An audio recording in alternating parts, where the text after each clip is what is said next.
Good morning, everyone. Welcome to the Trade Ideas Live Trading Room for Friday, October the 29th. My name is Barry Anderson, moderator of your trading room. Quick sound check and screen visualization, if I can say that correctly. Yes and yes, thank you, William. I promise to only say this one time, but welcome to the metaverse, or metaverse, however it's pronounced. So here are some stocks to follow today anyway. So we've got KOPN. I'm sorry, William, only the one time, I promise. Okay.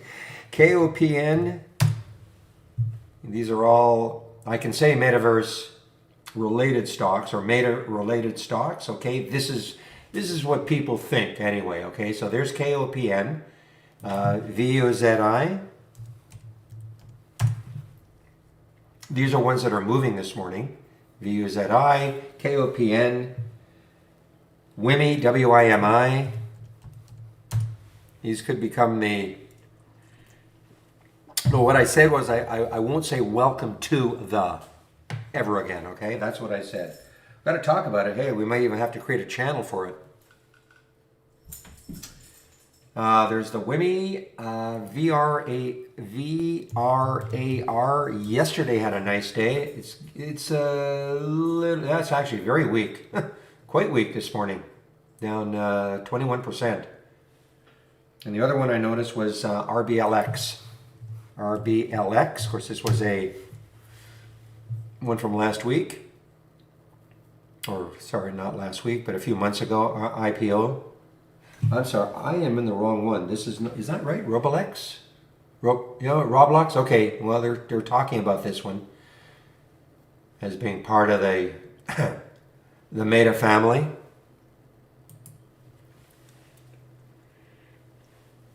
Yeah, well, MMAT, I mean, luckily they have Meta in their name. It's got zero to do with it, but yesterday they did romp up because they've got Meta in their name. A little company out of Nova Scotia.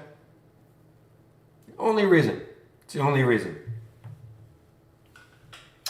But there are other things happening. X had a nice move. It's an earnings play, actually. Excuse me, earnings play.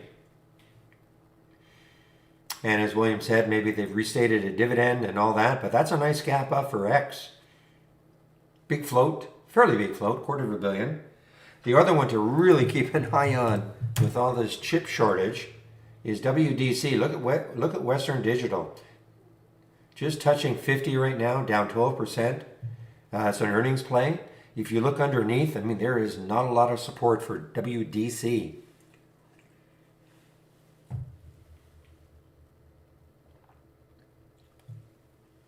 Other things happening, BEST, B-E-S-T. China company, they're selling off a component. Don't know how much they got for it, but that was their news this morning, selling off a component of the company.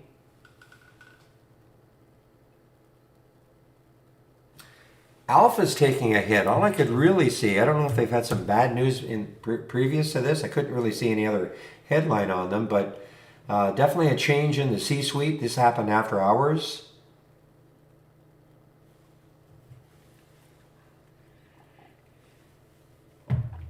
So this is getting hit hard. This is actually shortable for me at Interactive Brokers.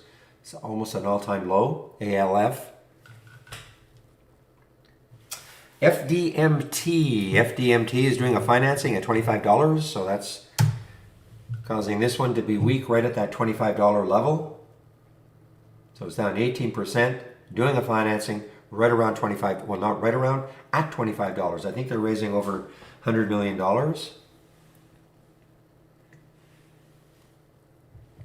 Yeah, 4.75 million stock offering at $25. I had IonQ. I think it's really pulling back quite a bit. It hit a high of 15.77. It's pulled back $1, still up 7%.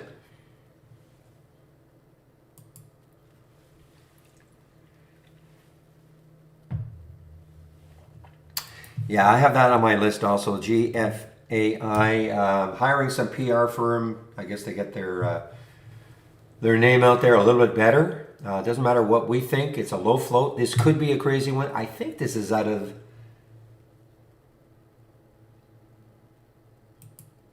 Yeah, Thailand. I don't think I've ever seen a Thailand stock before. So anyway, that's GFAI.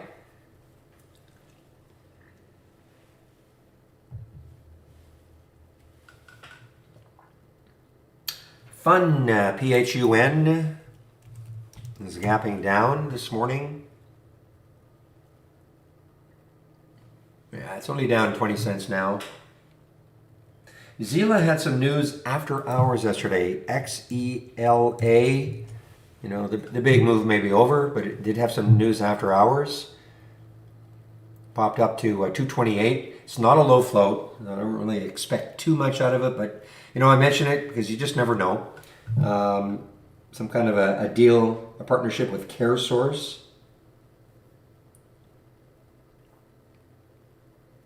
Mavis, this is another earnings play, MVIS.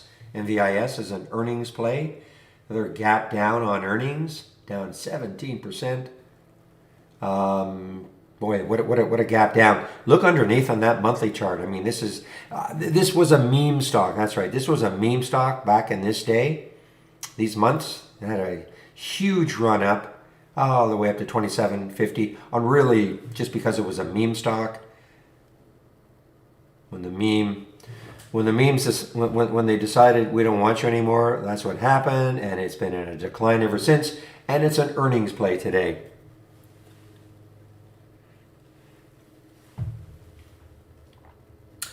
And MF.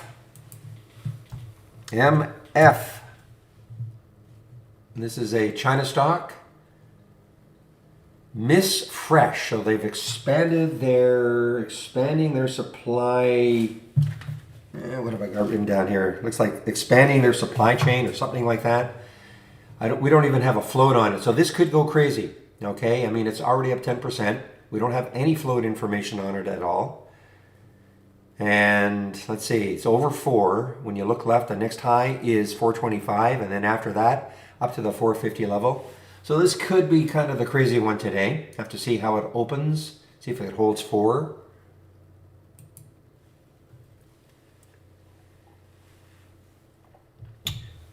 And let's see, what else? Lucid, well, I mean, Lucid, what a day it had yesterday.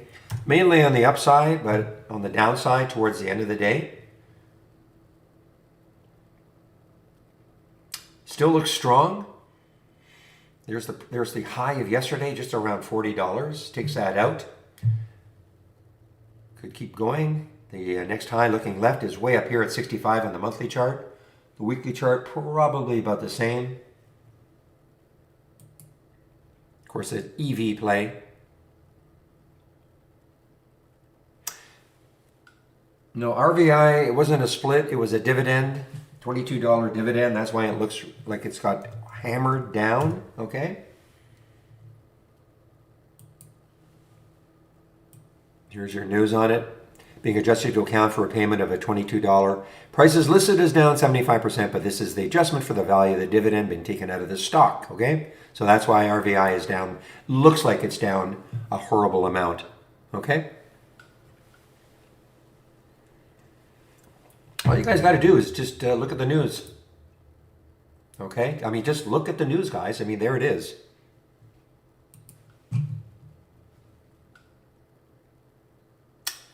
All right, 9:14. I want to take a look to see what sort of upgrades and downgrades we have this morning.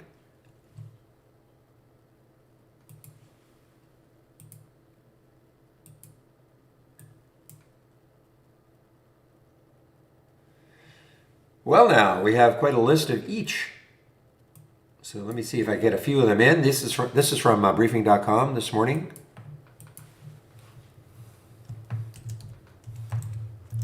Morning, Raul.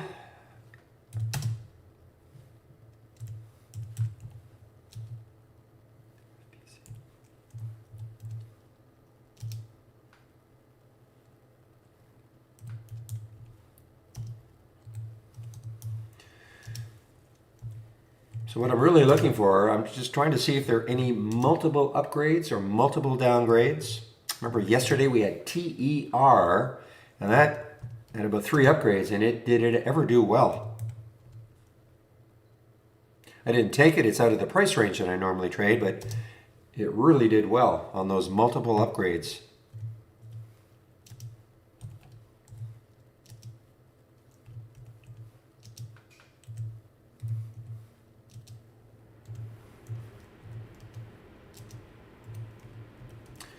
Just a few more to go.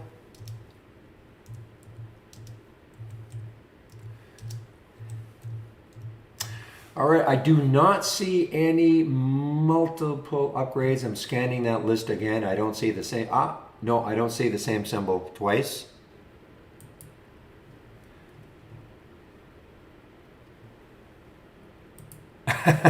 Well, and John, you know, I'm not ever trying to be mean by saying you guys you can check the news yourself.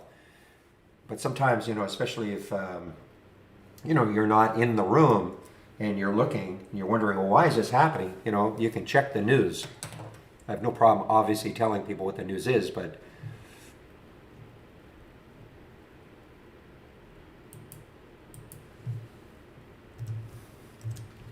all right, here are some of the downgrades. So the same thing, I'm going to look for multiple downgrades.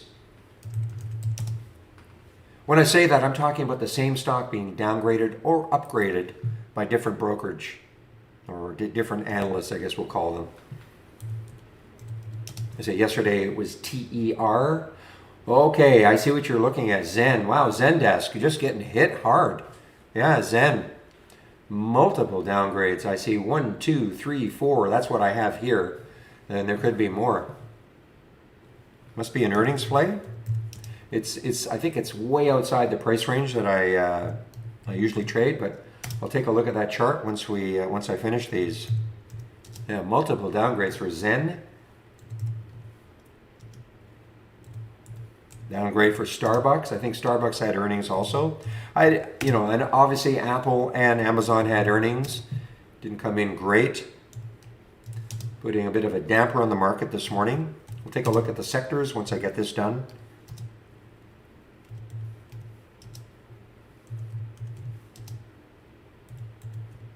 All right, there you have it. I don't see one downgrade actually for not from briefing.com. I'm not saying they don't exist. Take a look at Zen though. So Zen, I think this is way outside of the price range. No, it's actually not as bad. I thought it was a lot higher. So this is an earnings play. These are actually the guys we use, Zendesk. When I say we use, I'm talking at Trade Ideas, we use them. But wow, multiple downgrades. Keep an eye on this one for sure. I mean, look at this gap down. Wow. Lots of volume already, 2 million shares.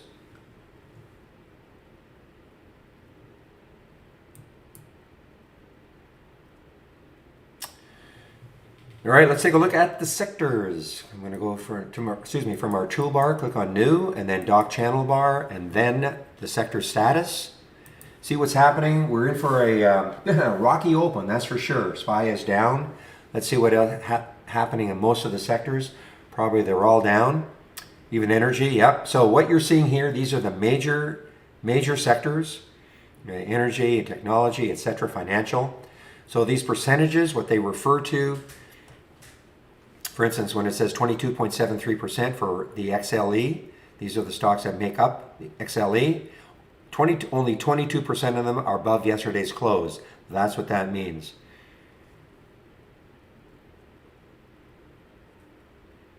So you could say, well, the best sector right now, it's about 50-50 for healthcare. Real estate, 50-50, about 50-50. Financials, you know, sort of 50-50.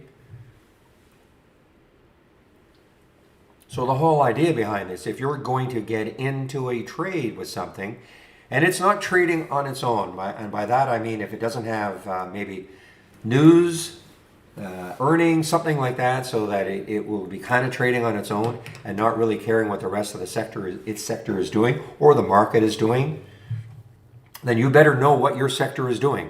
Okay, if you're trading something that doesn't have any news specific to it.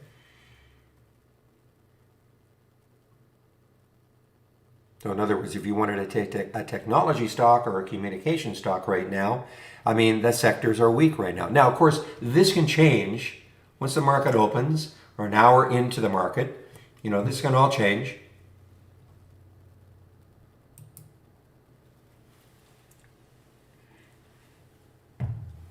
I'm pasting them right up here, daytrader right up here.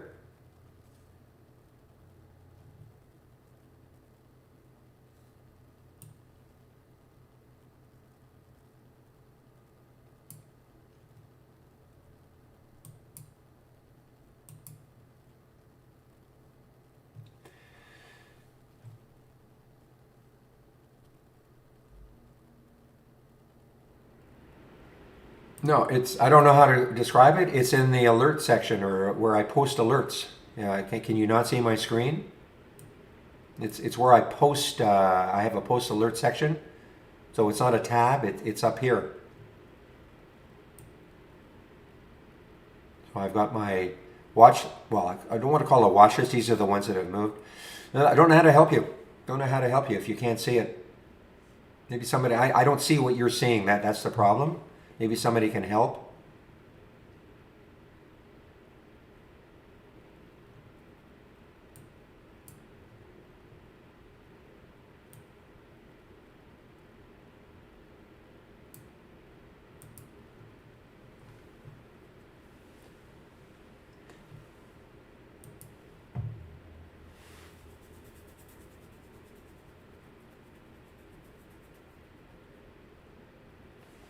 It's not in trade ideas, Trade. It's in the trading room right here. It's not nothing to do with trade ideas. Okay, this is in the trading room right here. I don't know how to help you. I'm sorry. You're the first. Well, not the first. Maybe other people don't know either. But I mean, I'm showing. If you can see my screen, you can see it's a section above all this, all these tabs, and it's where I put my stocks that have been moving in the pre-market, and then I put my upgrades and downgrades right up here. This is not in the newer Trader. It's got nothing to do with trade ideas. This is in the trading room. Trading room is completely separate from trade ideas. It's a different program, okay? It's got nothing to do with trade ideas.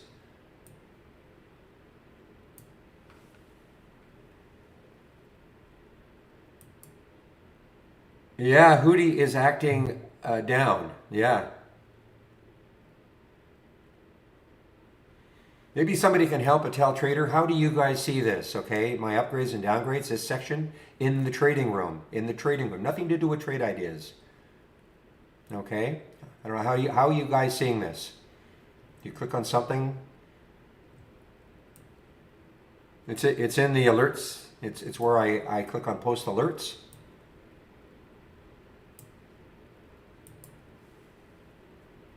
Okay, you have to pull down the action bar. Okay.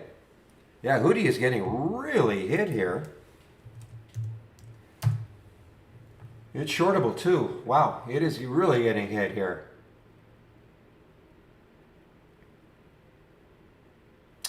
I mean, this is a major hit. No clue this was going to happen pre-market. And it's I'm surprised it's not halted.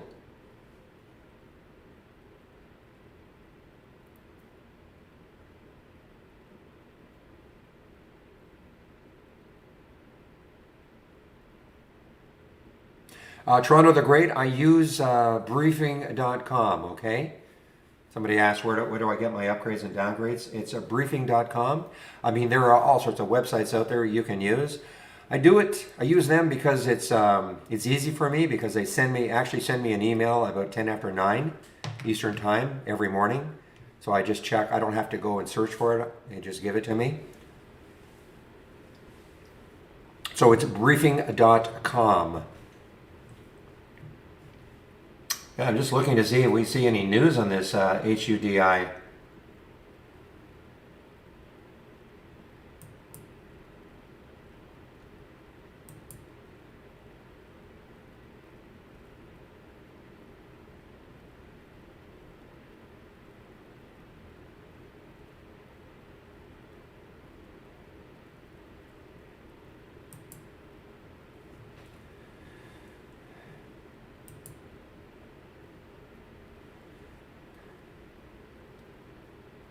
Yeah, there's got to be some. I mean, the volume is big too. Okay, it's not just sort of a fat-fingered sell-off. I mean, look at the volume here. So, and could it bounce? Of course, but be wary right now. Remember what happened. I'm not trying to lump them together exactly, but remember what happened to HX. You know, this was actually ahead of HUDI, a couple of China stocks, completely different sectors, but eventually this just gave it up badly from 22 down to 450. I'm not saying HUDI is going to do the same thing, but you can see exactly the difference is that HUDI kept going when I think X was at this point was starting to HX was really starting to move down here.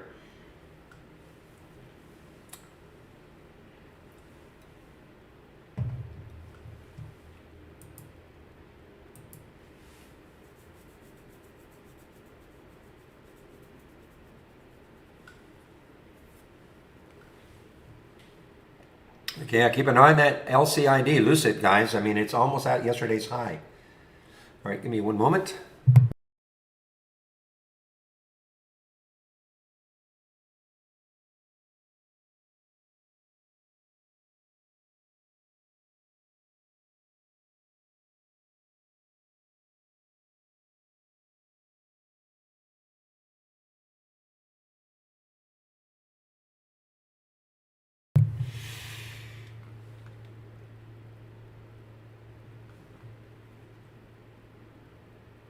Okay, guys, LCID ringing in my ears.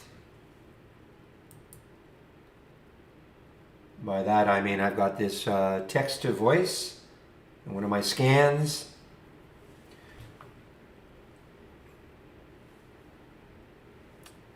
Somebody asked about is a SPAC, it's like any other stock, okay? I think I'm trying to remember who said that or asked that question about a SPAC. Are they good to follow? Yeah, they can be good to follow, but it's like any other stock.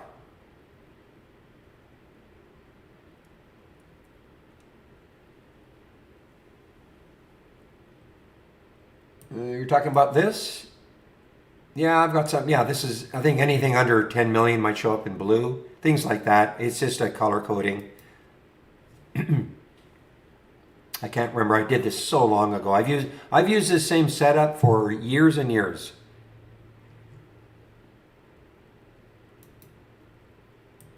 So for instance, anything in blue. So anything over 50,000 shares is going to show up in blue.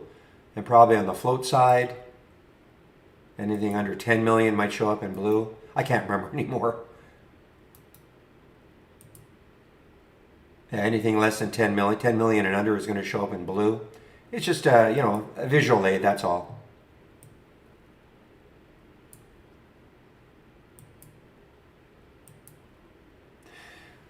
Yeah, there was, I mean, you can call it news. I mean, they're expanding their supply chain, okay, Zach? They're expanding their supply chain for MF. That was their news this morning. Such as it is. We've had a couple of topping tails now. I mean, I'm highly suspect of this, but, you know, there's 464. What did it get up to? Got up to around 457, so almost to these highs here before it stopped. 1 minute to the open. Thank you, Williams. Yes, well, let's have an end to this. Well, let's have a great end to this trading week.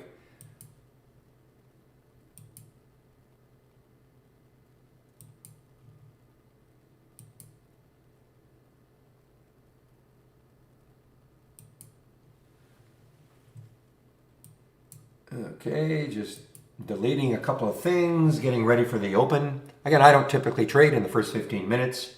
Let things settle down a little bit. I will miss the early runners. Well, William, you did a good job on the hoodie. I'm sure you didn't hold on for the $4, but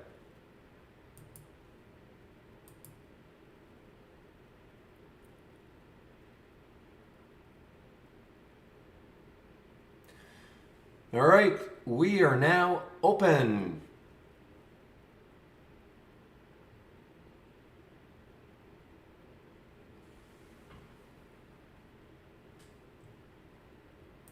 Yep.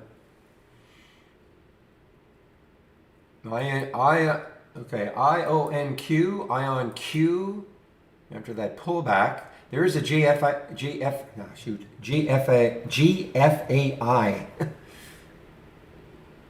So INQ on the move here. Now it did pull back quite a bit from the pre-market highs, 1575, pulled all the way back down to 1428, and HUDI just got halted.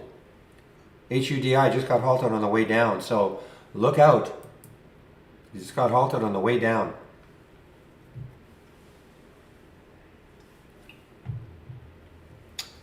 Well, Western Digital held 50, and it's actually popping. WDC, held 50. I was actually looking at that for a break of 50. How's Zen doing? All those downgrades?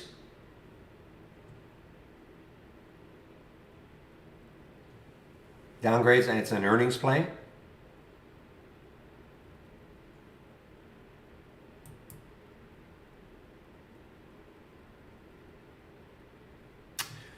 This is a difficult intraday trader, I think, but there's no question. BKKT is still.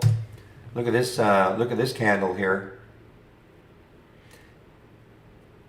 But for me, it's a difficult intraday trader now. It's up, down, up, down. Skechers. I wonder if Skechers is an earnings play. SKX, and the answer is yes. Skechers is an earnings play. What a gap. SKX, what a gap. We do get alerts for halts, yes. You can have it if you go to my home page. One of the scans I'm sharing is called halts resumes. Okay.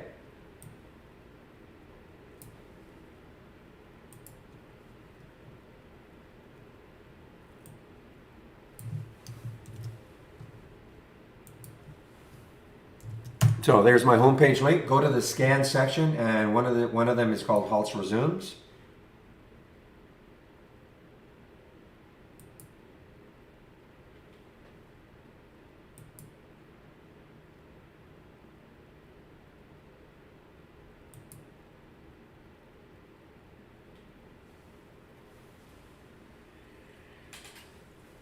And again, I typically do not trade in the first 15 minutes, let things settle down. But look at this Mavis, MVIS. Okay, let's take a look left on the monthly chart.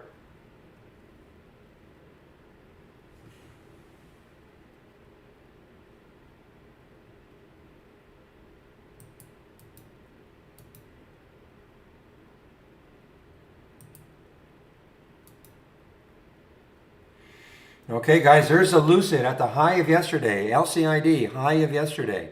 Still super strong.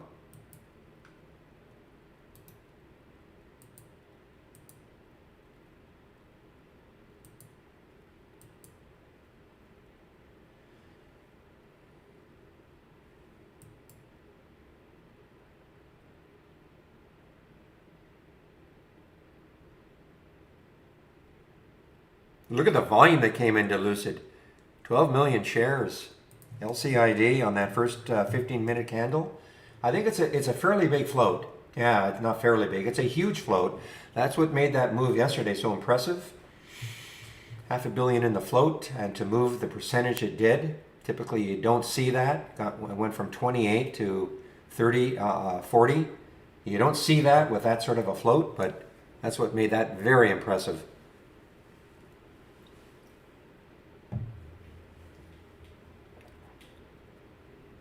All right, now that's a huge topping tail now for WDC.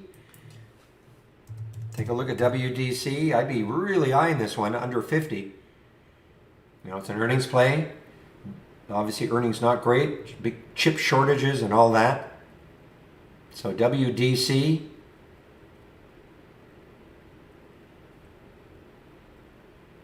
Yeah, you're right. The BKKT having a fantastic start from 24 to 28, but it's early.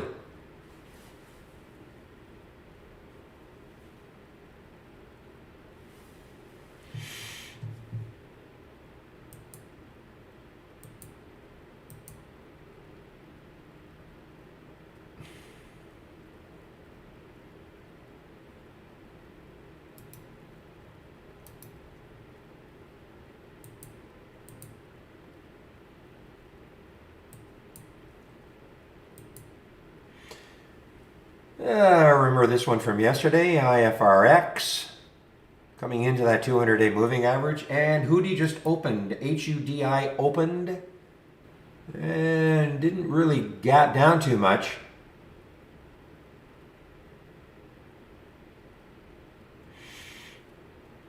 So again, usually these halts are 5 minutes, and you can see that was exactly 5 minutes. It got halted at 9:30 plus 38 seconds, open at 9:35 plus 38 seconds. Usually the volatility halts are 5 minutes long.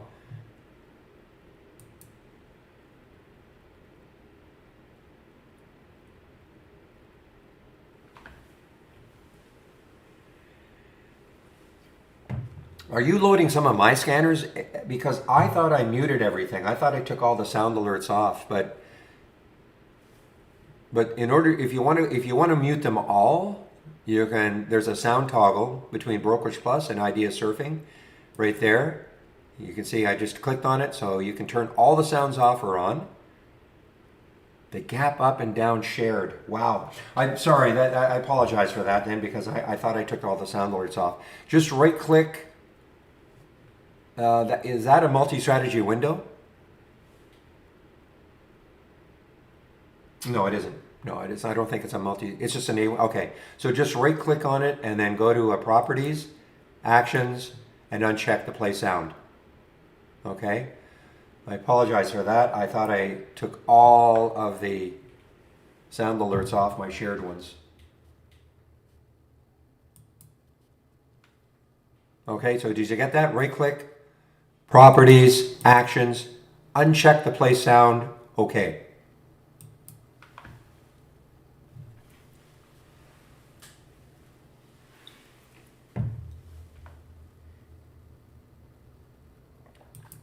US Steel having a nice day so far. Another big gap up, earnings play. And Williams said I think they increased their dividend or something like that. So US Steel, nice rebound for it.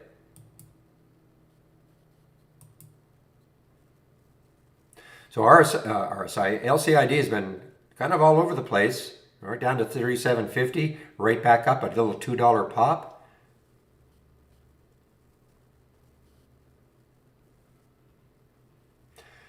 Well, it's not taking out 50. That was my premise of taking out 50, but it's obviously bouncing. So you're talking about the WDC. So it's not a matter of what do I think about it. I mean, I was looking at a 50 break. I don't typically trade this price stock, but I was looking at a 50 break because if you look underneath, there was nothing holding it up. But hey, it may not do it.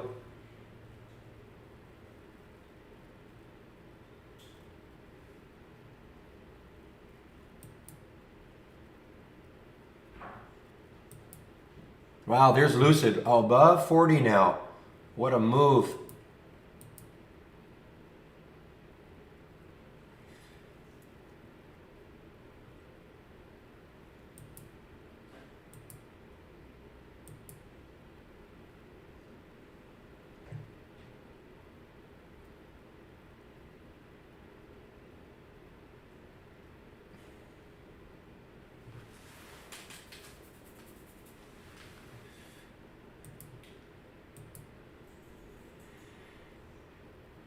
Now look at the BKKT. I mean, I got up to 28.50 and basically dropped $2 just like that.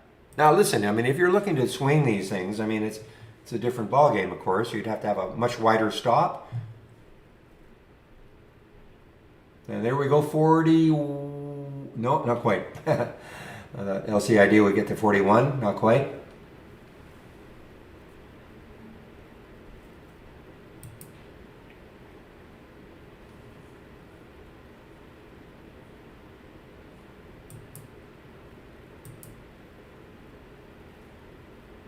Look at the volume, 30 million shares. The relative volume is still super high. Look at that, 21 million. Or sorry, 21 million. 21 times normal up to this point of the day. I mean, just look at this daily candle from yesterday. Okay? Compare it to all the previous ones. This is when it became, I think this is when it became LCID from CCIV.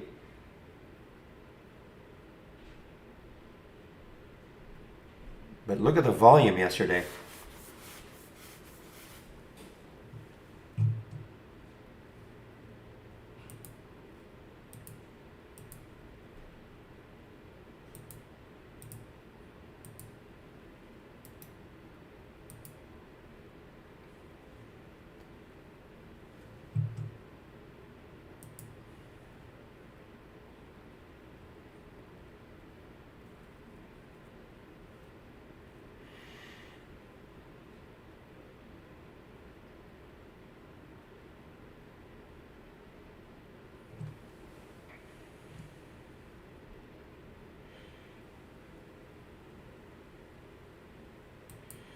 All right, Azul, A-Z-U-L, Brazilian airline, on the way down here.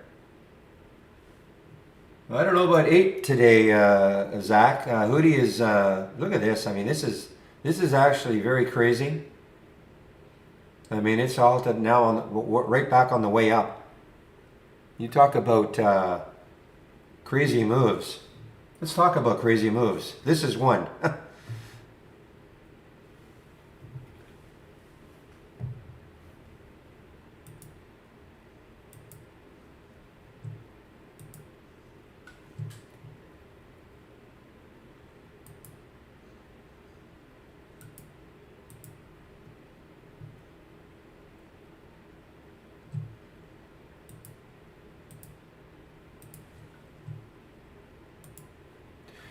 Yeah, Lucid is very strong. Yeah, no kidding. I mean, it had a little pull back down to 37 something and then pop right back up.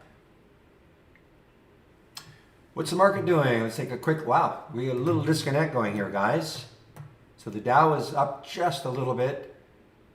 NAS is down, SPY is down. So a little bit of a disconnect going on right now between the value and growth stocks.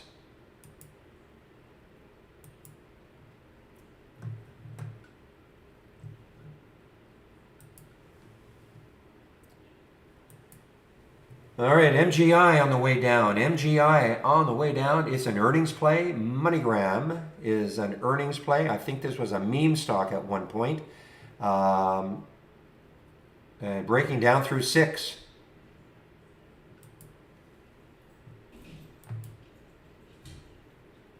Beam. That's an expensive one. I don't. Oh, it's not an expensive one. Sorry. Well,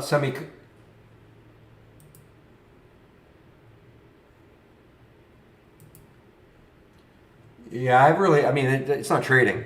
Yeah, it's not trading. So I can't, I mean, 17,000 shares. Hard to know what's going to happen. I mean, it's solar, but it is not ridden the solar wave. Really. You know, you check some of the other solar stocks. So I don't know what to make of this, but it's just no volume. So high short interest, you're right. Maybe, I mean, but there's no volume, so there's no interest right now.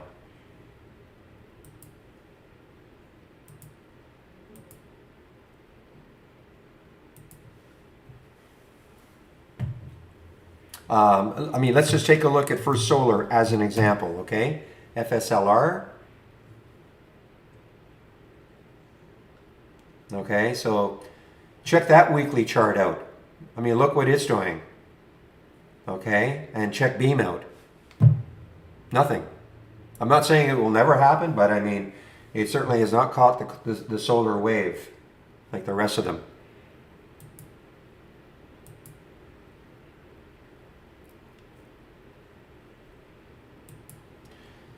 All right, we're almost 15 minutes in. I'm looking at it as Azul short, guys, A-Z-U-L. I'm looking at a short.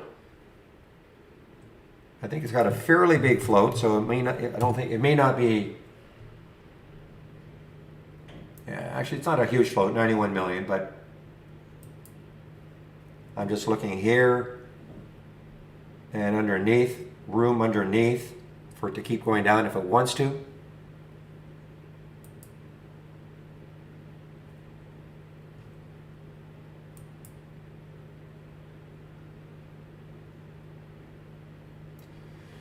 All right, Ramaco Resources, METC. What are you doing and why? Oh, what a run this one has had.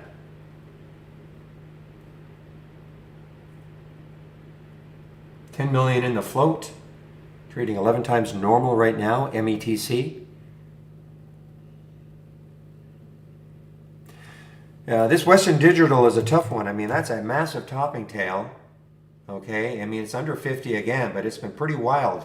Look at that. I mean, it got up to 53, sold right off.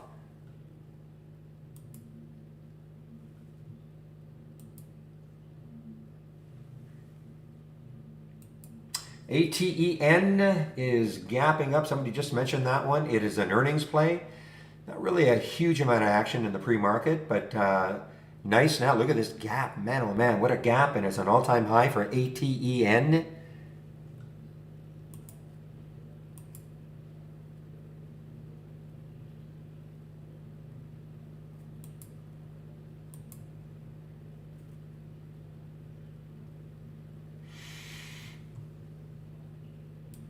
And we have another haul for Hudi, HUDI, on the way down. Boy, what a crazy trader so far. This happened in the pre-market. I mean, this was a pre-market huge move down on volume. It's not like there was very little volume that moved it down. It was a big, big move down on volume.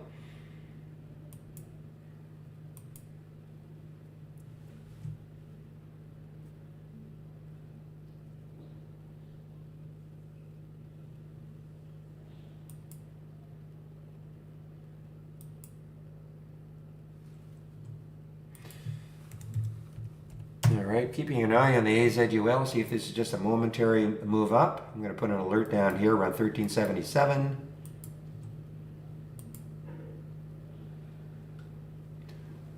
Otherwise, I'll just forget about it.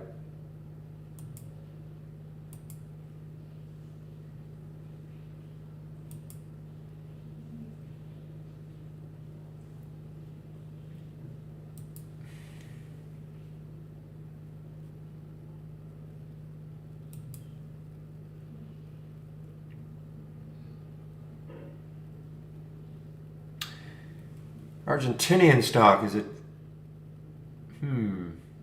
BBVA, that's a big, it's actually an earnings play.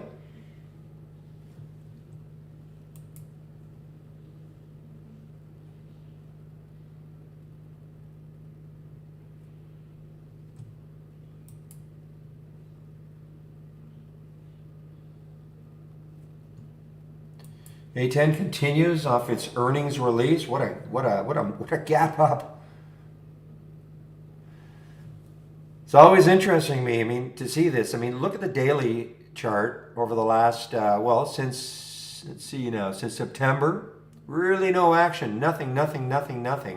No clue, nobody was really thinking one way or the other on this one in terms of what the reaction to its earnings release would be. Now look at this gap up.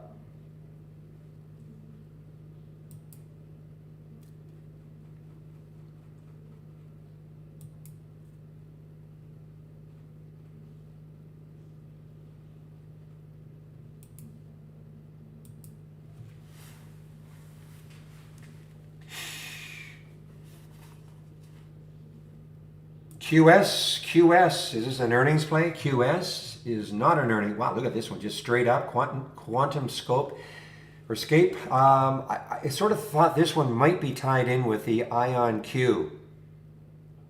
I don't think they make machines. I think IonQ actually makes quantum computers, but this had a kind of an iffy day yesterday. Didn't really break out, but look at today, breaking out. All right, there's the Azul.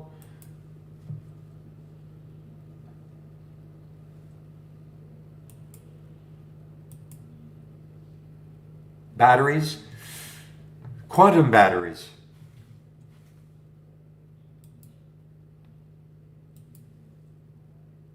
Yeah, EV play, yeah.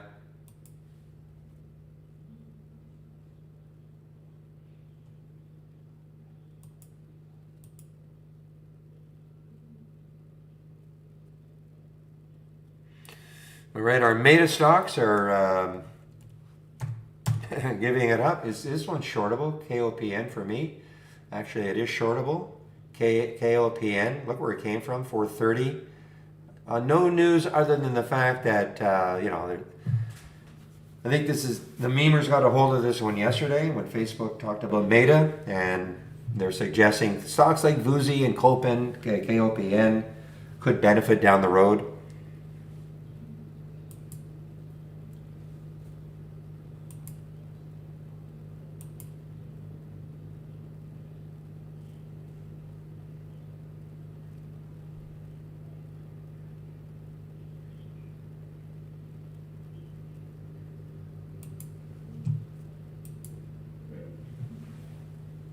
Hoodie is halted, yes.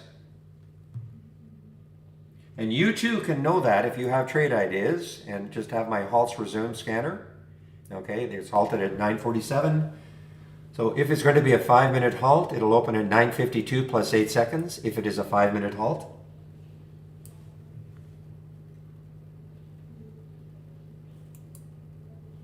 Okay, this FDMT, guys, this is getting closer to its financing price, $25 financing.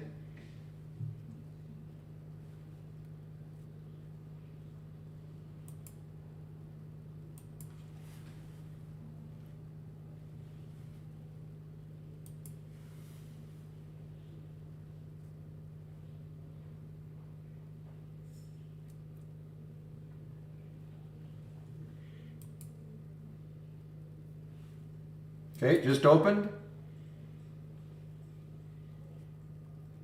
Nicely done, Zach, on your short. I think it's going to get halted again.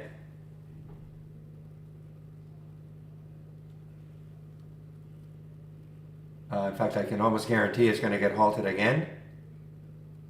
There it is.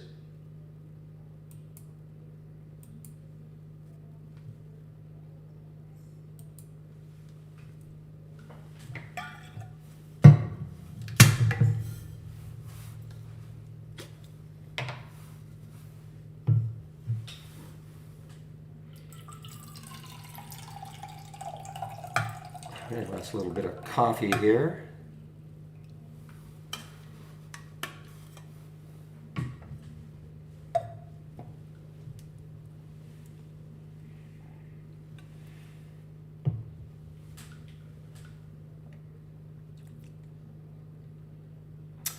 Well, there's still a struggle right now for WDC, right around $50. WDC.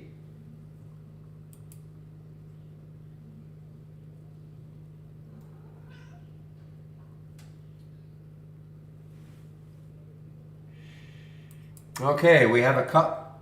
No, I don't know how that one snuck in. We have a couple that are showing up.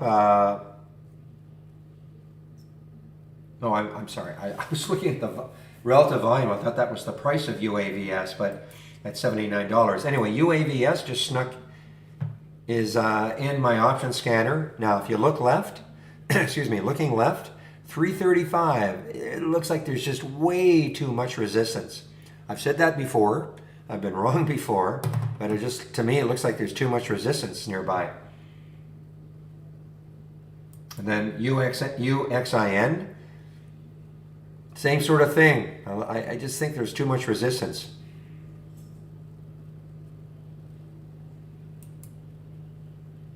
Okay, give me one moment, please.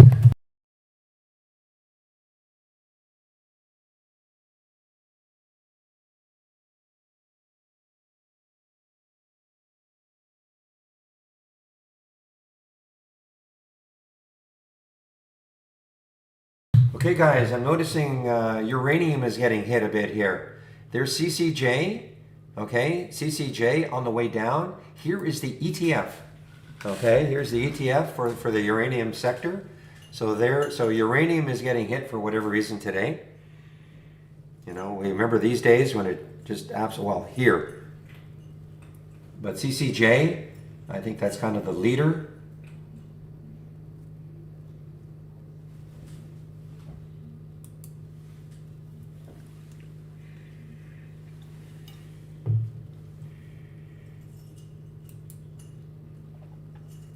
Boy, keep an eye on the CCJ because, you know, if it gives up 24 again, when you look left on, man, you look left on that daily chart, what's the next low? 2148. I have to put an alert here.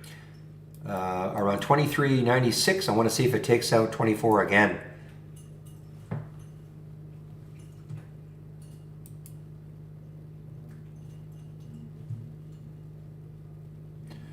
Well, it certainly has nothing stopping it. It's an all-time high for ATEN.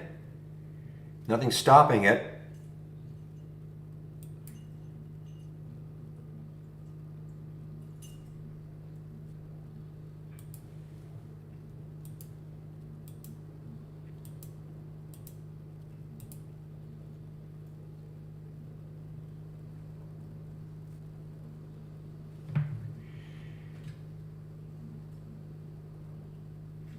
All right, let's see what happens here now for CCJ.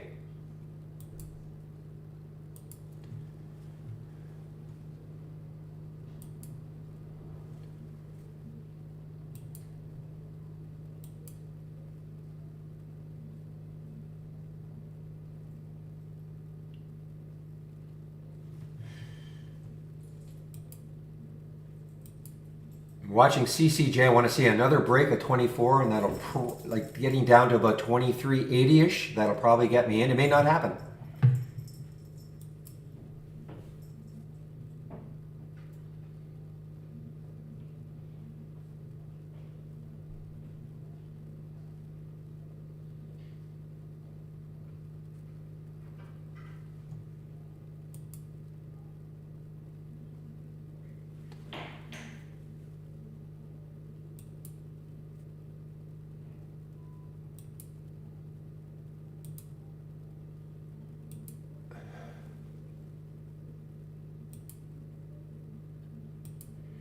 Who did he just opened?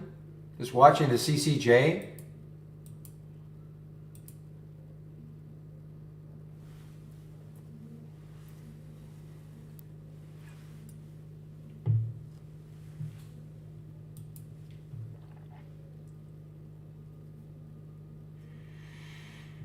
Well, and it's halted again. It's going to get halted again. HUDI on the way down. It's going to get halted again.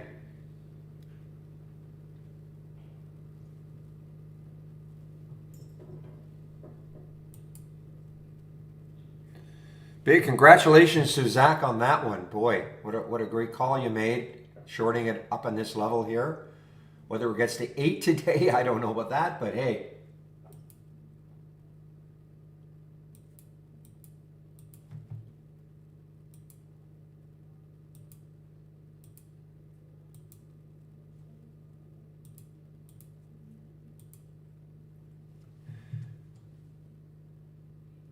Okay, guys, well, let's see how far this goes down, if it continues down here.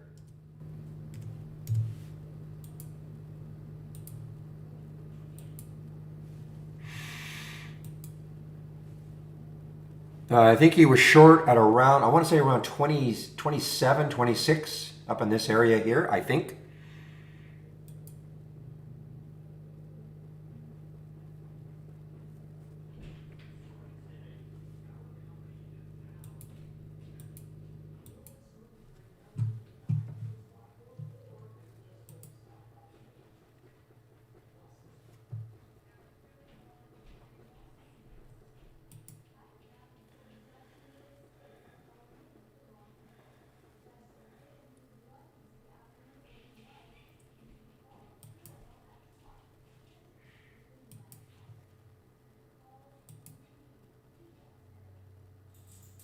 LTRX. Actually, I want to check, I don't want to lose sight of the ATEN.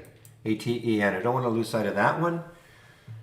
And I got to put an alert up here at around 1835 at the high, see if it takes that out later on. Okay.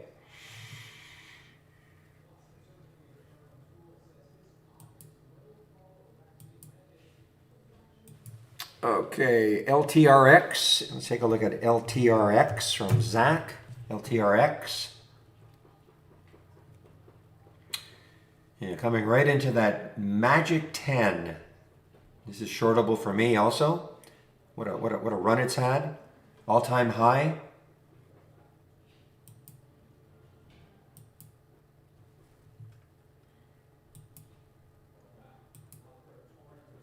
Yeah, so it's not really an RVI really didn't drop like that. It's a dividend payout of $22. Okay, Frosted. All you got to do, is check the news. Okay. You know, if you even check our news tab, here's the reason why it plunged 75%. Here's the reason. Okay.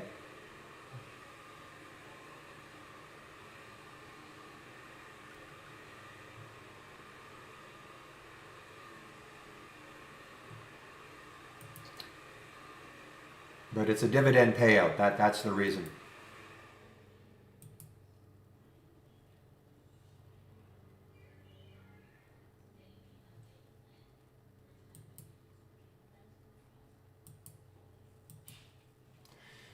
All right, come on down.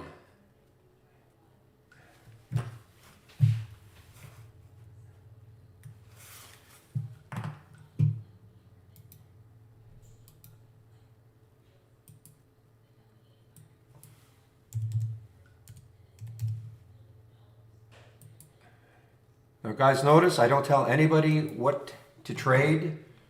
I just tell you what I'm kind of looking at. If it makes sense to you, you take the trade. If it doesn't, you pass.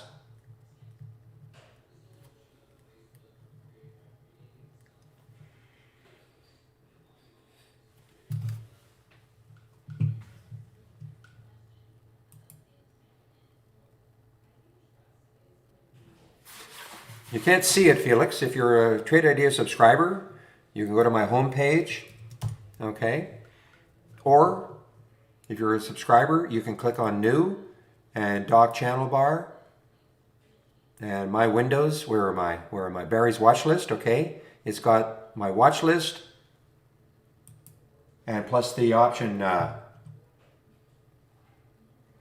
If you want to have the individual scan, just go to my homepage, go to the scan section, and look for moving higher with unusually strong options. Are you a subscriber, Felix?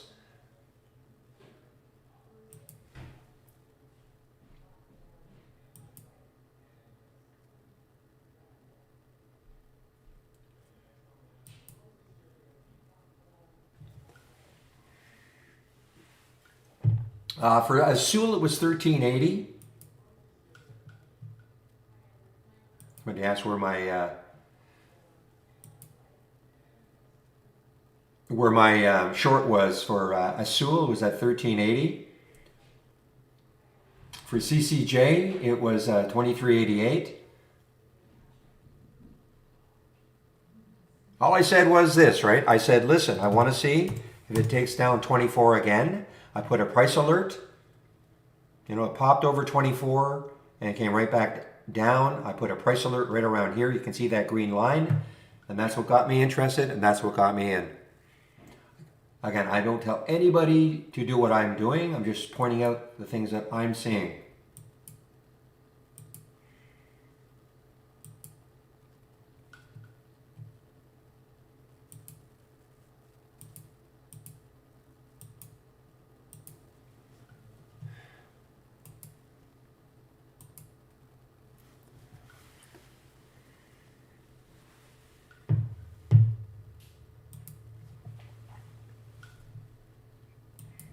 Yeah, don't be afraid to trade it. I mean, I don't look at these as saying, well, I'm holding all day. You know, I'll trade them out.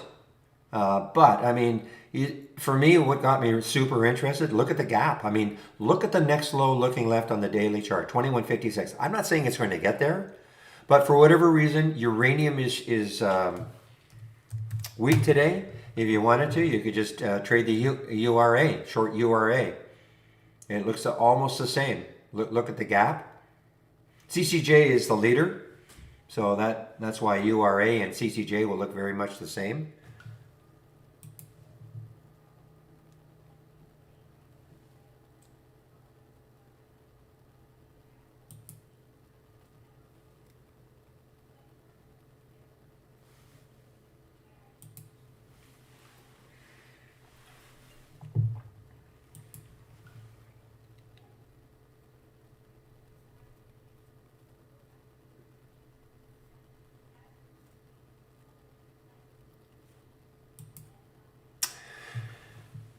Okay, let's see what else is happening here. Actually, my alerts are starting to dry up a little bit. When I say that, I'm talking about not getting too many more sound alerts.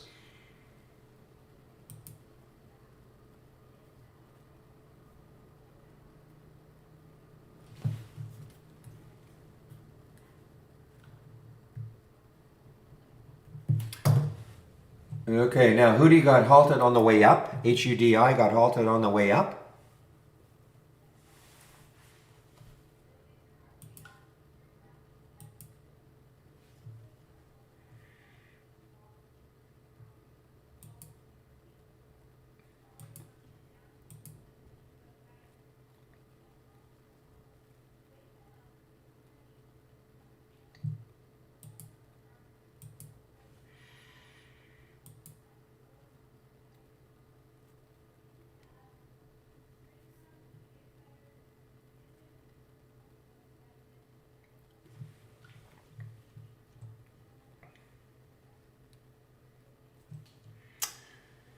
All right, haven't looked at my watch list at all. And I already went over the two on the option scanner. Didn't like them because I think there's just too much resistance nearby. So I didn't like them. Just going to wait for something else to show up. Matterhorn or Matter something or other. Matterport on the way up here. MTTR.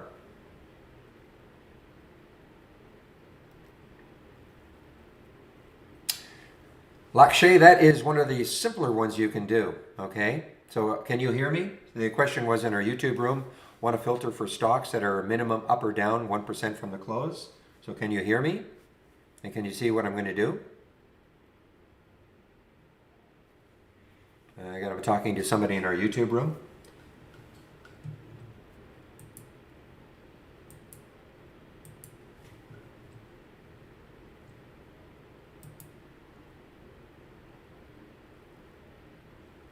So I'm waiting for an answer. Okay. All right, well, you have to create your alert window or your top list window. I can't tell you what price range you want or minimum volume and all, but this is the filter that you'll use. Right click, configure, search. Okay, so in your top list window or your alert window, just right click, configure, search. Type in change. Okay, oops, if I type it correctly, it'll come up. Okay, type in change, scroll down a little bit. I mean, I could have typed the whole thing in, but I wanted to show you all the different changes that we have. So here's the change from the close, right? We have it either dollars or percent. So this is what you want to use. Change from the close. So you add that filter and you can put, to get them both, 1 minus 1. And when I click on the summary, you'll see exactly what it is. Stock was up at least 1% from the previous close. Also, the stock was down at least 1% from the previous close. So that's the filter to use, okay? The change from the close. And remember, we have both either percent or dollars.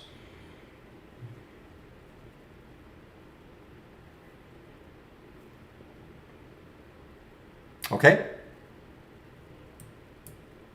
Make sense? As I said, guys, you had to trade that CCJ. You have to trade them all. I mean, I don't know. Just because there was a lot of room underneath doesn't mean it's going to get there.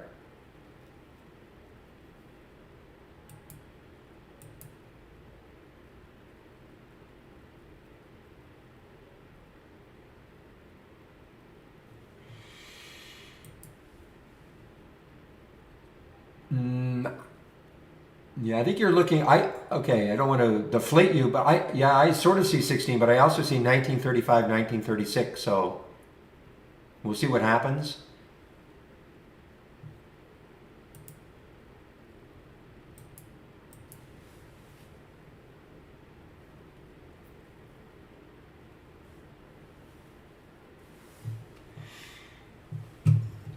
All right, let's take a look at the AI. Okay.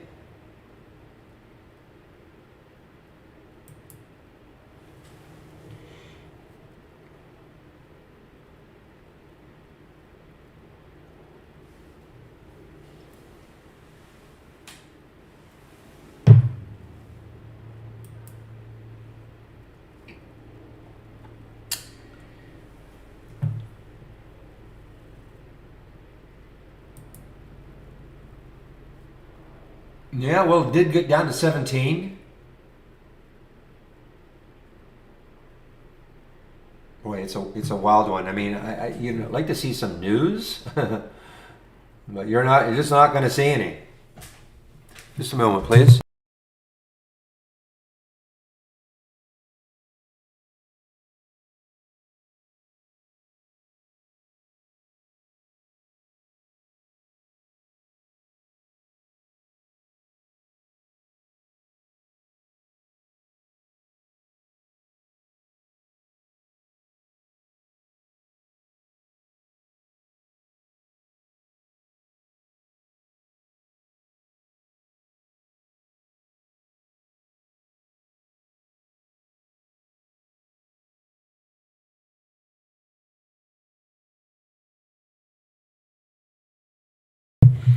Well, let's put it this way, Zach. If Hootie gets down to $8, I'll deem that the call of the century. Okay.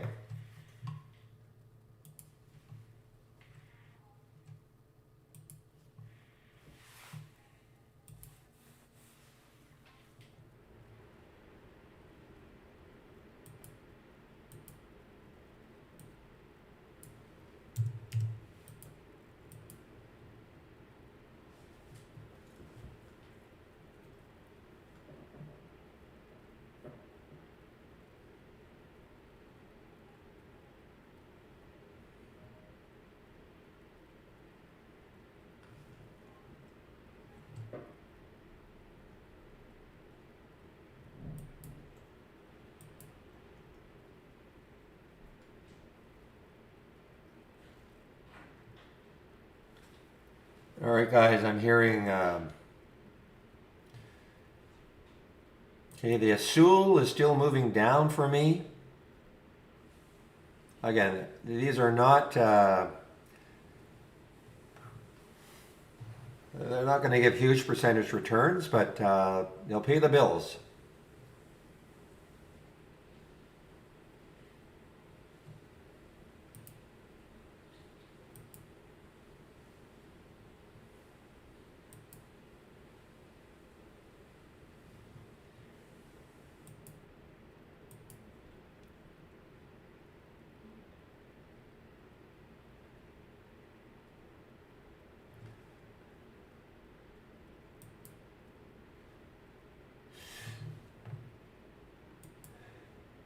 What a fast morning.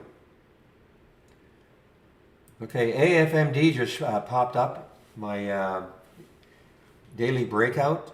Now, what do we have here? 731. It's a little bit close to that 200-day and the whole number. So I don't really like it that much.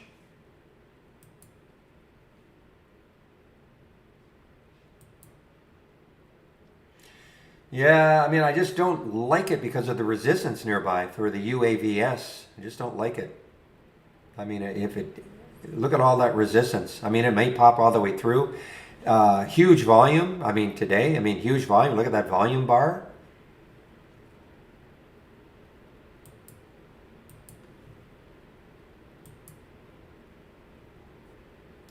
I don't know. I didn't see Mark at all. I know Mark was active 2 days ago. Huge sell-off. 3 days ago. 4 days ago. Huge sell-off though. Got up to 665. Down cut in half. Not inspiring a lot of confidence, but hey, listen. I mean, it's up 18%. Lots of volume.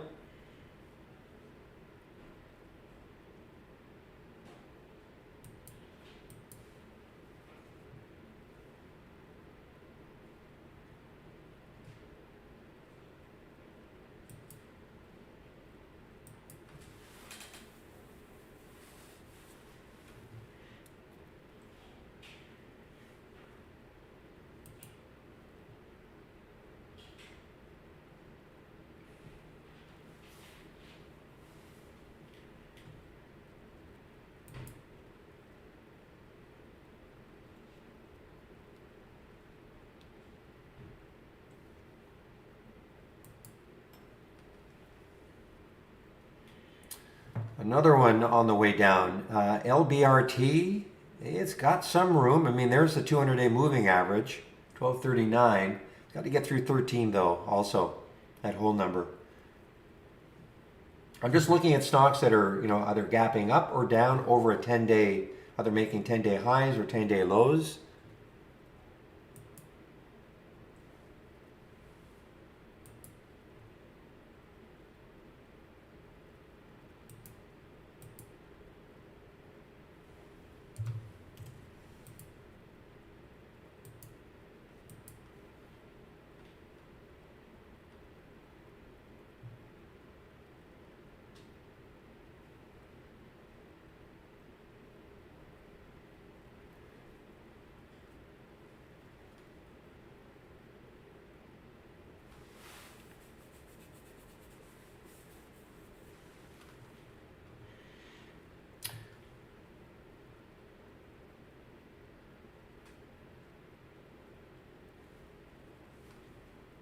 There's another one that is, I call it grunting its way down because I got the pig sound on these things.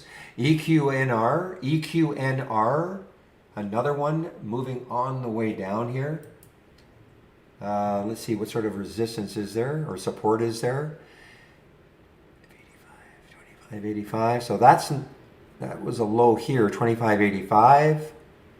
So 25.23, so it's kind of there. 25 may hold it up, but if it takes out 25, where does this trade out of? You can always tell, look at a chart, a daily chart, you can always tell when something trades on another exchange. So this is that Norwegian stock.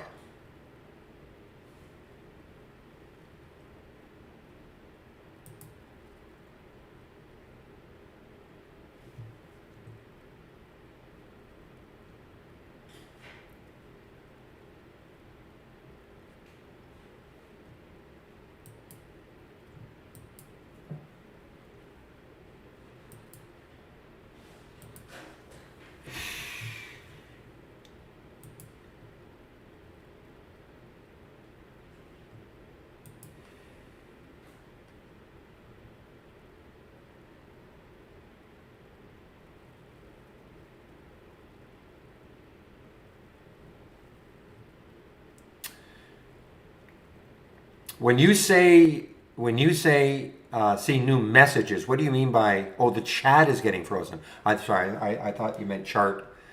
Maybe you have to do a refresh, Mookie. You're the only one to mention that. And believe me, if it were happening throughout, I'd get a lot of other people would say the same thing. So you might have to just do a refresh. Okay.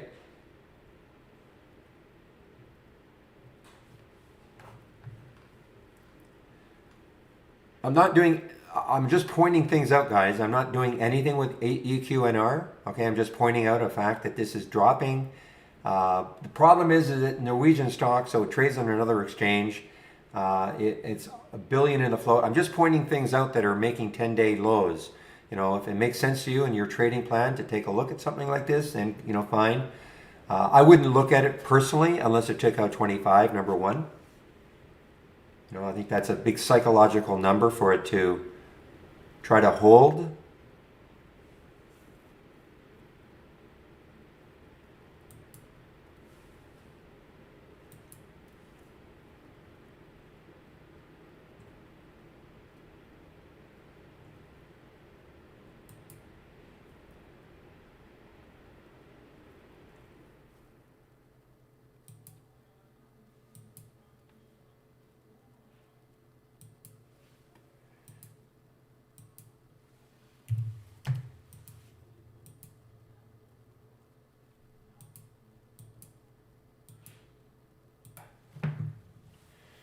Okay, we have another halt, guys. BFRI. BFRI just got, well, I don't know if it's a halt or a resumption. This looks like an IPO, but there's no way this is. It is. It is an IPO. Unbelievable. $5. Priced at $5. So it's underneath the IPO price. I thought I've seen this symbol before, but I guess not. So this is actually an IPO. Very cheap IPO.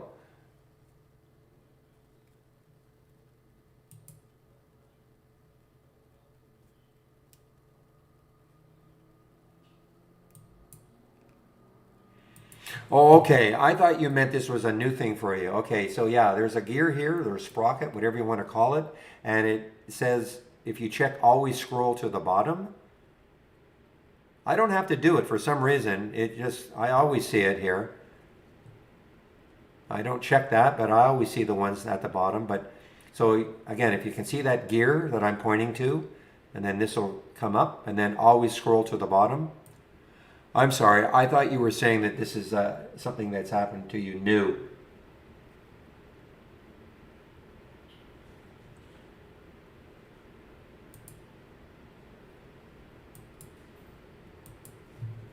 The IPO I mentioned is BFRI. BFRI. It just came out. You see my screen? There it is.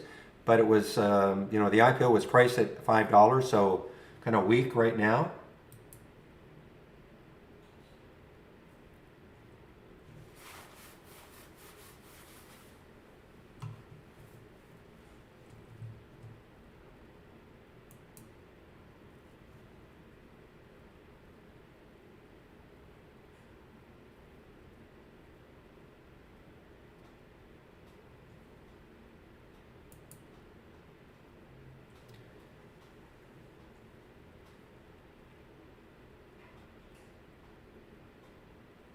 Okay, so best, much ado about nothing in the pre-market. Look at this, had a big pop-up. They sold a component of their business. This is a China stock.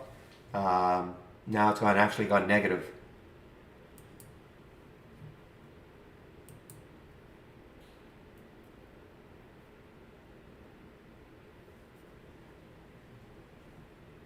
Well, you'll be somewhat proud of me.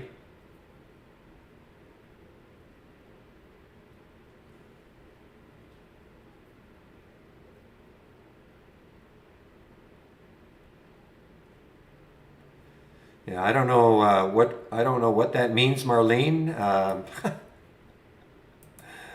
have no idea what you meant there.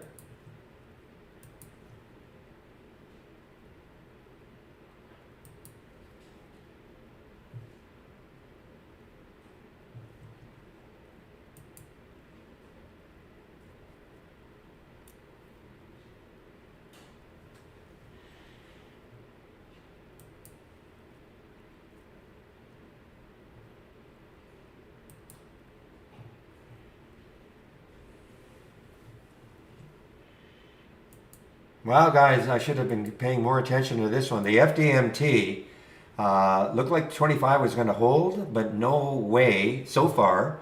That's where they did the financing. Okay, FDMT, 4.75 million shares at $25, so they're raising a sizable amount of money, but it is now broken down through that financing price.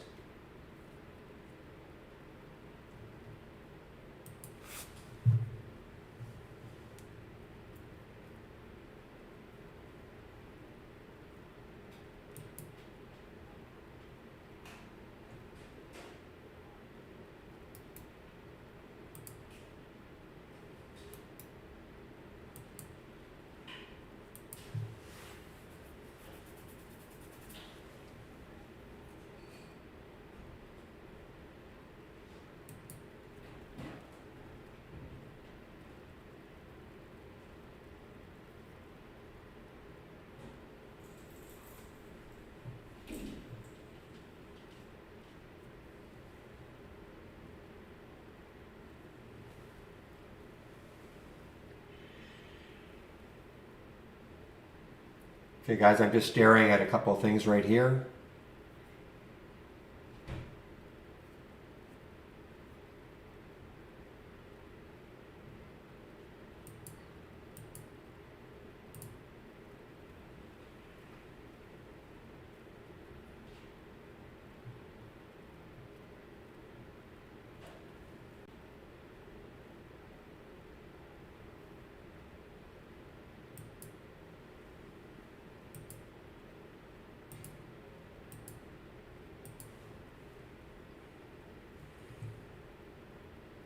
All right, Array. Is this Array just got halted? Wow, ARAY just got halted.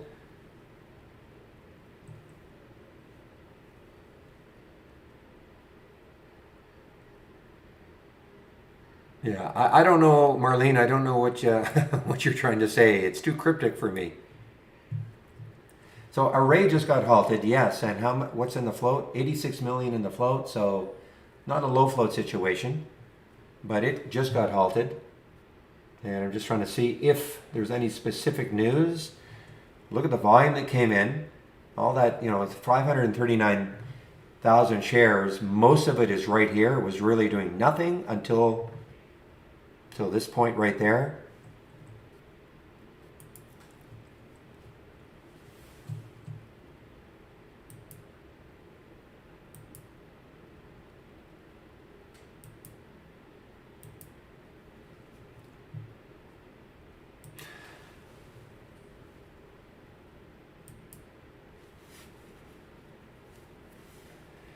Still have my alert set for ATEN, the highs right here. See if it does anything later on in the day.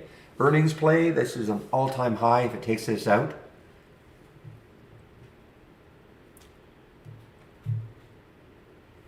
I don't see the news on it.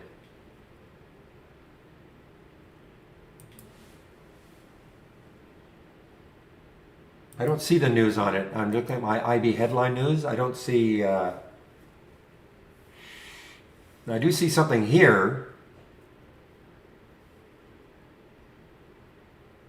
I mean, I do see some news earlier in the day. Yes, at 8:10, or actually 7:37, or even earlier.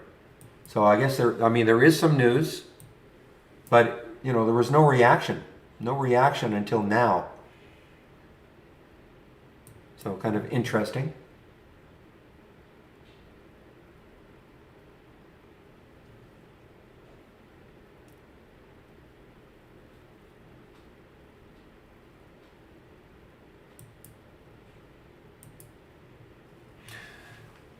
All right.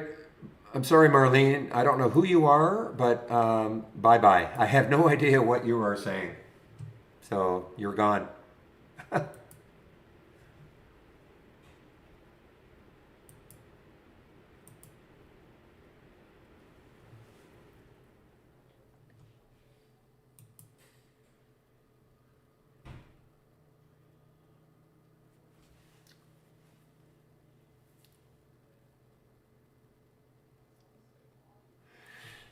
Well, if you've got the stomach for this, I mean, look at the BKKT.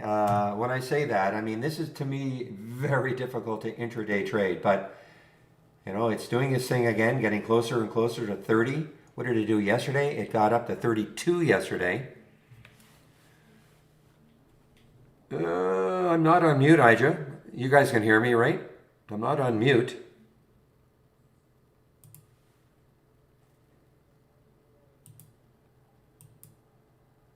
No, I'm talking to somebody in our YouTube room.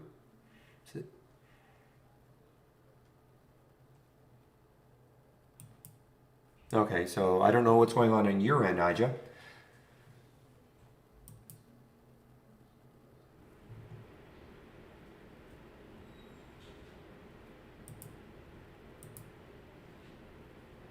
All right, guys. Well, I'm a little bit late on my welcome, but welcome. Hey, welcome to the room. If you're new to the room, this is the format, Monday to Friday between 9 a.m. and 3 p.m. Eastern Time, sharing my screen and live on the mic.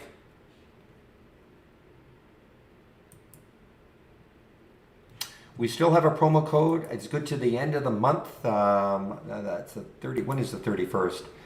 Yeah, so that's Sunday. Okay, so still time to get 25% off trade ideas.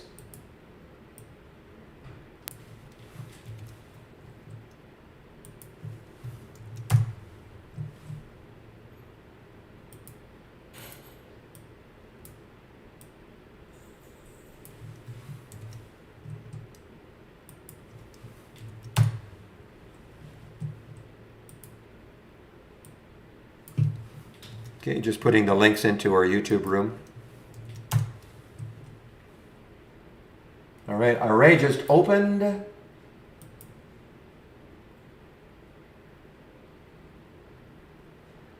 really didn't do anything, guys, but wow, keep an eye on it. I mean, it didn't do anything off that halt. But halted at 5, basically opened at 5. just hanging around that halt area. Exposed through 5, that could be very interesting. Let's take a look left on the monthly chart. The next high is 563. Weekly chart, the same thing.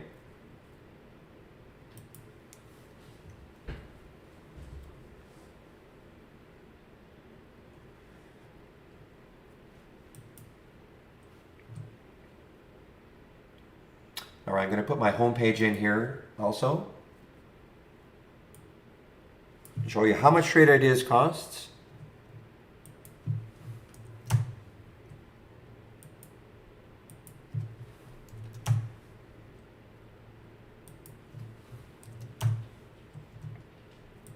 All right, when you click on my home page now, in the main trading room, my home page tab is available all day long right here. And there's the link to my home page. So this is how much Trade Ideas will cost. There's a promo code, test drive 25. You'll get 25% off the first month only or the entire year. We have 4 plans.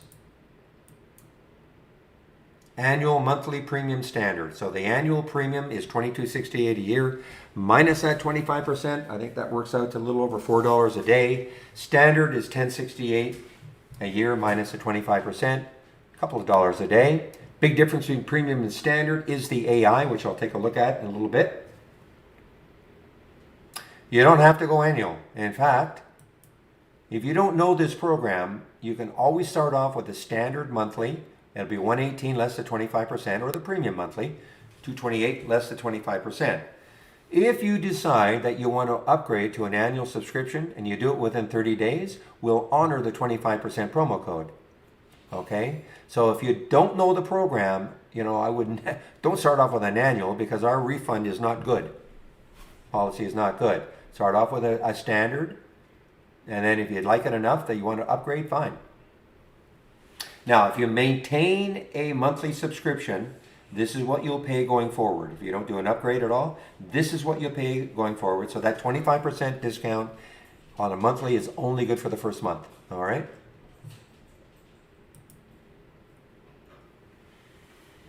I have 3 free sections on my homepage. The trade of the week is sent to you before the market opens every Monday morning. I do a stock of the day video at noon Eastern, and all the education that we have. We now have a very, very comprehensive user guide. You click on it. It's all this is in sections, but we also have a full table of contents which is searchable. Okay, so it is a very comprehensive user guide now. But if you're just starting out, this is what I would do. I would take a look at the 20 introductory lessons. This will give you a great little quick overview of Trade Ideas. What is a top list, building them, alert windows, all the way down to our AI, which we call Holly, and Brokerage Plus. Okay, so that's what I would do if you're just starting out. You don't have to dive into the user guide right off the bat.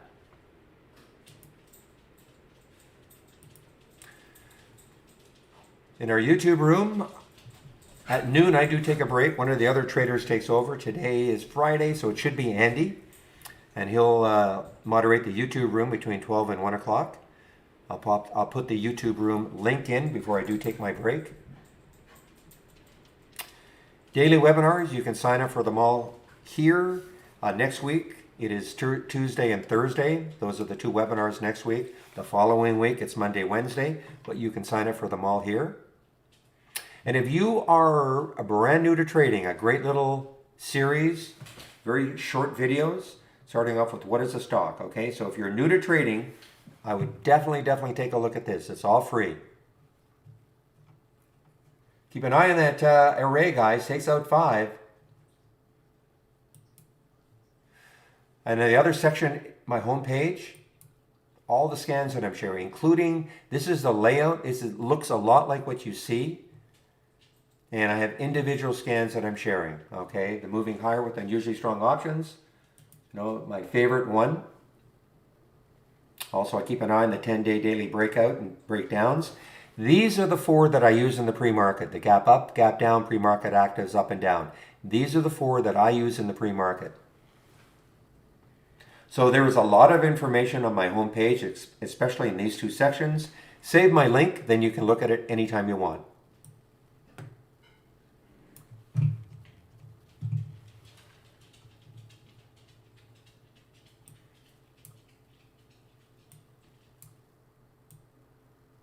That you cannot do, Autolycus. You cannot see the symbols that are in a pre-built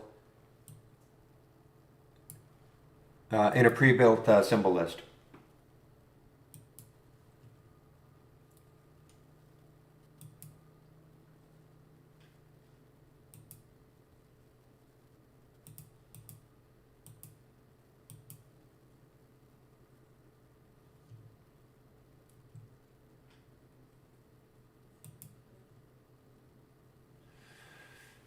Okay.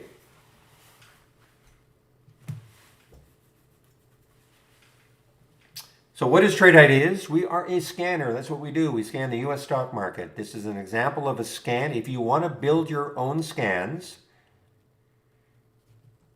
you always start off with filters. So for instance, in this particular scan, this is what it's looking for.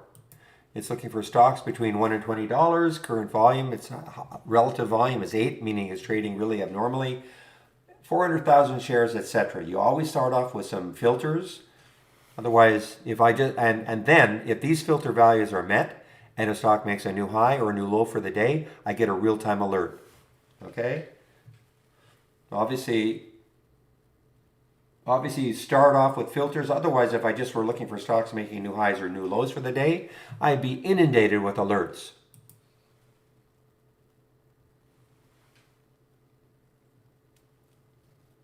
Now, as I said, I'm sharing a lot of scans. Before I go into that, if you do want to build your own scans, good news is you do not have to learn a programming language. If you right-click on an alert window and click on search, here are all of the alerts that we have. And here are all the... Sorry, guys.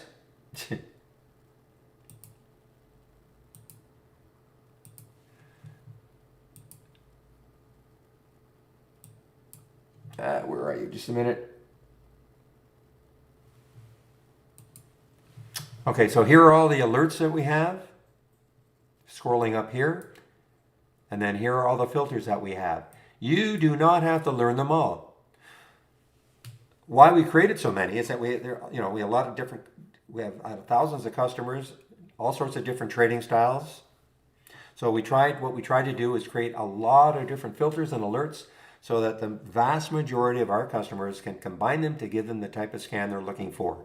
Okay? You don't have to learn them all.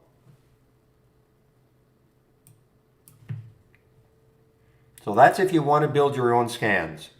Again, but I'm sharing a lot of my scans, and also if you click on, from our toolbar, you click on New, and then the dock channel bar, these are all themed layouts. Within the layouts, there are scans. So for instance, here's a momentum scan, okay? If you like this, if you thought, you know what, this is something I might like to have as part of my layout, all you have to do, just give me a moment here.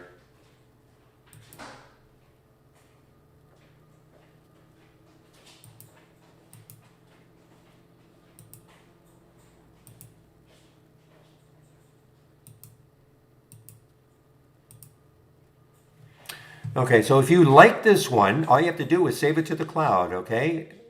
A couple steps, you would right-click, duplicate into a free-floating window, and then here it is, and then you just save it to the cloud. Right-click, save or share to cloud. All this is covered in the introductory lessons, okay? I'm not teaching you how to do this right now, I'm just showing the concept. So you would save it to the cloud. So the idea now is that you would go through the different windows, different channel layouts, and you could extract scans that might make sense for you. Stock surging, I always like to look at this one. The action is heating up right now, maybe you want to have that one. Save it to the cloud. Once you've done that, gone through the various channels and maybe extracted some windows that you think might be interesting to you, you can then bring them back from the cloud, File, Load from Cloud. If you'd save them to the cloud, you'd see them right up here. You just click on it, load it, thereby creating your own layout without really knowing how, you haven't created a scan or anything from scratch. Okay?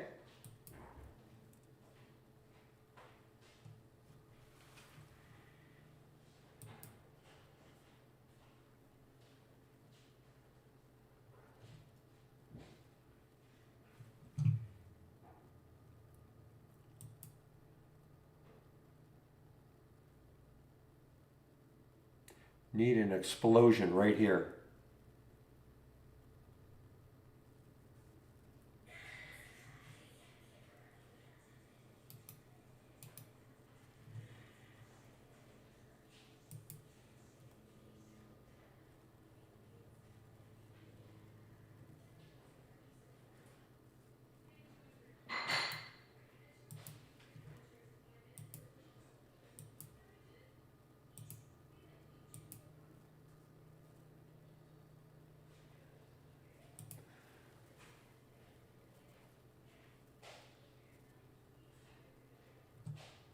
Okay, guys, there we go. A little bit anyway. And you got to know what I'm talking about.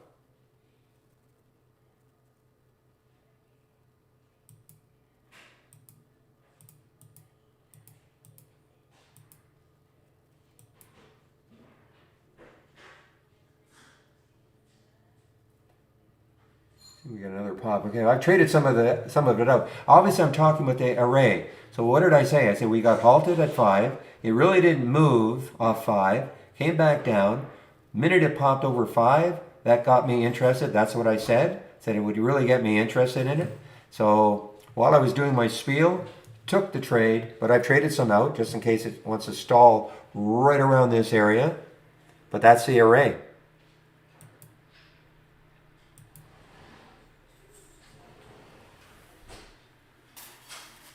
Okay, give me a moment, please.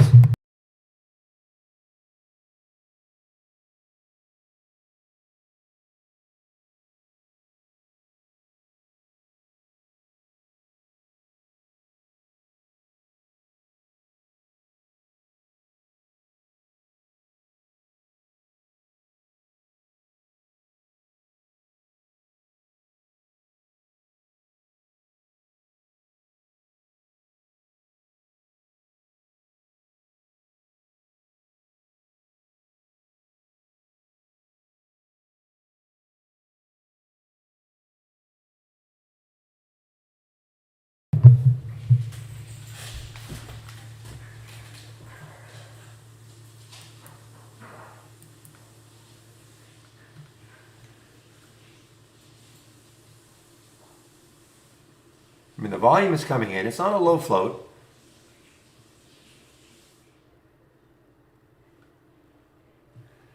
This has been on my option scan for the last few days, I think, the MCMJ.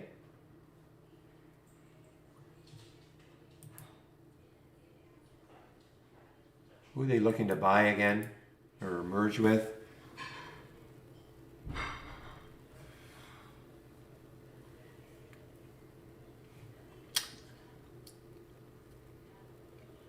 Boom! HUDI for Zach.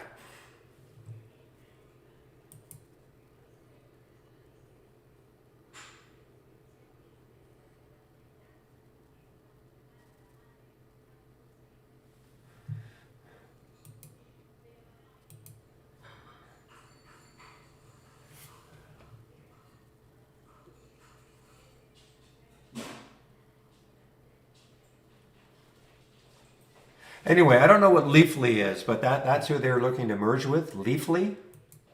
I guess I could look it up. I don't know what Leafly is though.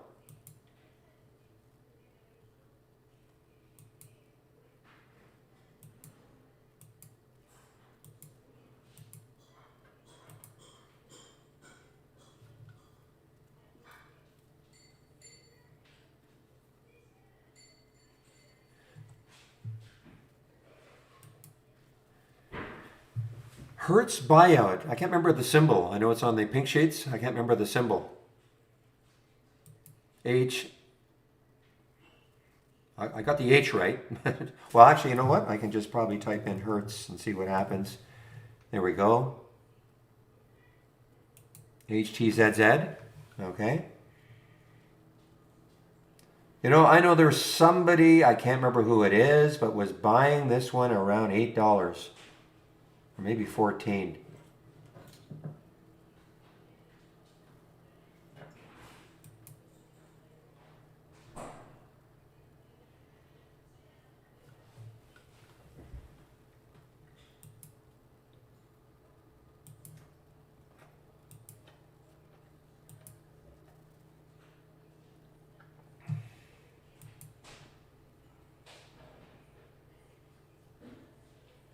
Hootie's got a lot of, well, shouldn't say a lot, but yeah, 68,000.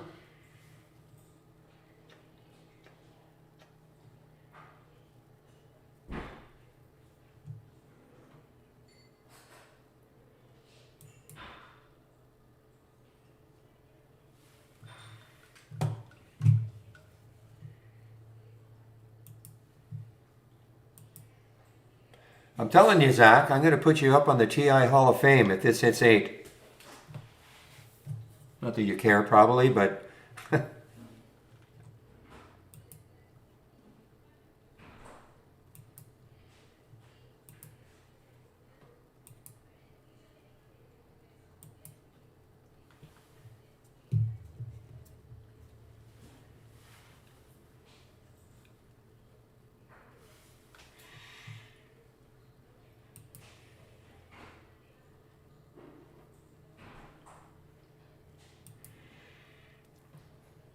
Hall of Fame for his call on the short of HUDI, suggesting it may get down to 8.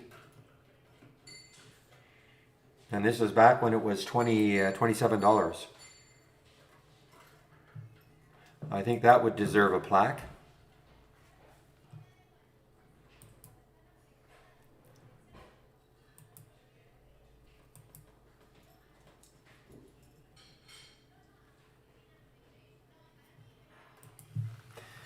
Now, don't you be shorting my Best Buy.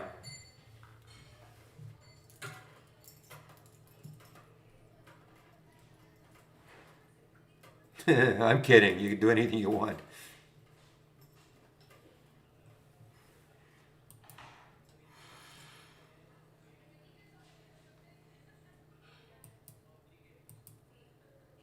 All right, so we've got some more SPACs that are just launching. PEGRU, probably ARCKU, coming out of the woodworks again. Oh, I don't know. Legal. I mean, that was his value area or something. That's what he. Is it going to get to 8? I don't know.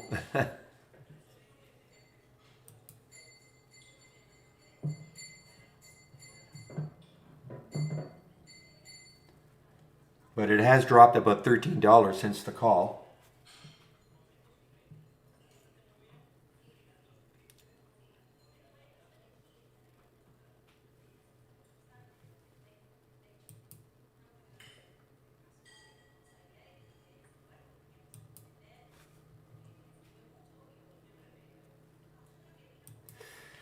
Getting too many cheap ones in my option scanner. I don't like them that much. Again, another one, IDEX. I mean, look at all the resistance right around that 212 level. All right, and my headset just died on me, so just give me a moment, please.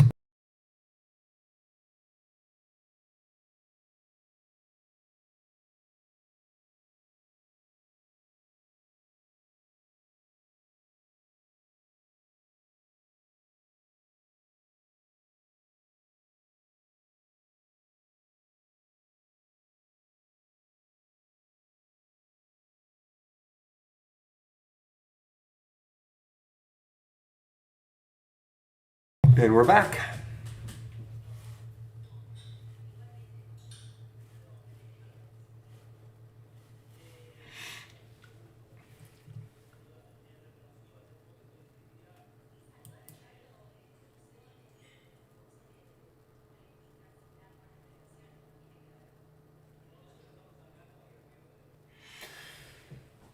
All right, guys. Well, obviously, I mean, the CCJ wasn't bad. I'm obviously not in it anymore, but it wasn't bad. Got down from my 23.89 short. It got down to 23.44 before it started to run up. So it wasn't incredible, but as I say, it was fairly steady once it broke down through 24 the second time.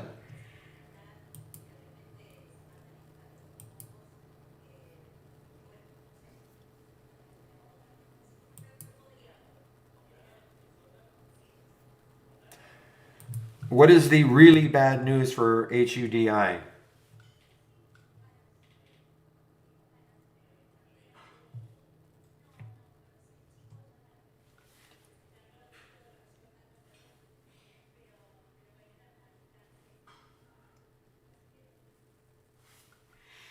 What's the really bad news, Baba? Other than the fact that the stock is tanking, but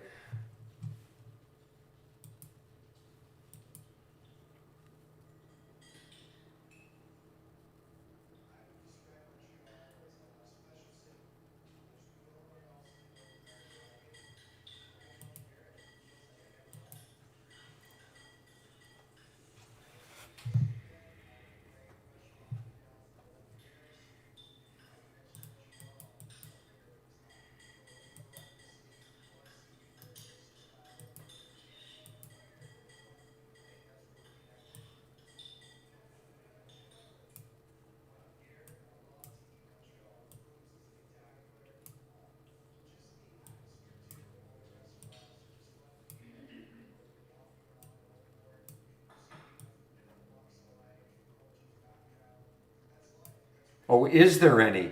No. Well, no. I mean, obviously the news is in the cratering of the stock, but no. If you're looking for a specific reason why this stock is doing what it's doing, no. But on the other hand, there was no specific reason why it was doing this either. Okay.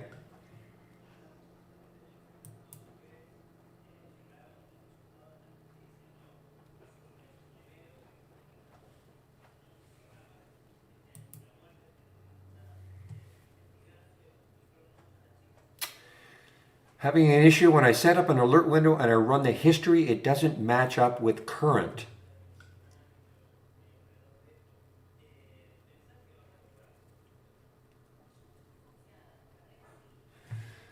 Okay, well, let's, I don't know, let me duplicate this window.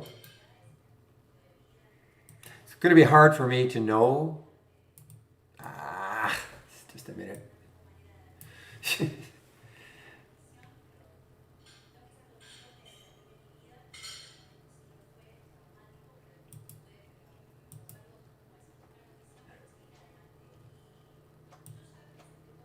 me a moment, please. I accidentally deleted something on my other monitor. Just give me a moment here as I try to resurrect it.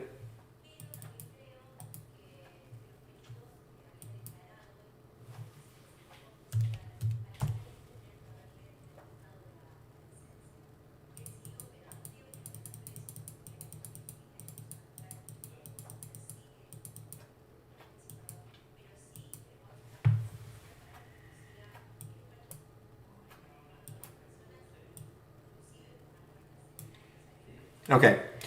All right, so I've duplicated this. Well,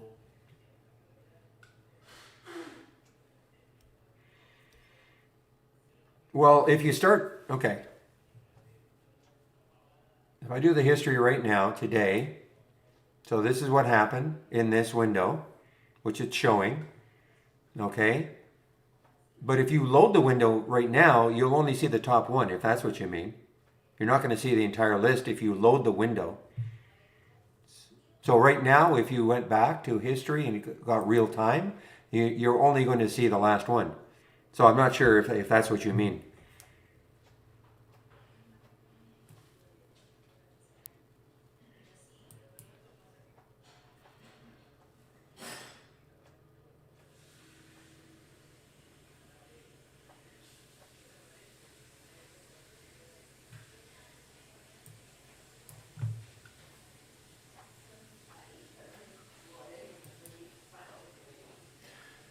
All right, all right. Okay, keep an eye on this one. Of course, this was a big one yesterday. IFRX, I got up to 519 or so. Meanwhile, HUDI is continuing its cratering action down.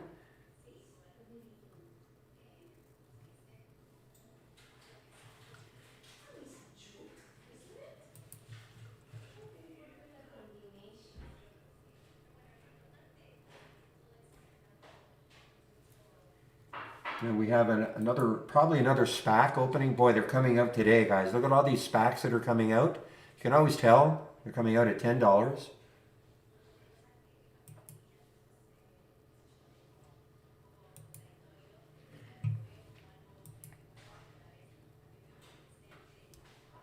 All right, you know what I'm writing about. Took a while, but it looks like it wants to move again. ARAY.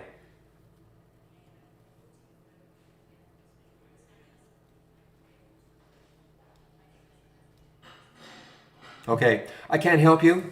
I just can't help you. You're going to have to go to our true tech support by low. Maybe give them the window and ask them what might be going on. I just cannot help you. I'm going to give you our home page. Okay. I rarely do a history, so I haven't encountered anything like that. So. But if you go to if you go to our homepage, start a live discussion and indicate what is happening for you.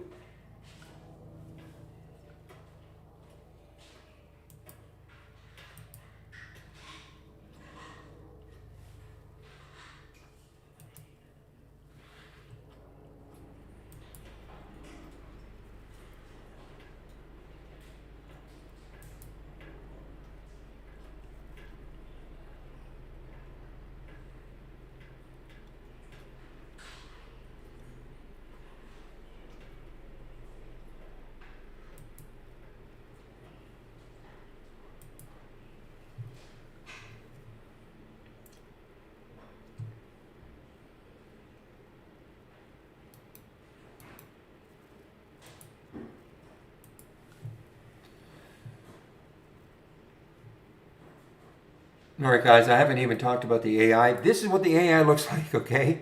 If you have our premium service, this is how I would watch it. I would click on New from our toolbar, click on New, and then AI/Holly Strategy Trades window. And this is the window that you'll see.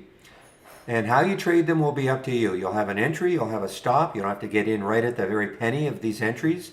You know, I never, ever, ever do anything until I look at a chart, okay? But how you trade them will be up to you. Just give me a moment here.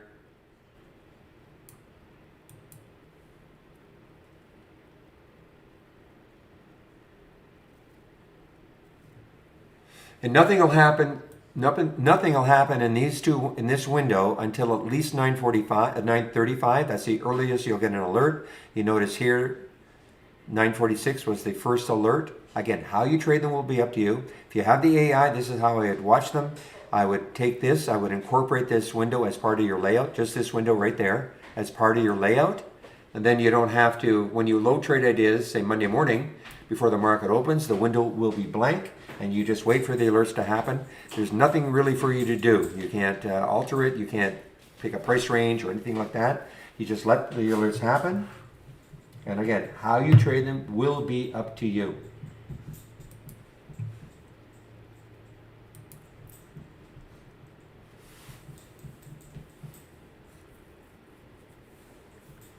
And this window here we call Brokerage Plus. And if you cannot have access to this if you're using our web-based version.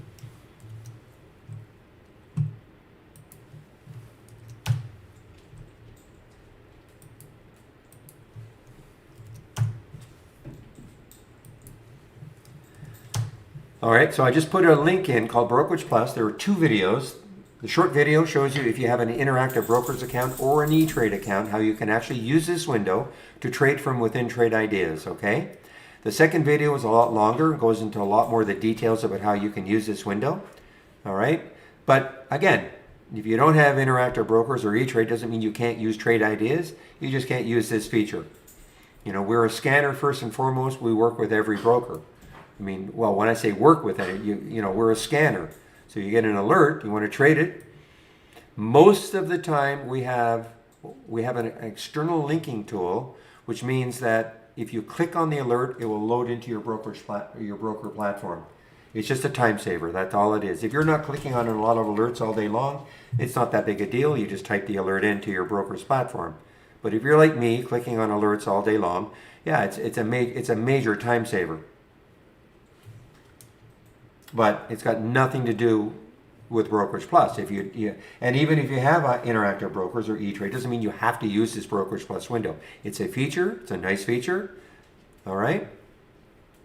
But the other huge reason for it is using it as a simulator, paper trader. If you're new to trading, for instance, let's take this ATEN, okay? I'm going to demonstrate what you can do. Say I wanted to take 300 shares, but I want to take it if it breaks out over here, 1820. So I'm going to show you how you can do something like that.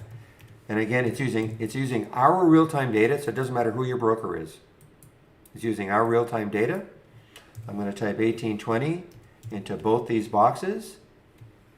Better hurry. Click the buy button. Yeah, so what happened is it went above the price. I came back down, so let's see if it takes it on the way back up again. But that's how you can take a trade, say a conditional buy order. I could have done it below the price or above the current price. And this is all in the simulator.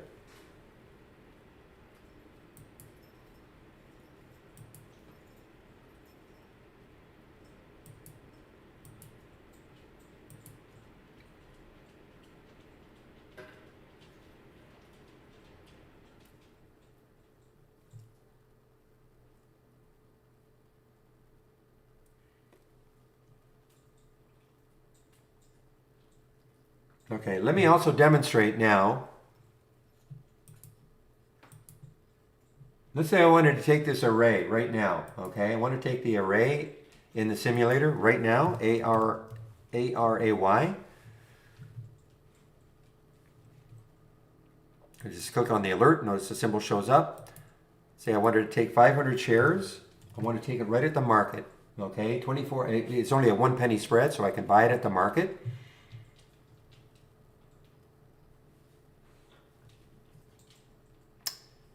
Okay, so it took the trade at 527, all right? I'm going to add a stop order at 507. I'm going to explain a little bit why I'm doing it 20 cents away, trying to make the math easy. When you get into trading, not every trade is going to work. You, in my opinion, and many in the room, you have to have a price where you're going to get out of the trade if it's not working for you. So I put this at 507. You know, I wanted to make the math easy. Notice it says minus $100. How did that happen? Well, the other aspect is, okay, and this is why you have to practice, because, I mean, you should be thinking to yourself, well, okay, I kind of get the idea that I should get out of a trade if it's not working at a certain price, but how am I going to know that price? Well, that's where the practice comes in. Just give me a moment here.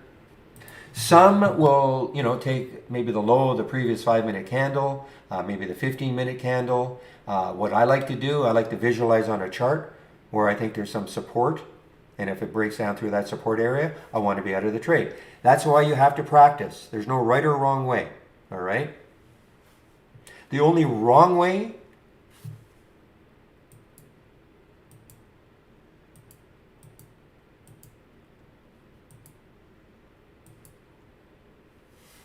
great stuff, guys, on the ARAY. The only wrong way, in my opinion, is saying, well, I'm going to have a 10-cent stop every trade, 20-cent stop every trade, a fixed amount every trade. That's not based on anything. Okay? So I think your stop should be based on something, you know, a breaking down through a support level, previous 5-minute candle low, maybe a moving average if it hits it, things like that, okay? ARA, wow, what a great trade, guys. I mean, I'm excited, yes. I'm in it, yes. Not only in the simulator, but and not at this price, of course.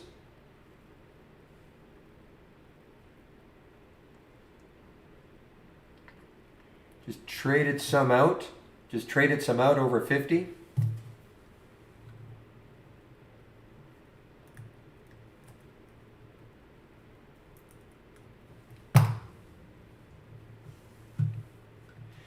So why does it say minus 100?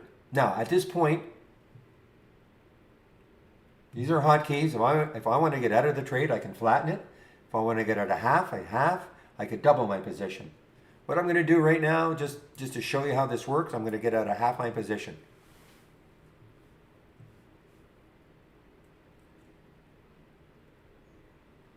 Maybe I didn't click it hard enough. There it goes. So took out half.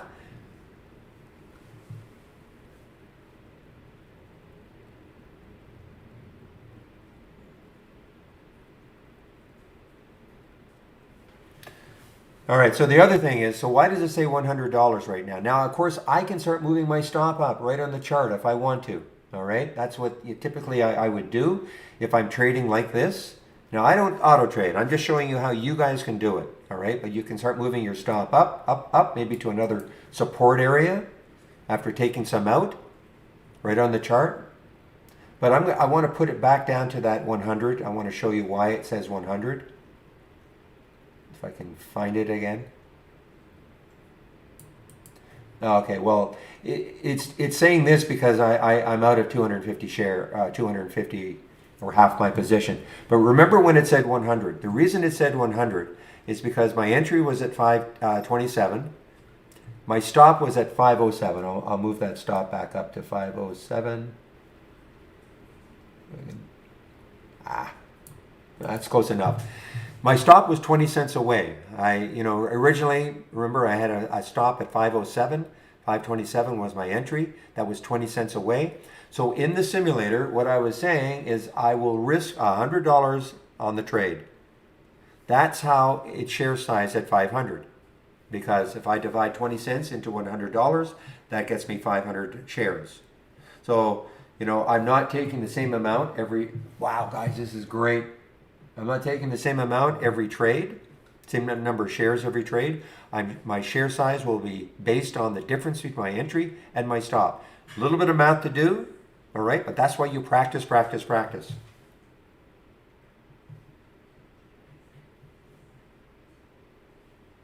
Guys, talk about something working out well. Again, and you had plenty of time to get into this one. Plenty of time. Remember what happened. Array got halted at $5. When it opened, it didn't really budge. And I thought, that's interesting. And I said, listen, if it gets over 5 again, this could get it rolling. And did I know 100% it was going to do this? Of course not. But as somebody pointed out, it did have some news. The news looked interesting. The news actually happened in the way back here. Really no reaction. It was right here. I think it was pre-market. There wasn't a big reaction. It was obviously a delayed reaction to the news.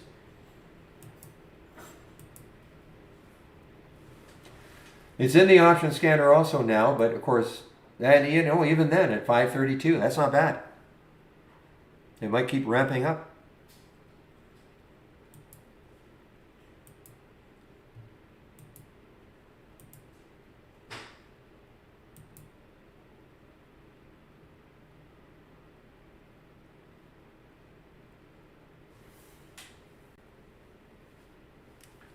Onion pick also, okay.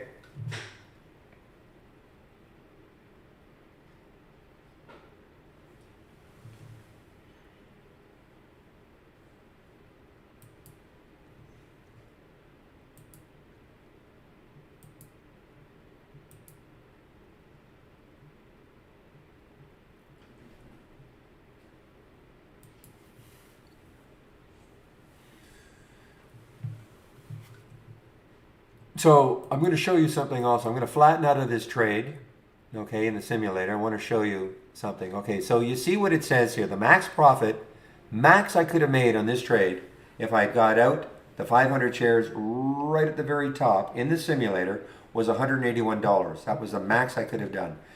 Where I exited twice in the simulator.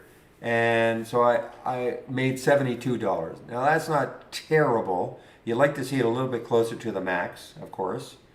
But what you don't want to see is something that would say maybe a max P&L of 500, and then you're out for 72, or worse, you'll let it turn into a loss. So this can help you also gauge how good are your exits.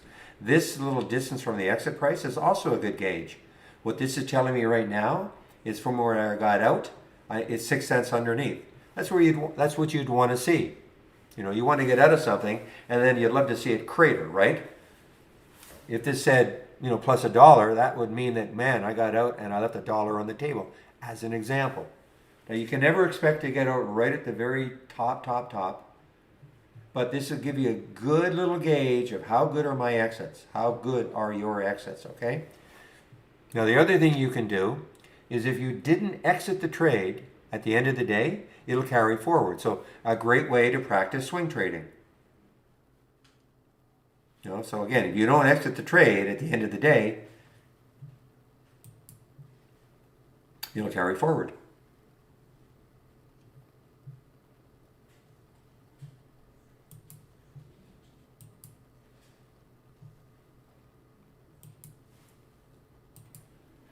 Oh boy, these SPACs are coming fast and furious. Here's another one, guys. And if you're wondering what I'm talking about, just look it up. SPAC, it's an acronym. Not a stock, I'm not typing in a stock. You can look it up, you'll get a detailed explanation. But basically, this is a SPAC. Okay, so what it says, it's formed for the purpose of effecting a merger, capital, stock exchange, etc. So what they're looking for, this is a public trading publicly, yes. They're looking for a company to merge with, thereby taking that company public. It's a quicker way rather than going through all the steps, tedious steps of doing, I guess what we'll call a traditional IPO. And the SPAC craze, I think, is probably started a couple of years ago. And it's just gaining more and more companies are doing this. So you can when you check the news of these SPACs, you'll usually be able to see who they're looking to merge with. A lot of these, of course, the SPACs that try to merge with an EV play and all, obviously, you know, EV is hot. Electric vehicle, that sector is hot.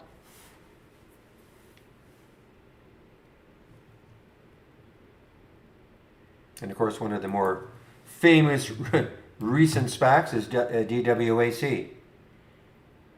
Okay, the media platform, DWAC. And it just exploded all the way up to 179. Pulled back a lot, of course, but that happened, of course, last week.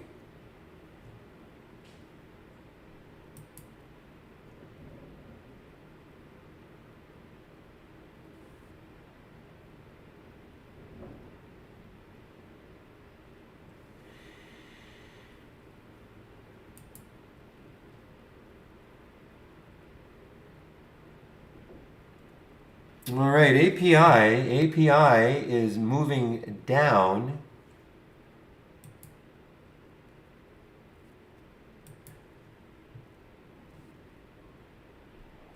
So this is an all-time low now for API. This looks like this was an IPO here, back here. And it did shoot all the way up to 113, but look at this. I mean, my goodness, a disaster. Absolute freaking disaster. I mean, imagine if you were up here at 113. Now that, I don't know if that happened on one day. Got up to 113, pulled back to 96. You might have thought, okay, that's a reasonable pullback after that move. And then the next week, just cratering. Disaster.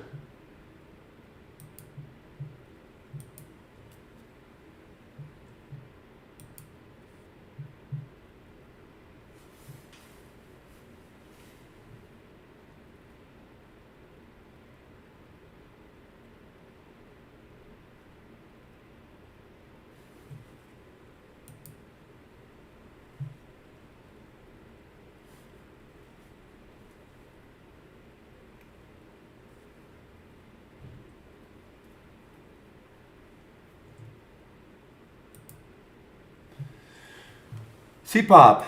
You guys, I saw somebody mention CPOP earlier. CPOP. I think Zach or somebody else. CPOP. Pop.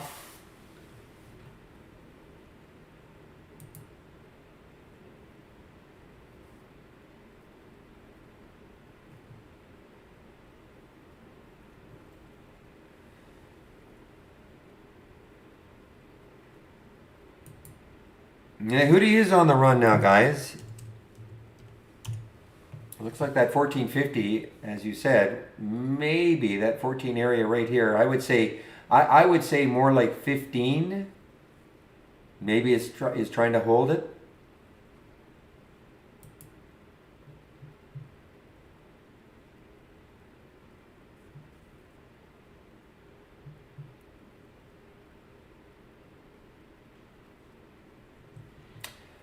All right, guys, U.S. Steel is still strong. X is still strong. So this is something, you know, if somebody thought, you know what, this is such a great move. It's on earnings.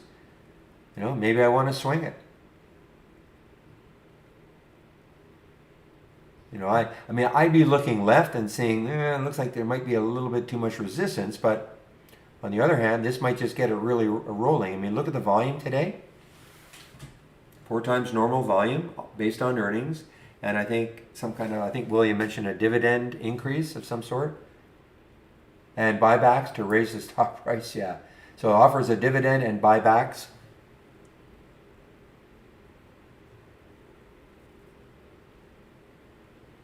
So here's the CEO trying to pump some enthusiasm into U.S. Steel.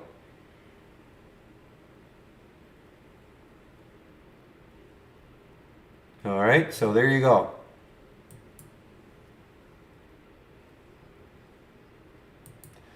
Should have shorted best. I didn't short best. Look at this. Bunch of nonsense. Pop up, $3.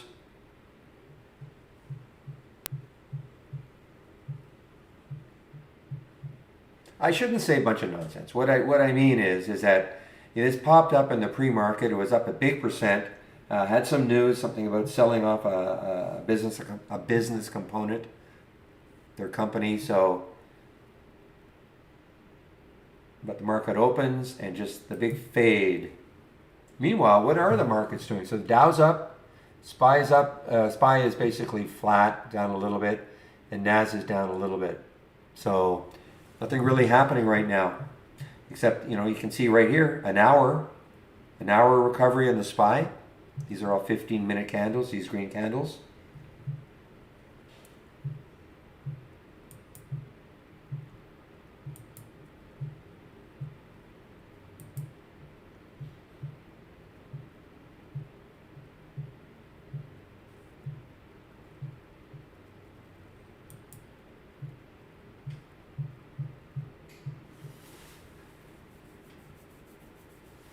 All right, well, that's too bad. I thought Array may try to get up to that 6th level, but nonetheless, nice break off 5. You've got to trade these, though.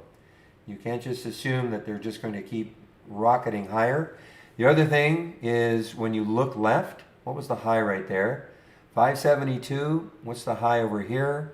563, 566, $6. So, you're getting into quite a bit of resistance when it got up to that 572. You've got to be aware, looking left on the higher time frames, to see where you could get some stalling, and that's virtually where it stalled.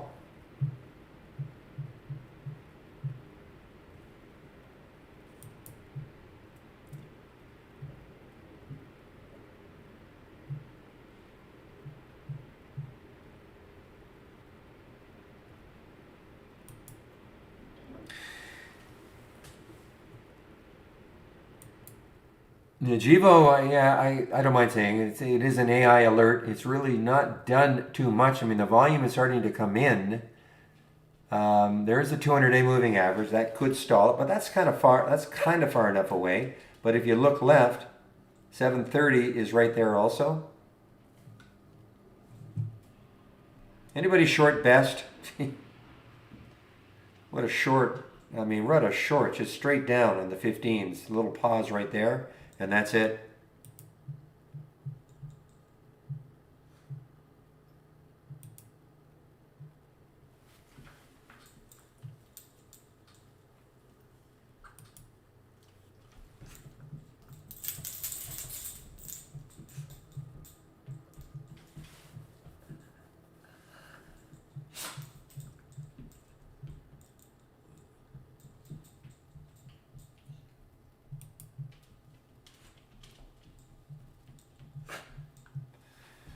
All right, you guys are talking about double I, double N. Let's take a look at double I, double N.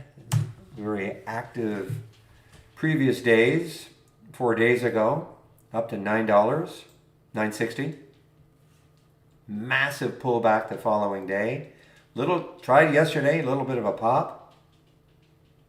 You know, maybe if it gets over 5. I mean, the volume is coming in, huge volume coming in. So maybe if it gets over 5, that might get interesting.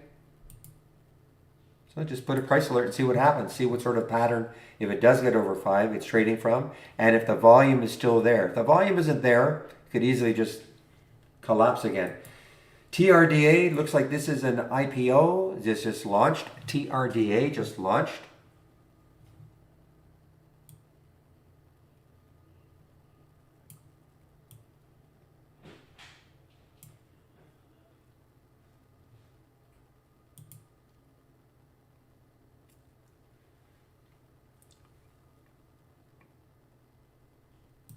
$181 million.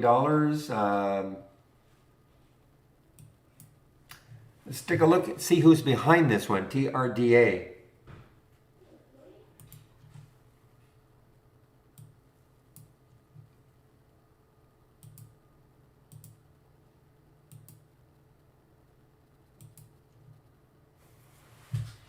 Okay, so I'm going to my IPO calendar, and here it is. Here's TRDA. This is not nothing to do with trade ideas. So here's who's behind it. So we've got Goldman Sachs, Cowen, and Evercore. So we've got, you know, obviously a big heavyweight, Goldman Sachs. It was priced at 20, and look where it is now, 28.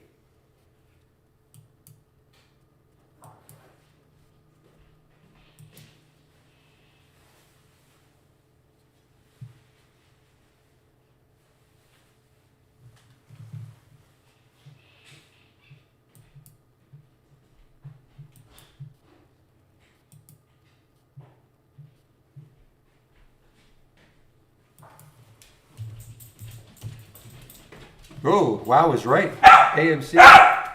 Just a minute, please.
Thank you, Becca. Muted. Okay, here's my...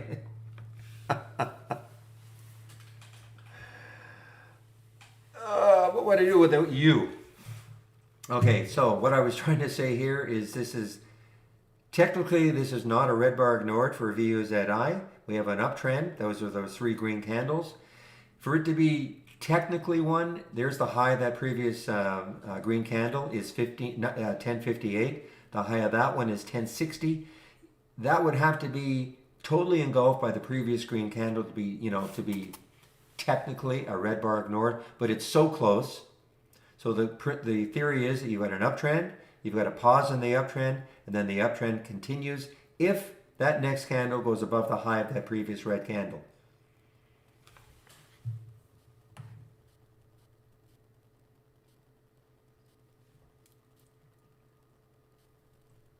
So the trigger would have been about 1060. Now, has it moved a lot since then? No, but you can sort of see the room it has. I'm not saying it's going to get there.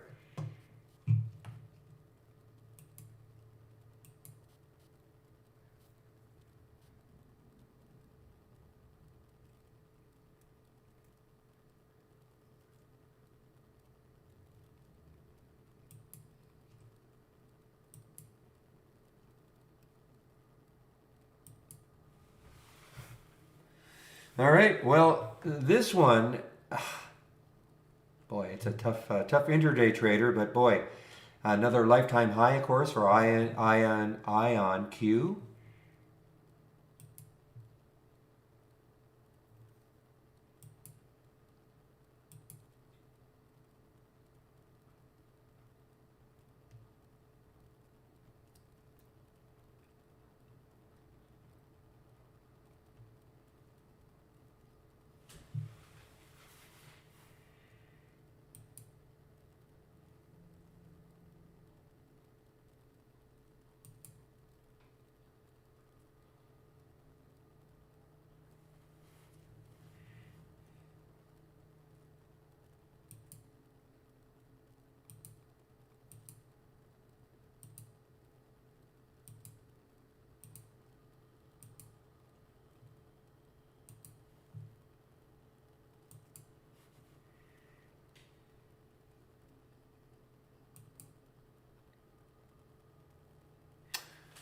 Oh, I have to delete bets. Look at this. I mean, it's gone negative. Not only did it drop from the pre-market highs, which was a big percentage move up, now look at it. Now, if you're short this one, somebody said they were shorted.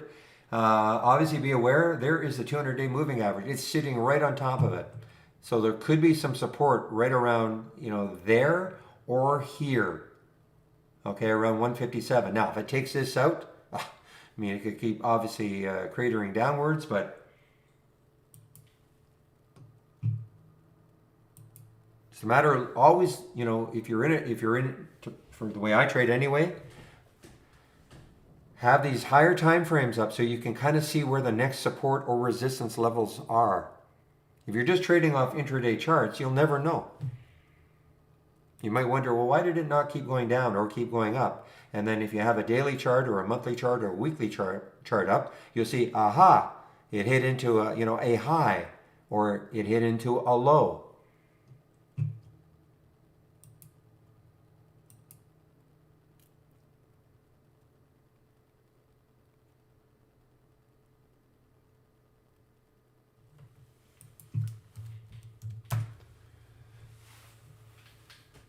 No, let's do, okay, November 1st, so they're supposed to release earnings on, what's that? That's Monday.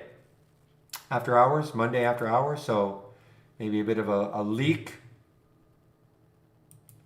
And this is what Zach is talking about, the old traders circulating,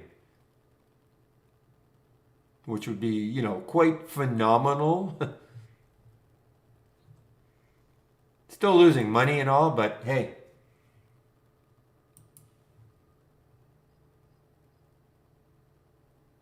It just looks good, when you see the percentages, it looks great.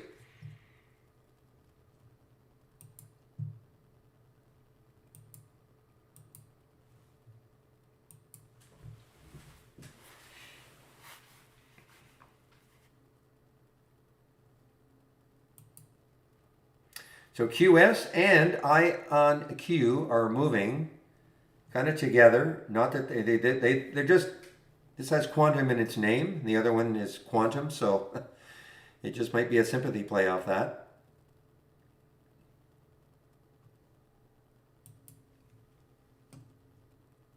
And it had earnings on the 26th, so this is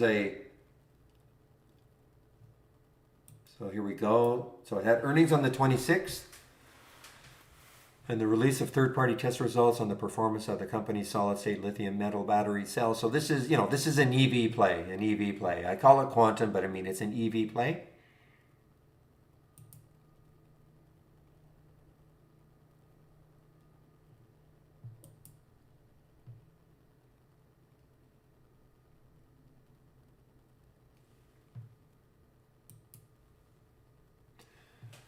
Whoa, there's some sun in Vancouver today after a year of rain.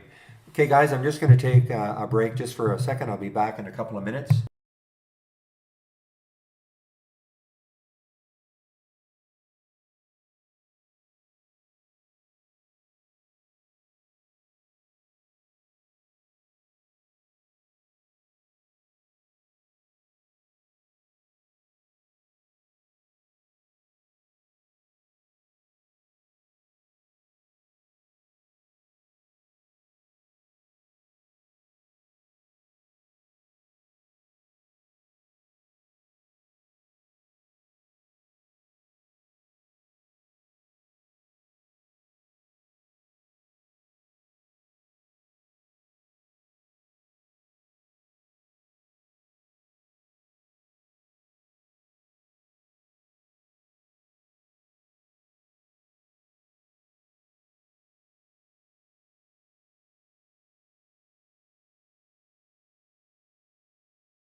All right, back.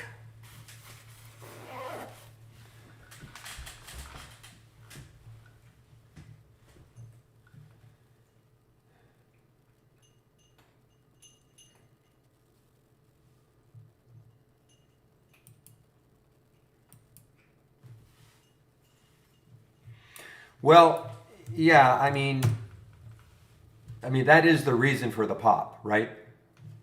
The circulation of the headline, whether it's true or not. That's the reason. And then you get this, the Benzinga news desk cannot verify these numbers. So, I mean, hey, listen, a lot of games, guys.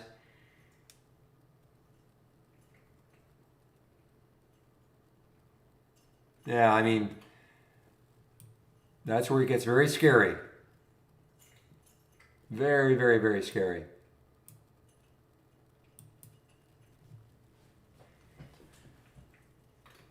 Mass, how does array look to me? I might get interested again if it gets over 5.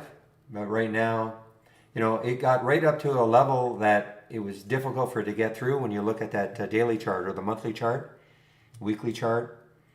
Look at all the resistance where it got to. All that resistance right here. That's where it got to. So, even if it gets over 5 again, and if it got over 5 again and a person took it and it got back up to 570, that'd be awesome. But, right now that's a steep pullback.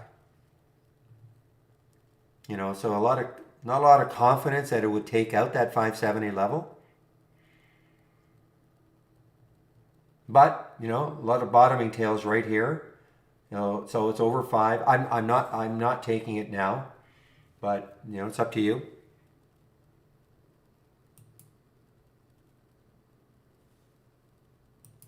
Oh boy. Telling you guys, the other, I mean, Real gave us this one, the 10-day daily breakdown and breakups, about, I don't know, a month ago. I massaged it to get it to, you know, how I like to see things. And it just gives some great alerts all day long.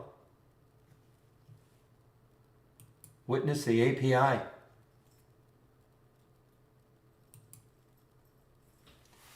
You know, and when you get an alert like this and you see, I mean, this is an all-time low, obviously, and there's nothing holding it up. I mean, I'm not saying, I don't know where it's going, but all I do know is that there's nothing on the chart that is going to stop it from moving down.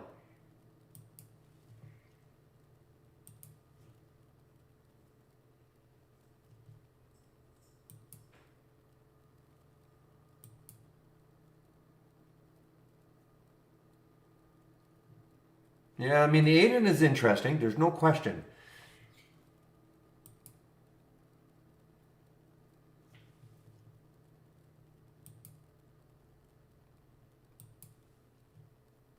But I'm holding out for, well, I have an alert. Maybe I should set a little bit lower here.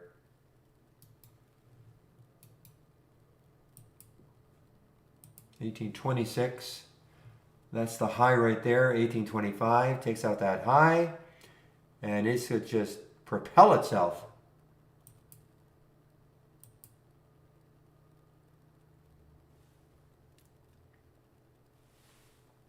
Aura, it is open. 14.10.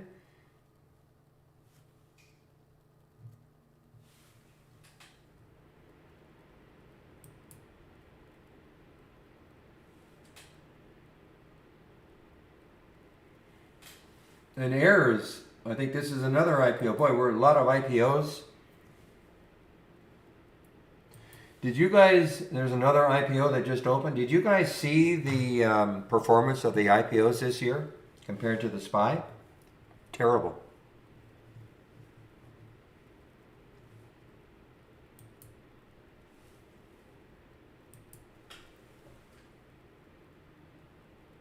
All right, guys, Jiva from the AI, and you know that these are the ones that I like, the ones that are under $20.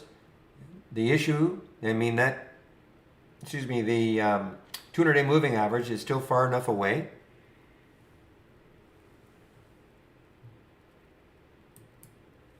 And that's why, of course, I'm paying strict attention to the ATN, another one from the AI.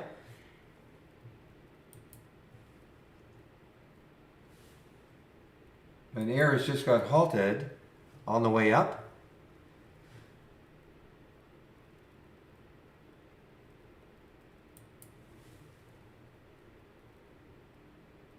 So this got, let's see now.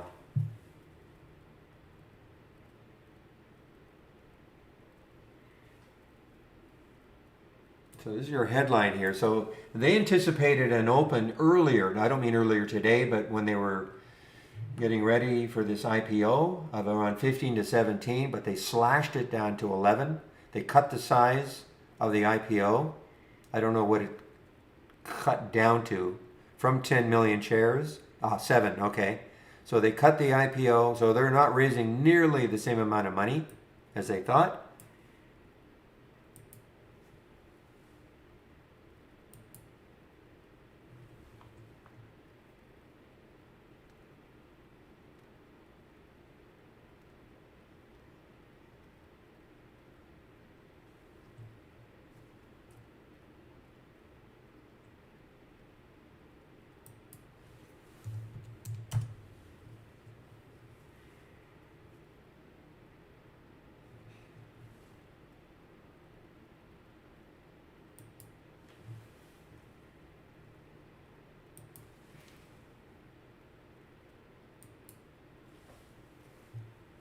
Give me a moment here.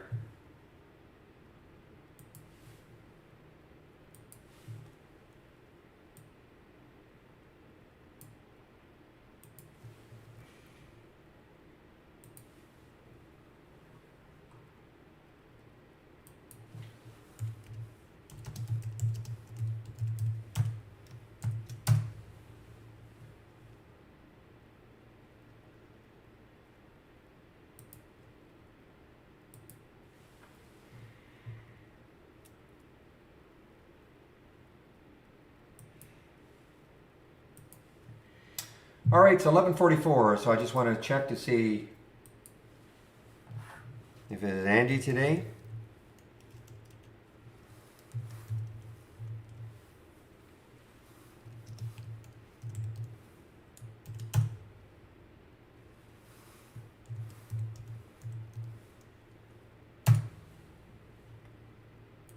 Yeah, okay, it is Andy, okay.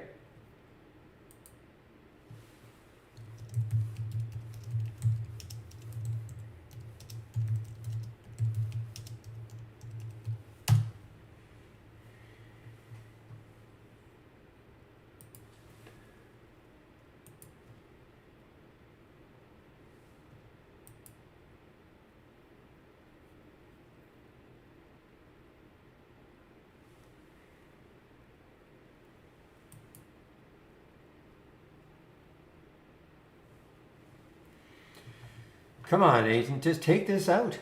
You can do it.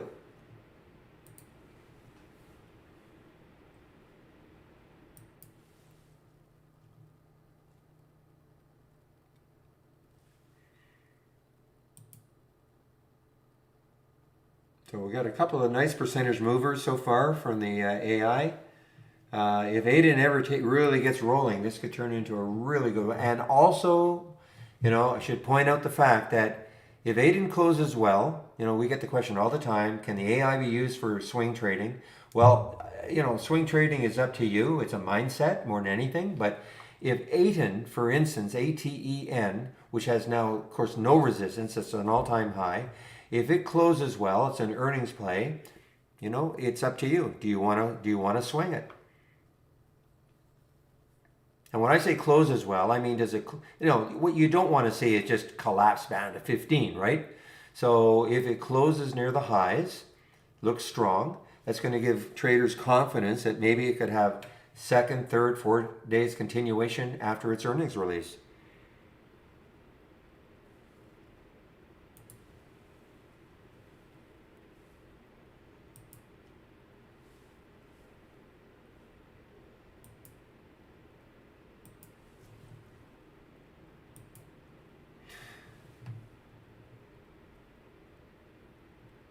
Yeah, so my guess is that best curled up over the 200-day moving average, right?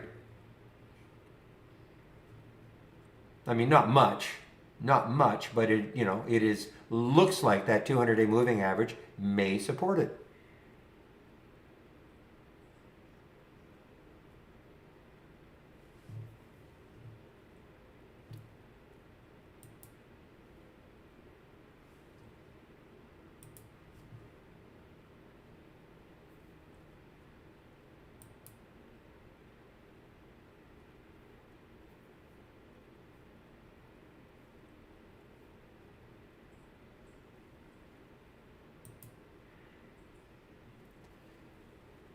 Oh man, DCRC, another SPAC. I see it is alive here. DCRC on the way. Decarbonization plus, so another SPAC.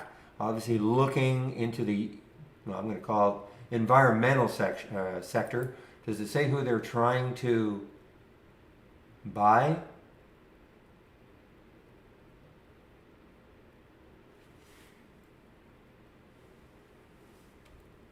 Yeah, I'm not sure who they're trying to buy.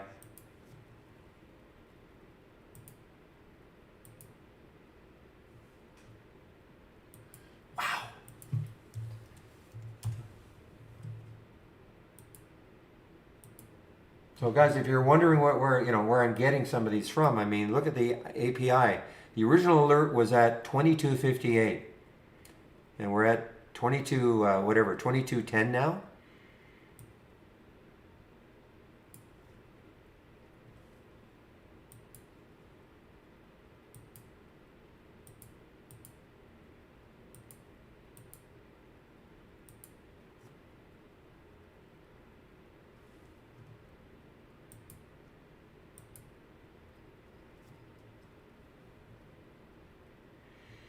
Again, these two scans are available: the 10-day daily breakout and the 10-day daily breakdown. I have to admit, I pay way more attention to the breakdowns. And if you don't want to short, well, first of all, you can always practice. You know all you do to short. All you have to do is hit that big sell button.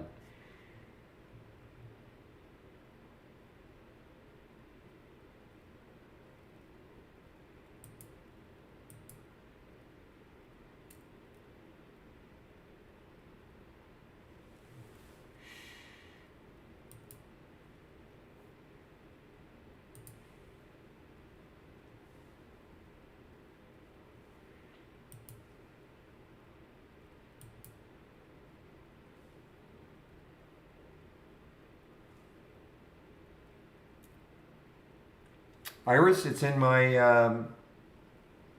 You should save my link, Iris. I know you come into the Q&A every between 12 and 1 every day. Oh, not every day, but many days. But you should just save my link, okay? Save my homepage link, and all my scans are there. Okay? And when you click on my link, so here are all my scans. Click here, and these are the ones I'm talking about. The 10-day daily breakout, 10-day daily breakdown. I don't have them all up and running. You can't. I mean, there's too many. What I've tried to do is create enough different types of scans for different types of trading styles, okay? But it's right there. Just save my link. You can look, then, you can look at this anytime you want. Those scans, anytime you want.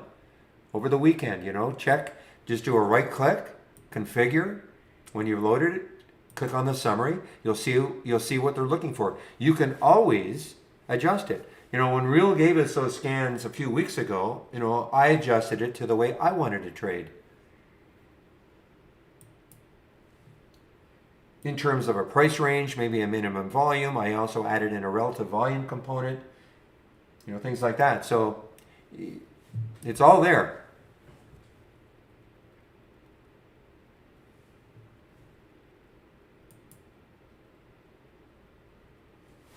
Now, does it mean every time you get an alert, you take the trade? Of course not. First of all, there are probably too many. But, my whole thing about the API, I get the alert.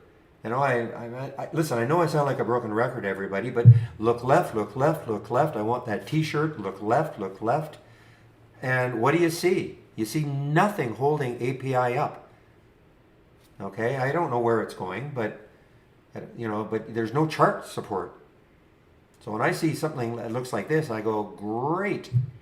Gives me a lot more confidence to get into a trade.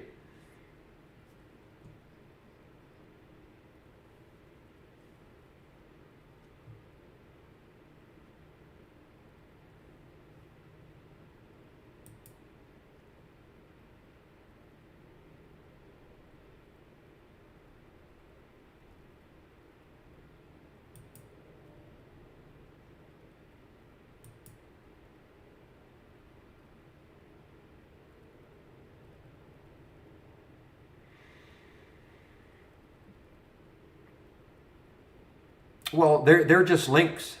Okay, they're just links. Okay? So I mean, to get to take any one of them, you just click, you're in the trading room, so you save the link and you just click on a link. So I click on the 10-day data and it'll show up here. And then I just highlight the whole thing, copy it, Control-C and copy it, and then file load from cloud. Okay, and there it is, right there. And then you just load it. Now, I mean, that's as simple as you can get. So the fact that, when you say it's on the web, it's just a matter of clicking on the link.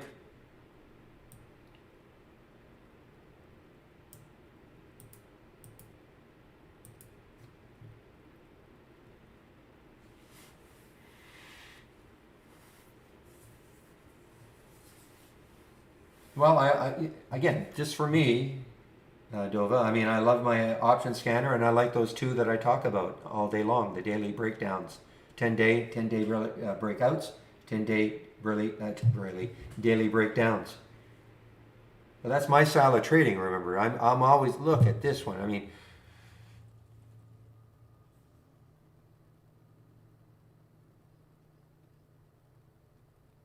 it was easy to get because it wasn't down 10%. Tons of shorts available, 1.5 million shorts available.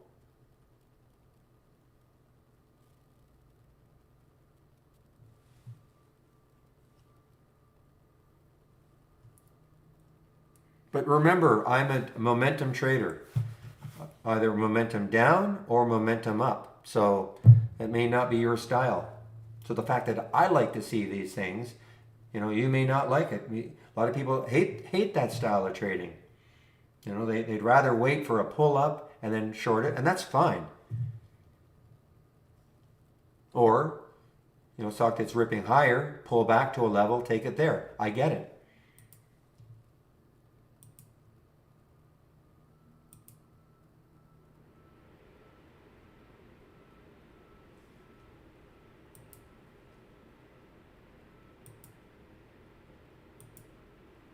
I'm not a dip buyer, no.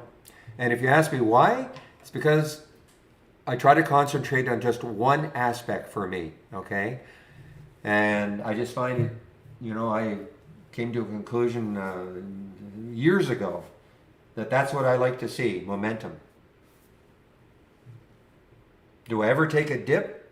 Every now and then. If somebody points it out on the in the room, I'll take a look at something, and if I see maybe a setup, yes, but I'm not scanning for dips. And that doesn't mean a person shouldn't do that. I mean, it's just how I trade, that's all.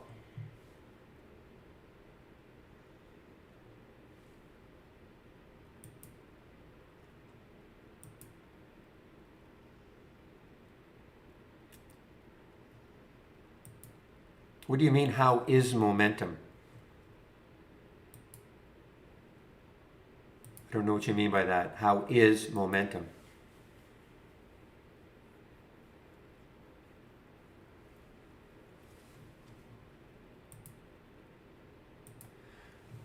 Well, okay, a stock like this, it has tons of momentum on the way down. I mean, there's nothing holding it.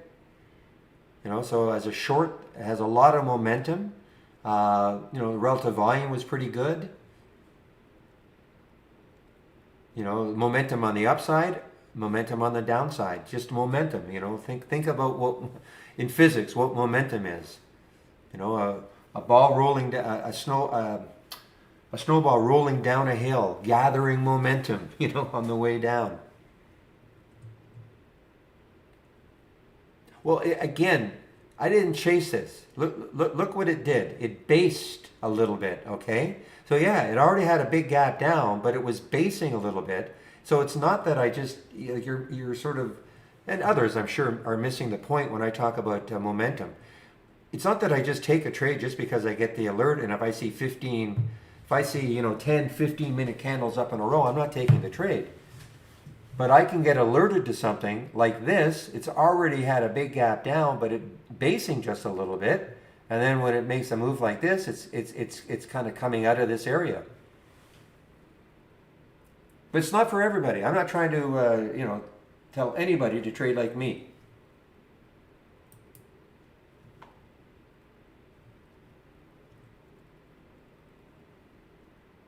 You could see a stock like this. Look at this. I mean, it's up 28%.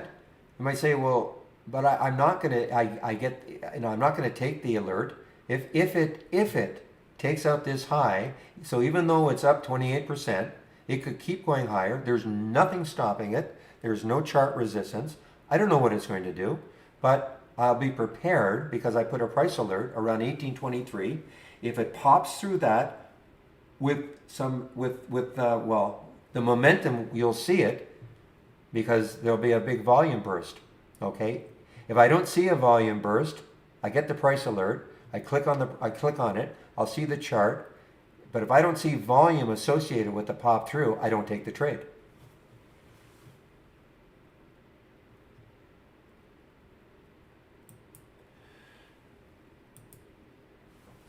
what do I think of Neo and this dip?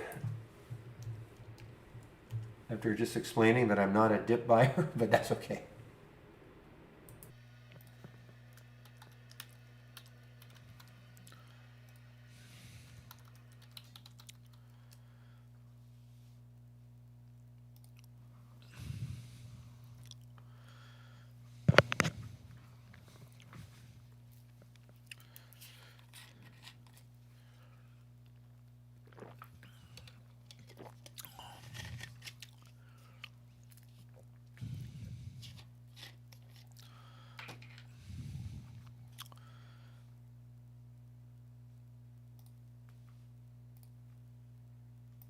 Hello, everybody. Let me know when you can hear me.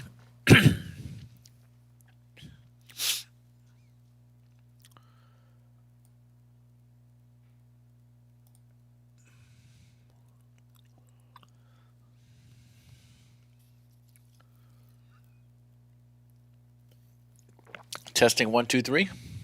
Testing 1 2 3.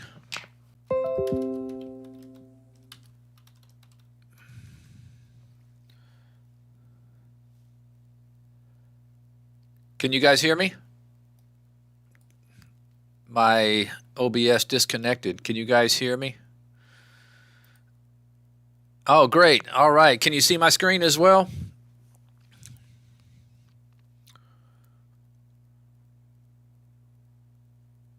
Okay. Thank you, Dave. Thank you, Lando. All right. Yeah, my software that I use for this, it just disconnected for some reason. I'm not sure what happened. Maybe a little hiccup. Hey, Jacques, how are you?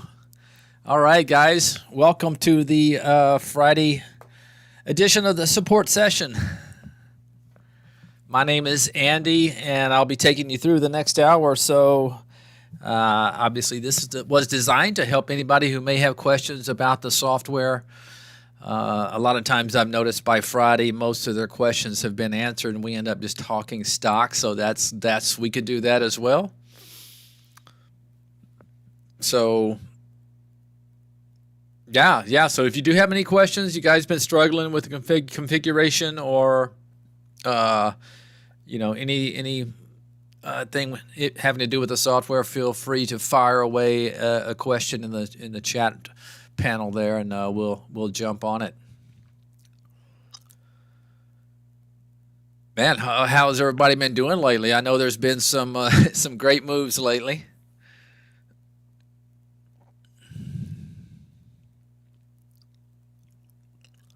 I'll have to tell you guys about my biggest trade lately. I think when I was in here last week, guys, I actually called it out when I bought it, but it was BBKT.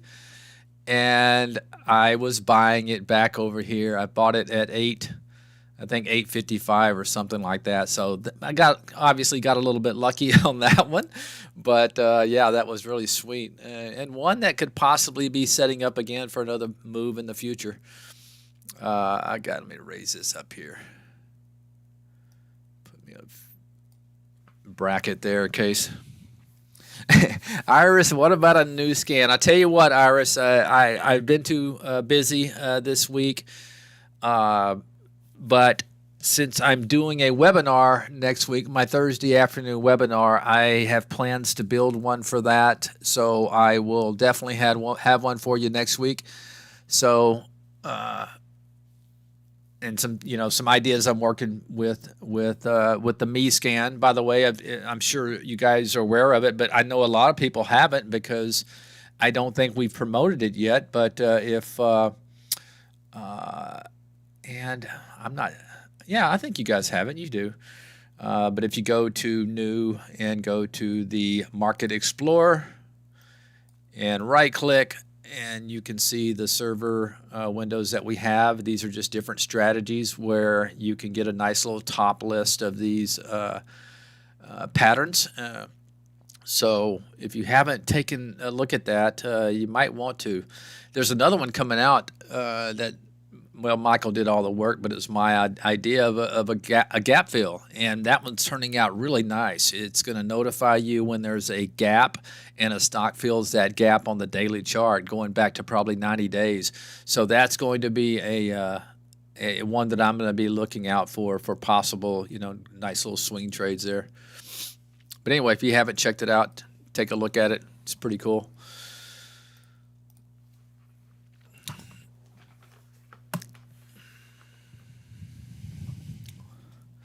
Let's see. Currently, I am in X.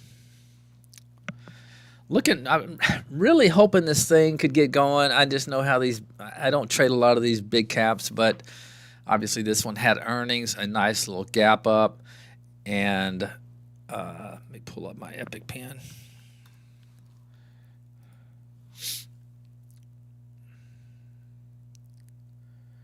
Yeah, Iris.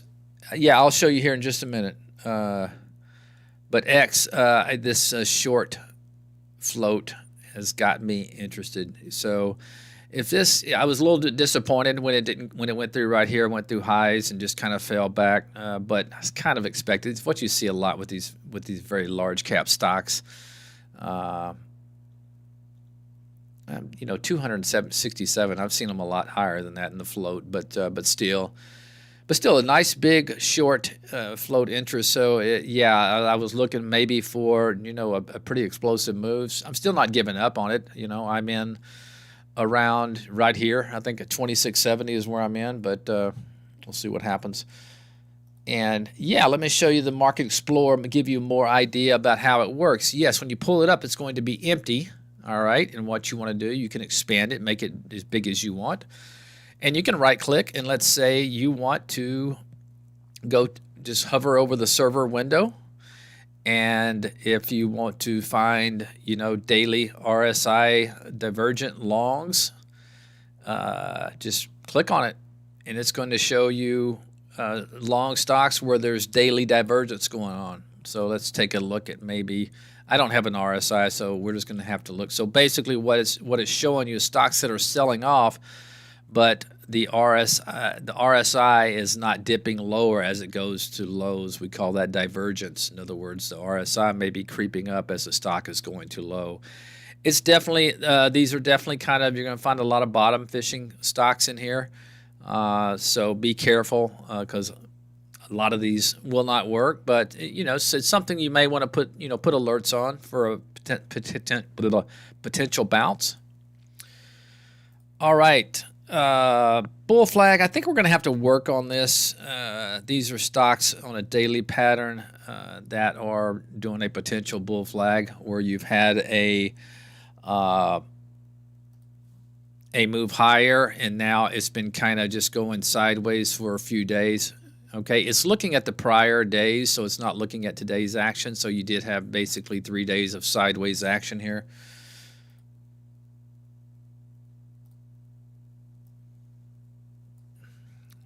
See if we can find any more bros. Oh, see, that's a beautiful one right there. See what you got? Bull flag. You got a nice little move higher here. Okay. I helped create this with Michael. So what you have to do is you have to have a move up of at least like 3%, and then you get sideways action. So that's a good example of a bull flag. Okay. You're kind of flagging, and then you pop out of that flag. So nice one right there that you could have picked up on this morning. It would have been in here this morning as well, obviously. Let's take a look.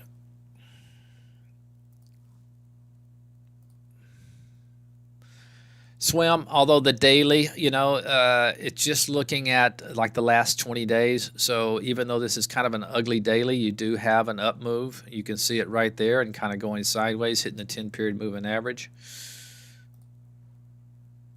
Ooh, I'd like to see this one because I know this is coming through. There you go. And look at that move it's got right now going on. You got your up move.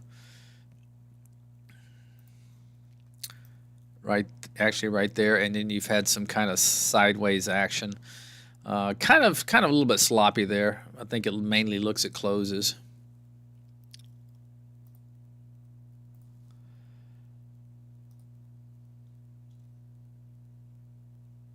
There you go. That's a beautiful one. See the move there, and look at this wedge, okay? This one is one I would definitely have my eye on. Look at that. It's a nice, beautiful wedge there. which is also a kind of a flag pattern. So this is what I would look for. Maybe when it takes out yesterday's high, you might want to put a price alert right there. So maybe, Michael, I mentioned to him, that we had this was really too many stocks were in here, but boy, these are looking pretty good. I'll let Michael know.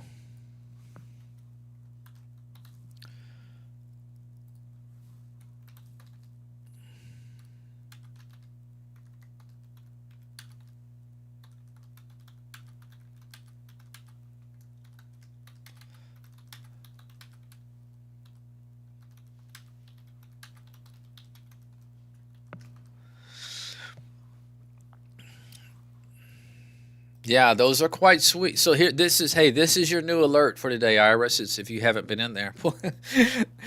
Really, this is some ones where you can find. Look at this Lissy here. This is one I would definitely have my interest on. Look at that going into today. Now I missed that. You can see my alert went off this morning, and I was busy with other lithium stocks. But look at that. You had an up move, even though most of it was in one day. You still had an up move and then a nice little sideways action flagging, and there you go.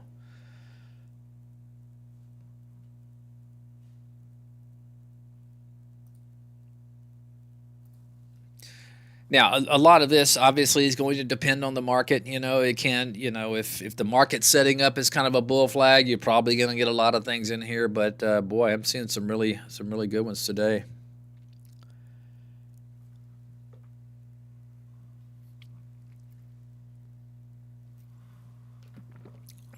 Yeah, thank you, Chris. Basically, that is your average true range over a 14-day period. Just kind of tells you, give you an idea of the potential move you can get in some of these stocks. Like if you look at Bros, that's a pretty decent. Now these are based on dollars and cents, so it's not a percentage. So some of them may look like they're high, but Coin is a $326 stock, so it's just letting you know. Ooh, nice little flag there as well. Yep, there goes Spies to all-time highs again. All right, X, let me see you do it here, buddy. Just go. I don't know if I'm going to get much out of this. The volume, I was hoping for, more volume. But if the shorts start scrambling the cover, it can definitely kick in.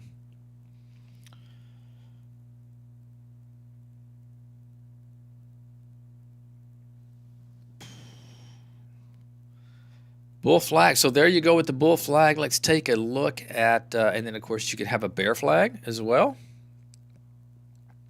Going to be just the opposite. Stock has moved down and now it's flagging sideways. Could be going lower in the near future. There you go. I won't spend too much time on this because most people, especially in this market, have been playing the long side. It's been a tough market to short, that's for sure. What else do we have? We have 80-20 cross. From what I've seen so far, I'm not seeing this is just full of 80-20 crosses. I haven't, just too much for me. I don't want to have to go through all this stuff. And just from what I've seen so far, it's not all that great. I think Chris was saying the same thing the other day. TI strength is just going to show you the kind of, I guess, the archived of our TI strength stocks. So pretty cool. And we will be adding some more, okay? And that's what I'm talking about building on. I think I want to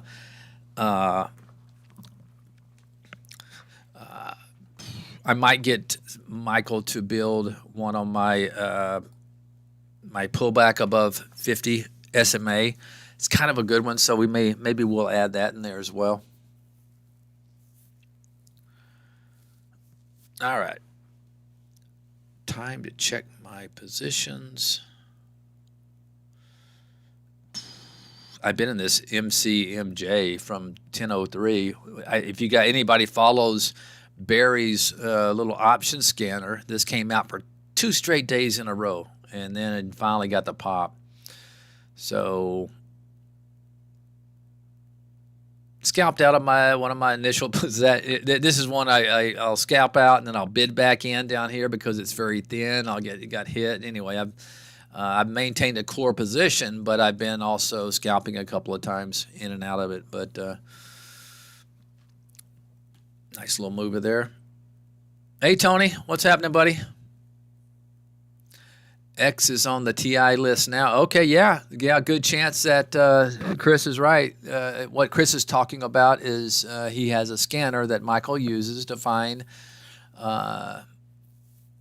the strength alerts on. And he said X is showing up on there now, so I guess that means there's a very good chance X may be added on that come Sunday night.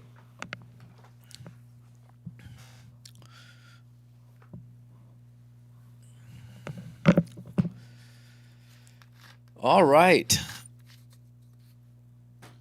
Positions I have left now. I mentioned X. I mentioned MC. I'm also in this F cell. I did scalp out some at 8:03 this morning, but liking this pattern. Bought it yesterday at 48. The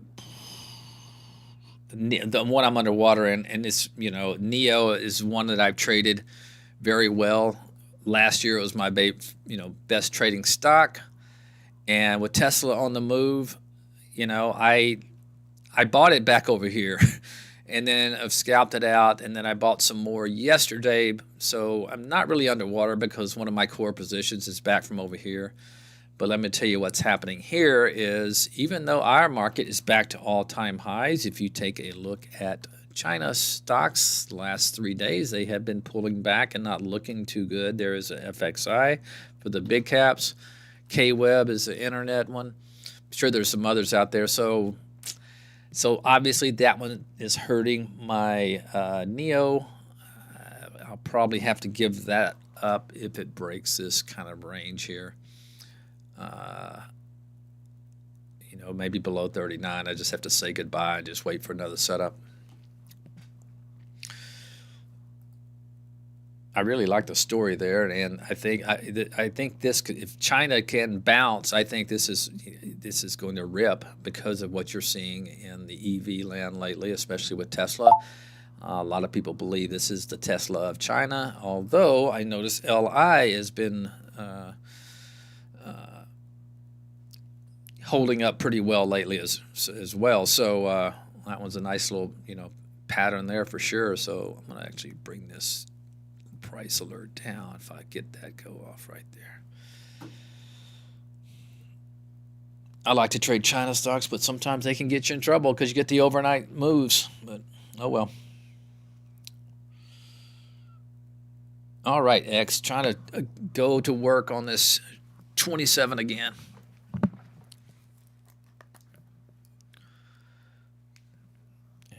This is my biggest position, so I'd like to see that go.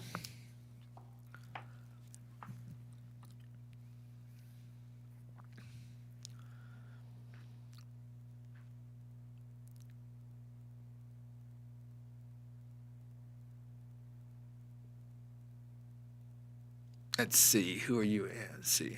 Hey Sam, how are you? You're welcome, buddy. No problem. I hope that version worked for you. And I know some of you guys, experiencing a little bit of lag with the new version on some of the charts.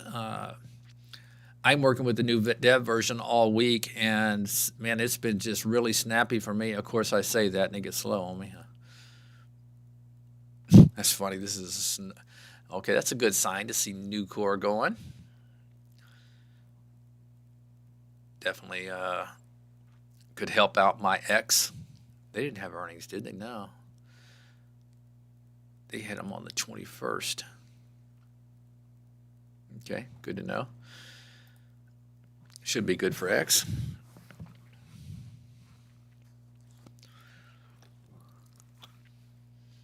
But if some of you guys, are not crazy about the docking right now, and you just don't want to put up with a little bit of lag that you're getting, you can send us an email, and we can get you another version. It's one of our older versions. It doesn't have the docking and all that, but you're not going to have the experiencing the sometimes a few second lag. We're working on it. It's our top priority. Let me close out. You know what I think? I think what's happening is I got too much stuff open up and I'm running this. Let me close my docs here. Make sure I don't have any more open. Let me close it. Yeah, I have not spent it's been just very snappy all week, and I think it has to do, it's coming back now with the this OBS, the software I'm using to screen share. Probably taxing a little bit, although it's pretty snappy right now.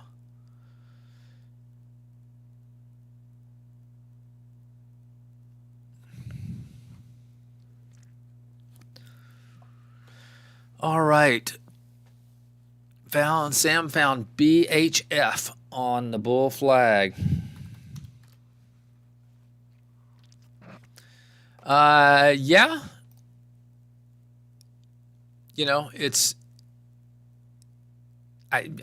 I'd rather have them in the upper end, when I'm looking at them, and that's one I think recommendation that I did make to Michael is maybe have these things where they have to be in the at least above the 50% range of their 5-day range.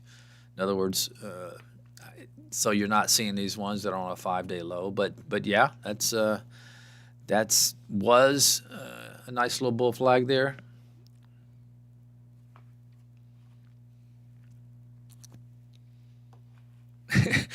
Would be great to shoot some ideas and take over the world. Uh-oh. REKR.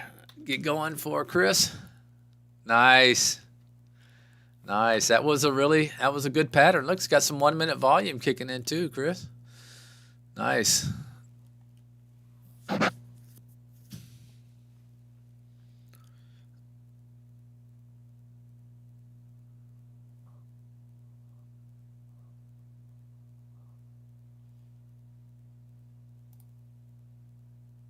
It's funny that Nucor is the one coming through highs on my extreme volume high-low pro, and X can't make it, but I'm definitely not giving up hope on that one.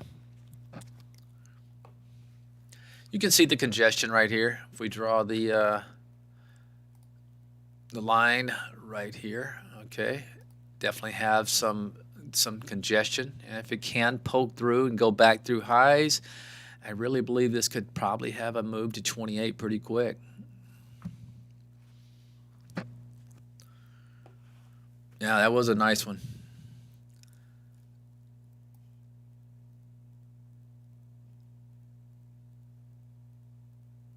Oh, that's on your the TIS alert, huh? Been tracking it for yeah, you have been tracking that for a while. I know because I've seen you mention it.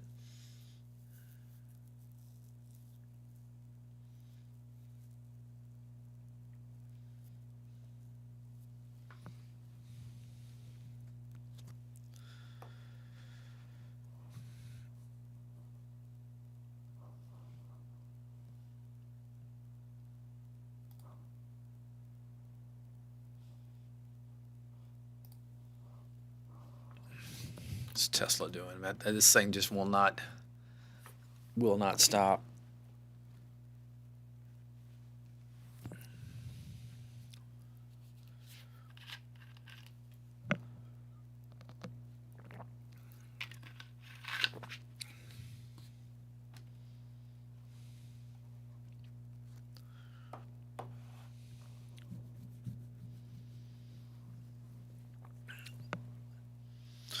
All right, guys.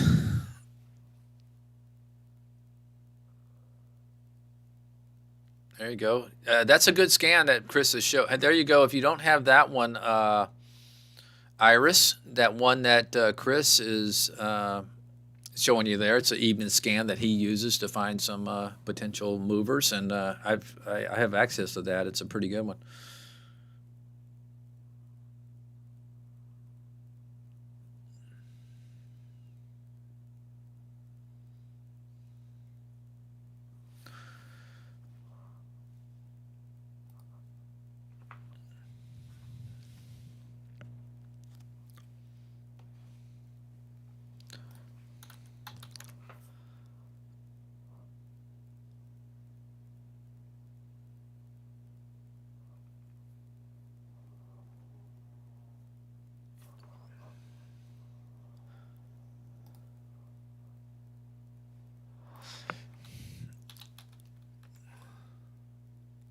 blink, maybe trying to go back to highs.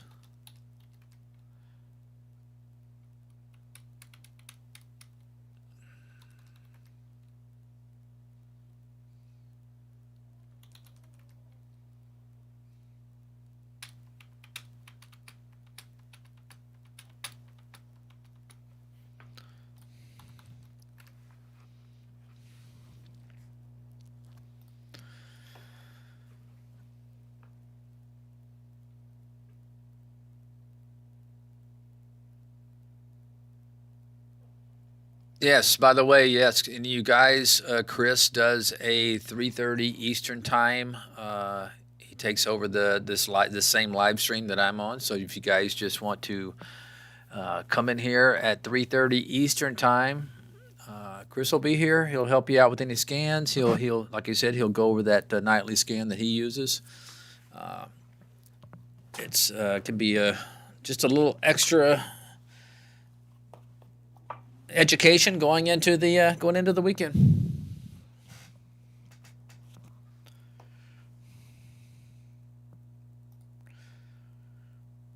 And I took my eye off this Givo earlier. It was a nice looking setup there. This is a Holly call.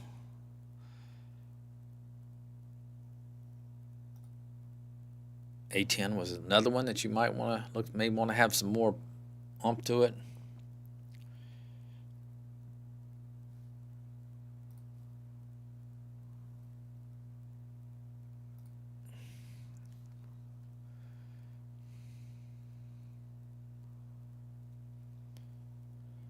And I see Givo came through the Extreme Volume High-Low Pro, so that's always encouraging.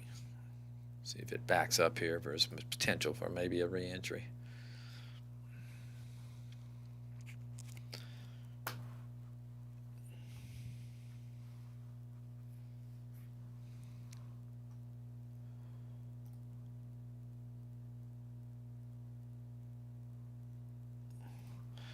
How is Amazon doing today?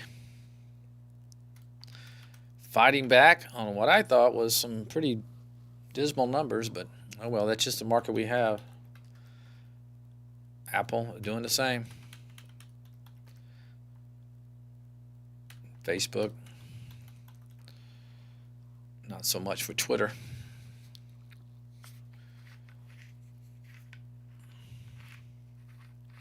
Hey, Mike, what's happening, buddy?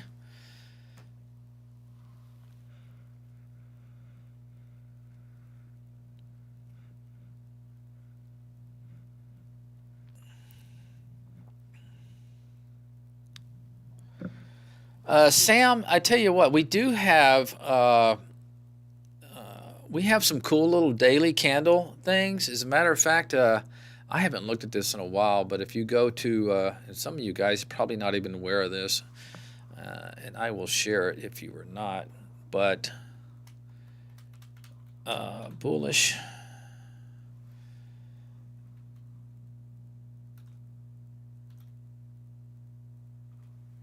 Daily candlestick patterns. So this is and I will definitely share it. Let me go ahead and share it now while I'm speaking. So if you guys want to pull it up and look at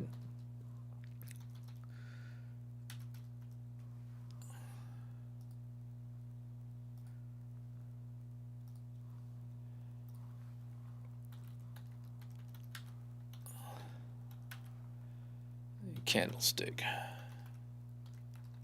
Just put candles.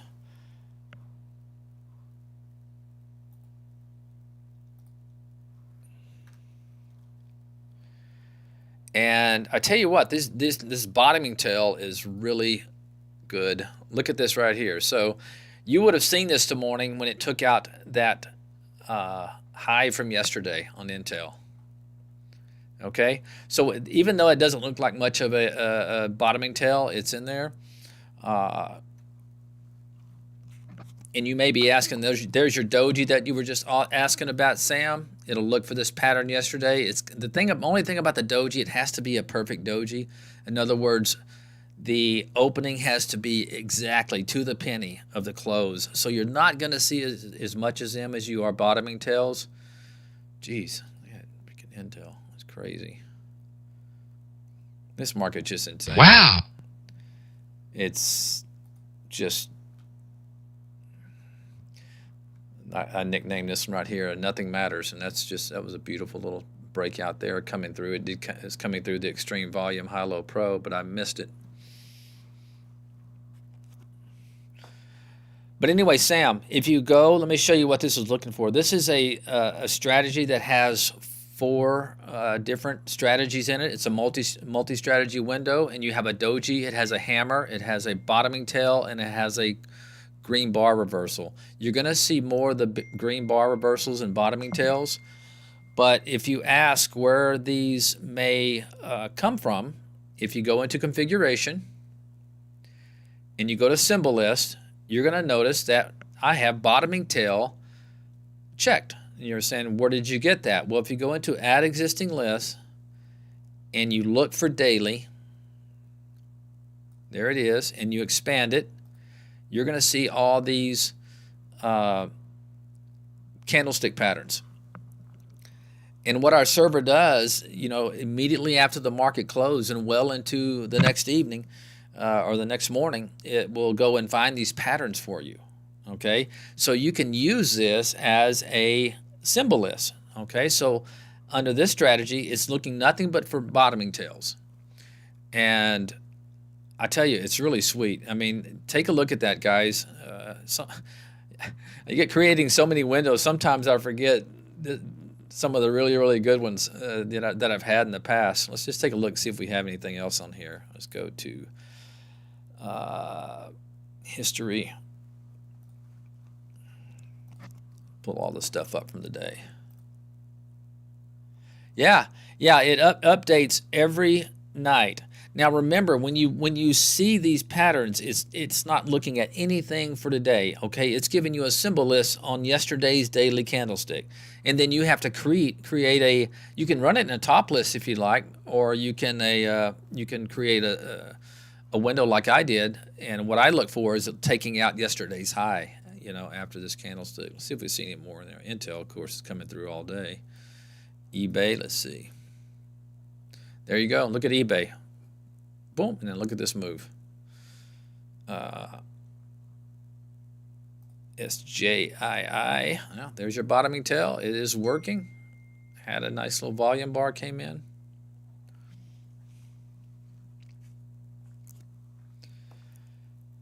GHG. Oh, look at that. It's beautiful.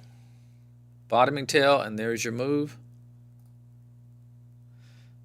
There you go. This one, not a whole lot going on there, but there you definitely had a bottoming tail.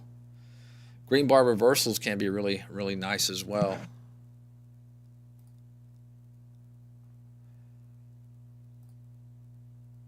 There's one right there. Yeah. I mean, I need to put this somewhere in my layout. Now there's one that really didn't work, but I would probably look for more of a. That's kind of an ugly. Plus, it's a restaurant.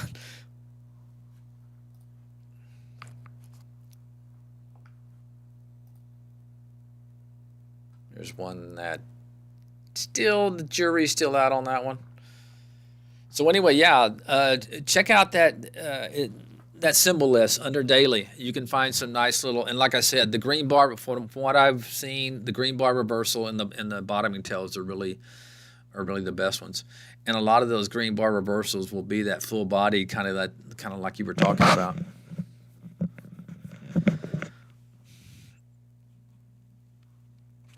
Yeah, yes, Mike C says he likes that one. It is an oldie but goodie. I mean, gosh, all you got to do, like every bottoming tail we pulled up right just then, it could have been a lot of money made on those.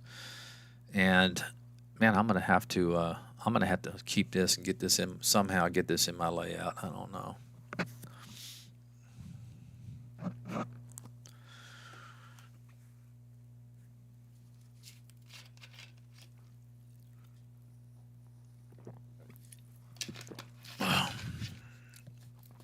X, you're just going to flounder around all day. I know you are. Just make me sweat it out over the weekend. MCMJ, but trying to get back up again.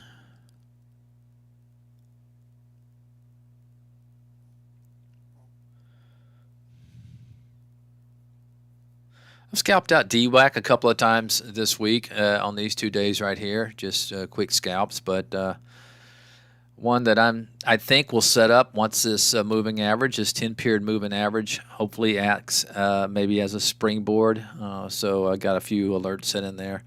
May have to raise that because it may catch it sooner. But one to keep. I don't think it's dead, even though just got ahead of itself. But I think once it sets up again, maybe with this 10-period moving average, I think you want to keep your eye on that one again. It's not. This is what I want to see for another push higher. Wow. Like ones you got to be careful with is like fun, where they come all the way back, down. Although it's sitting right now on its 10 period, you might want to watch it. I'll put an alert in there just in case. Gets back above 5.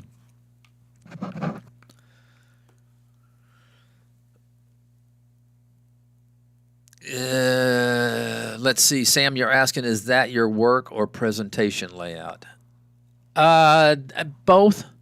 I have a few other, things that that I look at. I'm going to be honest with you. I don't do as much homework as maybe a lot of people did. I used to, but I found myself sometimes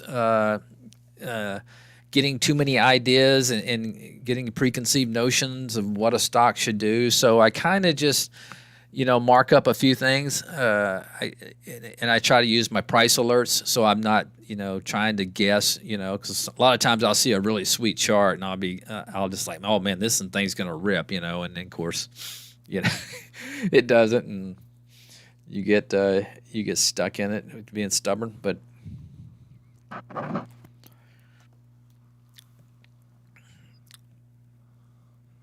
But I'll look through a lot of.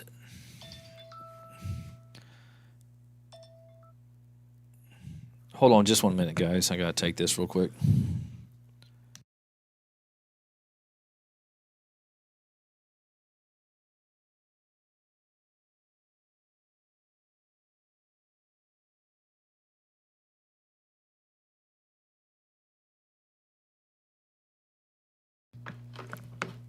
All right, sorry about that.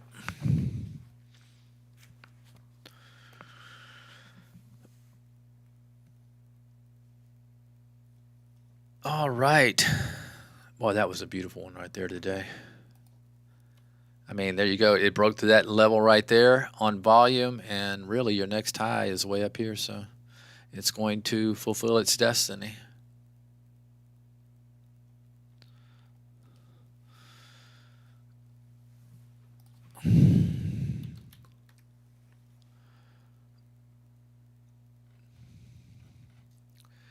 Yeah, this may be, this is one where I'm not surprised to see that after a huge move yesterday. You get kind of an inside spinning top day. A lot of times they can be like dojis or something like that, where the bulls and bears fight it out. But yeah, it's definitely a hot one.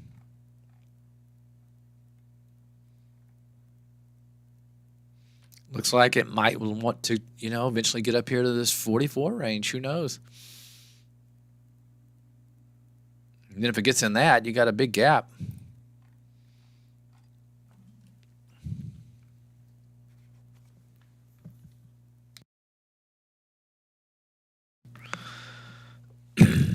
JHG, didn't we just look at that from somewhere? Oh, that was that bottoming tail. Oh, yeah. Bull flag on 5 minute. Okay, yeah, I can see that. I can see that, Mike, what you're talking about.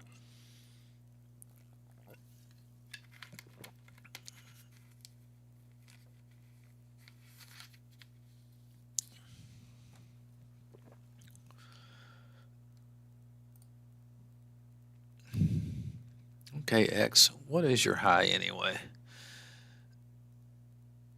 Is it right at 27? Couldn't even go a penny above it. Sure couldn't.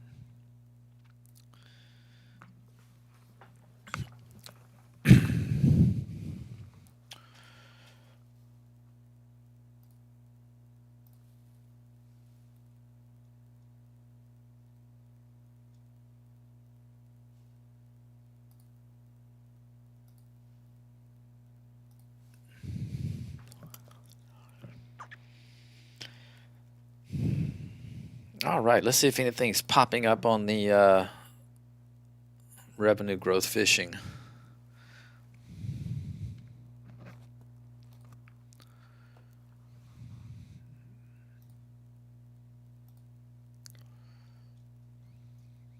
Expensive stock there. Pfizer.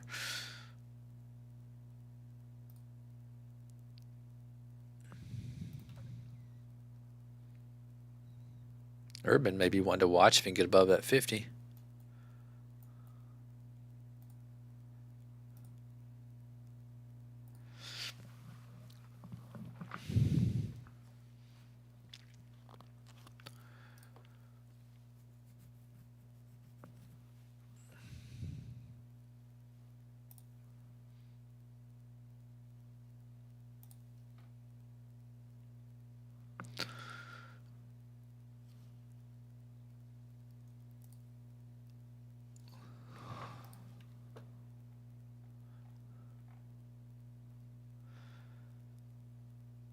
Interesting stock.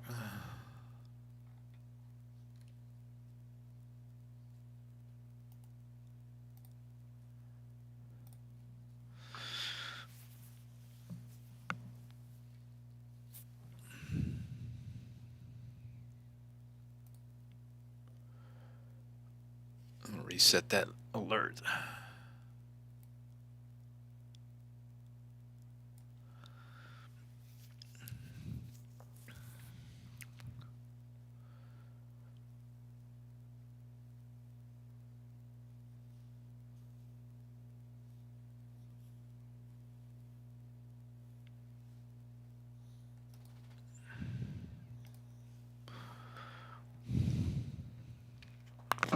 All right, guys, got about 18 minutes left. So if you guys have any questions or want to look at stock, let me know.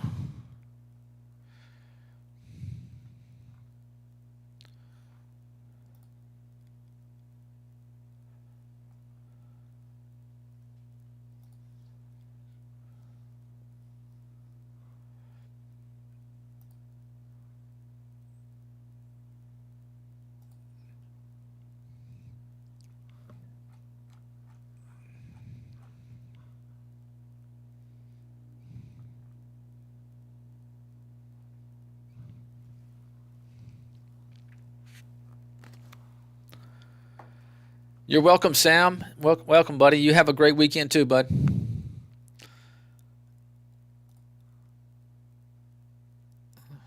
That's RBAC doing big volume of the day. Entries in there. Looks like another SPAC.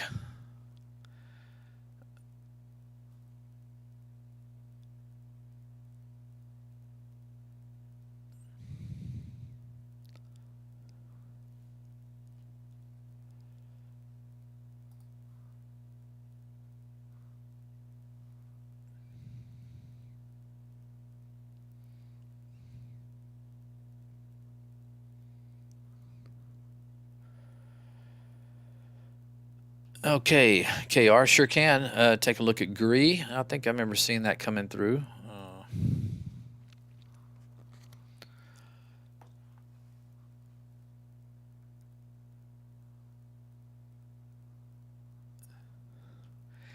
Yeah, look at the 15-minute at noon time. Let's see. I'm not sure what time. Yeah, you're probably talking about noon Eastern. Yeah. I don't. A lot of times a doji. Okay, so here's what you got to look at. If you're looking at a 15-minute candle, you don't have a bar reversal here. Okay, a doji with a topping tail. it could indicate maybe fatigue setting in on the stock, maybe, and plus you have congestion over here.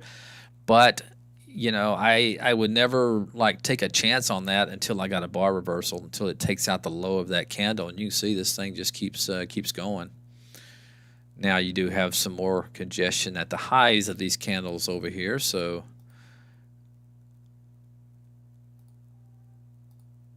you might definitely running into some serious congestions right here, but yes, a doji a lot of times, can indicate a potential, reversal, but once again, it's not something you want, especially with this kind of momentum, relative volume, more volume coming in. You gotta be careful trying to anticipate a change of direction with that kind of volume.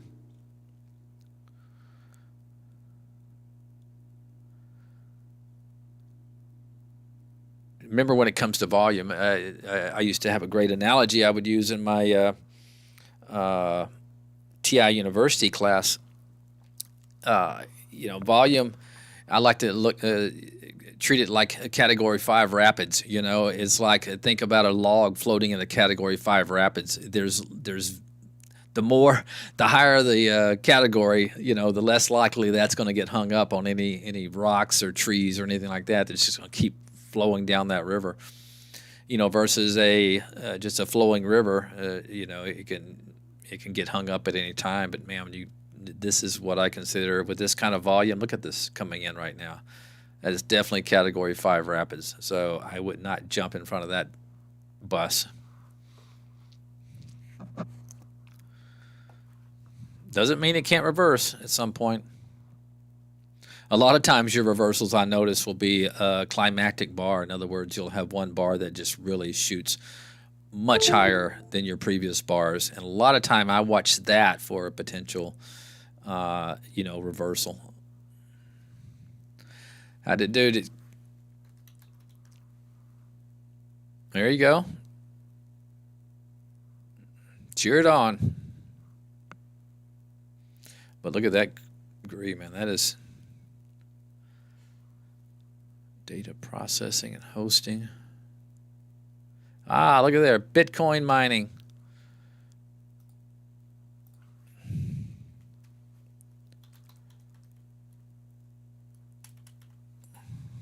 think I had alert this one go off.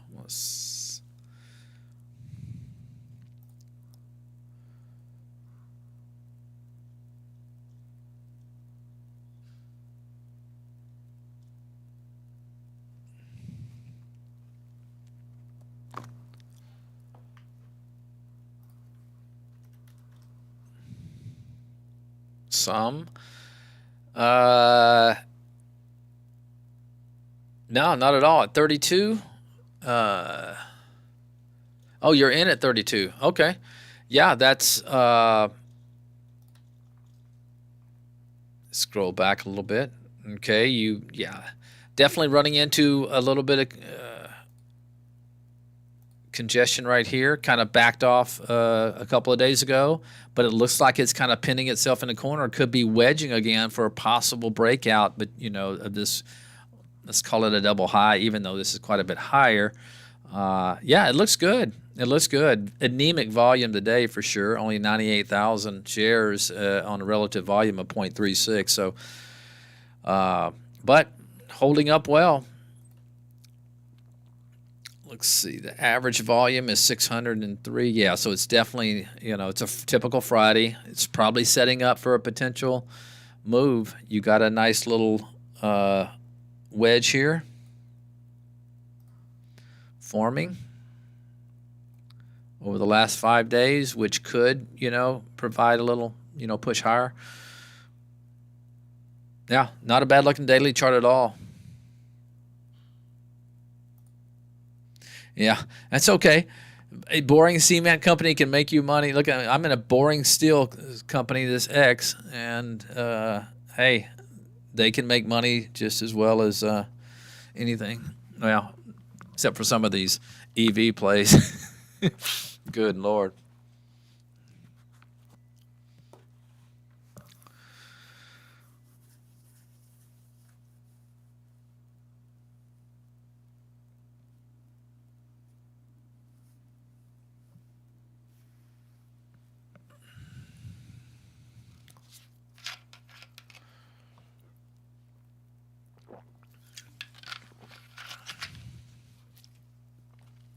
That's why I keep getting in this F cell. You know, I think it has a lot of potential. I look how much plug has gone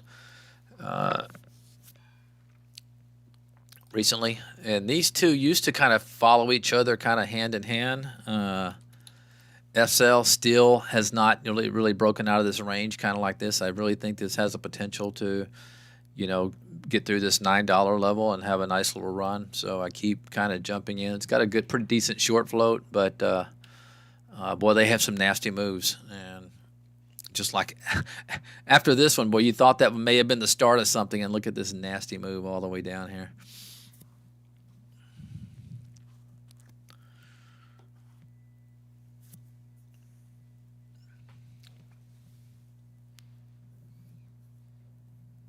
But to answer your question there, Bob, yeah, that doesn't look bad at all.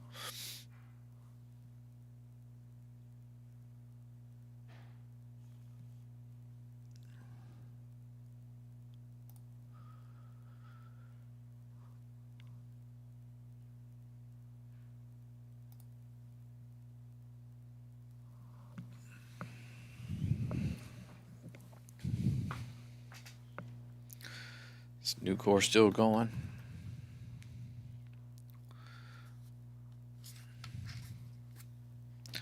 What's Cliff doing today? I noticed Holly called out Cliff earlier, but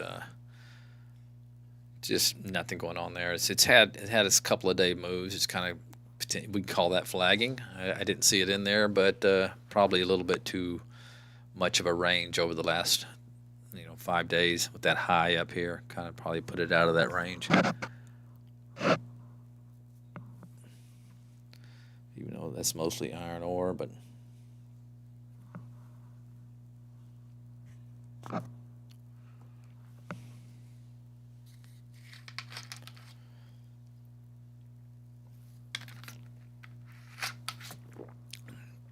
looks like the spies, which doesn't surprise me on a Friday, kind of tickled. Still hanging out, but do have a kind of bar reversal on the spies are there. Could see a little profit taking.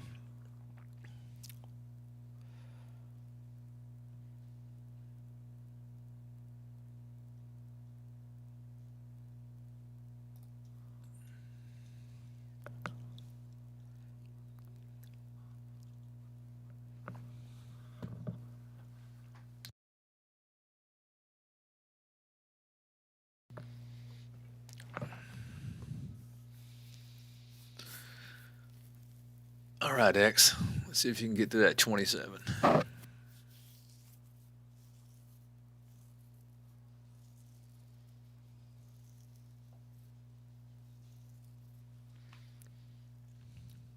think it has a better chance if I'm not looking at it.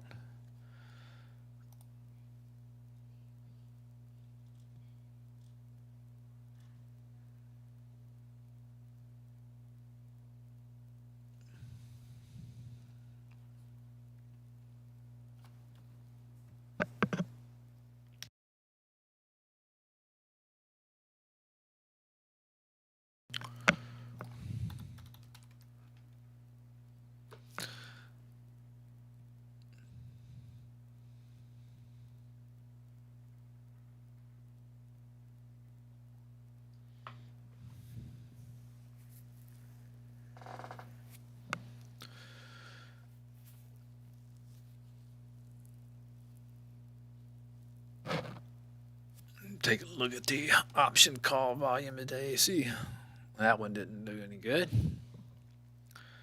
Same.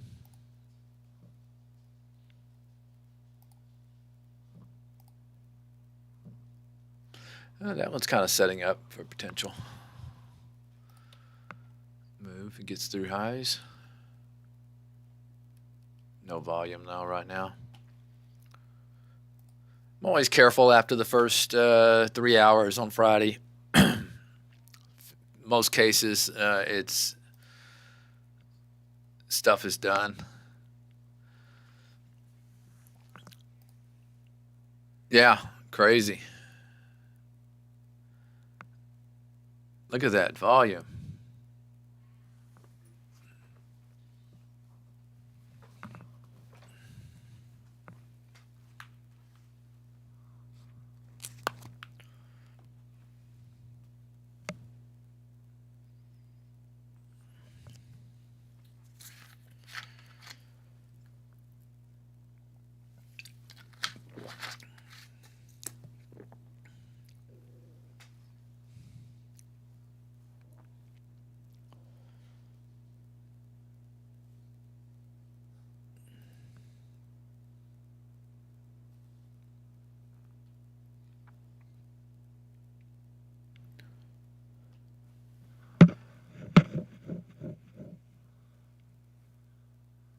Wow.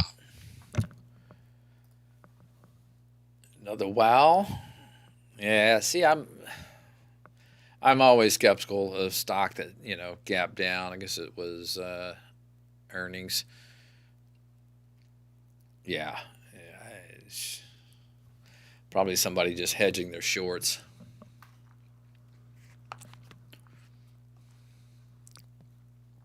Too early for me after a big gap down to be chasing a bounce. Maybe it works, but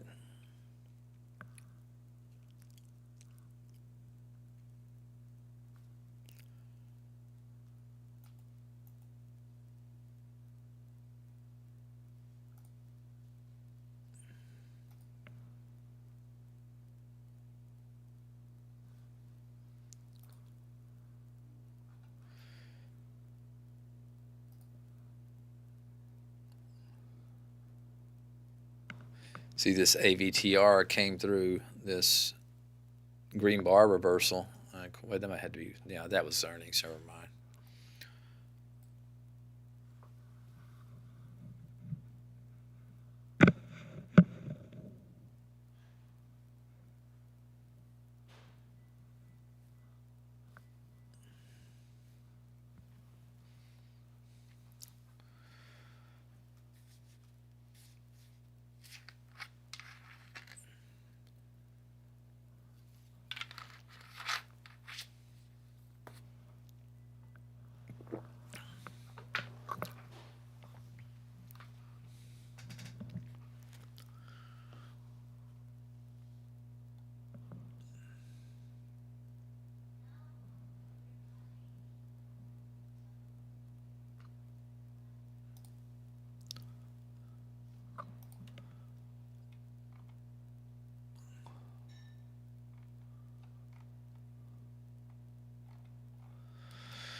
All right, guys, just a couple more minutes.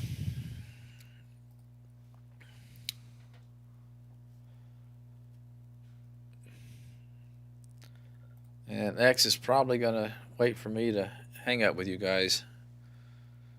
Sometimes when they take this long, I don't trust them anymore.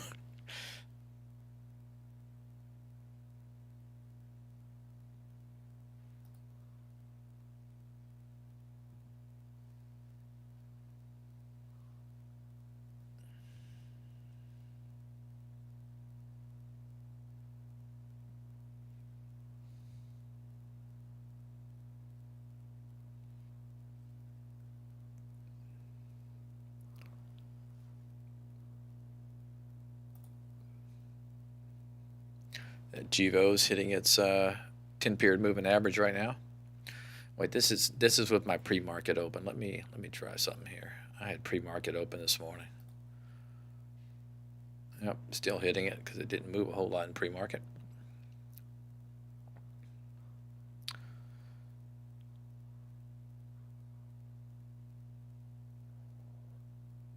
Jacques, you're welcome. You're welcome. You do the same. Have a nice weekend. All you guys have a nice weekend, and gals.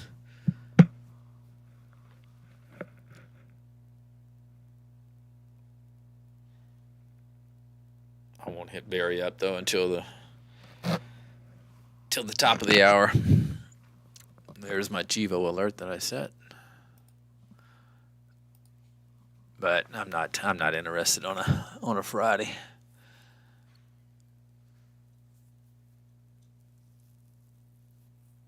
Not only that, this thing has a lot of wicks, topping tails, whatever you want to call them.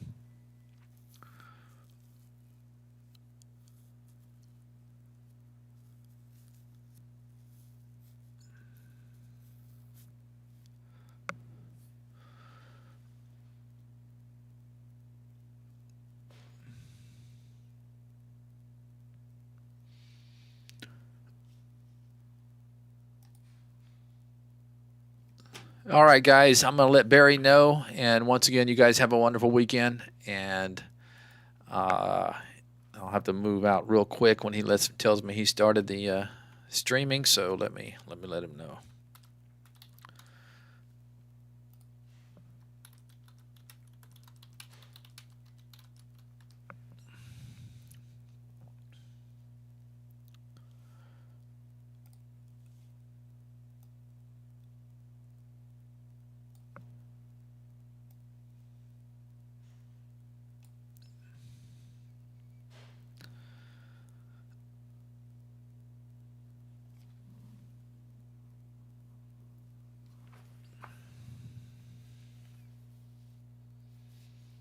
Must be finishing up a sandwich.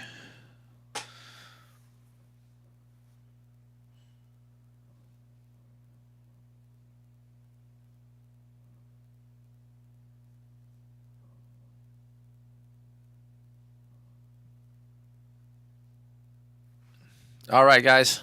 Have a great weekend. See you guys next week.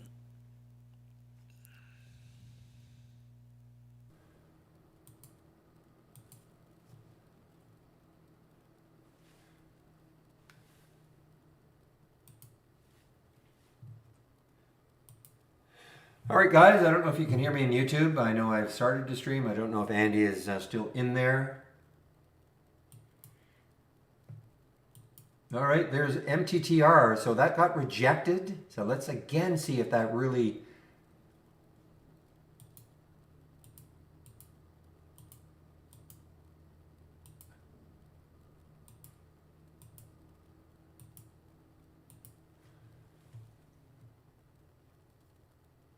That got rejected right up here at 22. So now let's see if this really starts to work. The MTTR. When I say rejected, I'm talking about it popped over 22 briefly and it came right back down. And now there is that cross. I'm on. Thank you, David. For those of you following, BKKT back to 30. Not an easy intraday trader, but you know, if you're looking longer term and you believe in what they're doing, with that press release they had with MasterCard. This was on this day right here.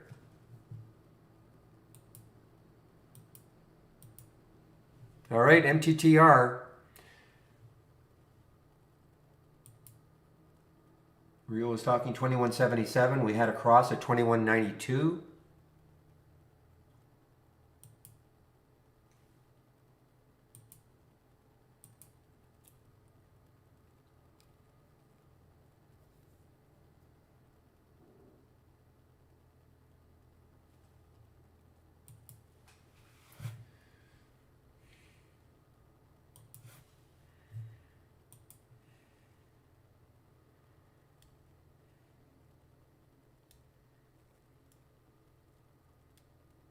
GWH.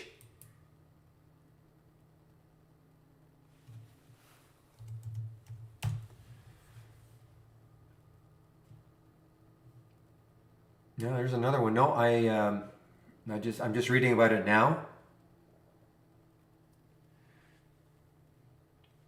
Now, if you're wondering, well, why is it not showing up for me? Well, one of the reasons is that even though, yeah, it's popping here, a lot of volume right now, but the relative volume is very low. So, you know, there's only one filter, there's only one scan that I have a relative volume of at least one. The majority of them are like 8, 4, so that's why it's not going to show up.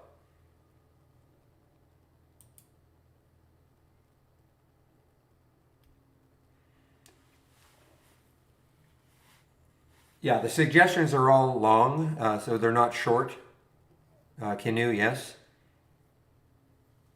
They're all long ideas, not short ideas. How you trade them, of course, will be up to you. I mean, if a stock popped, you wanted to short it later on, you could of course do so. But no, we don't have any short alerts because too many people don't want to short. So when I say short alerts, I'm talking about the trade of the week and also those strength alerts.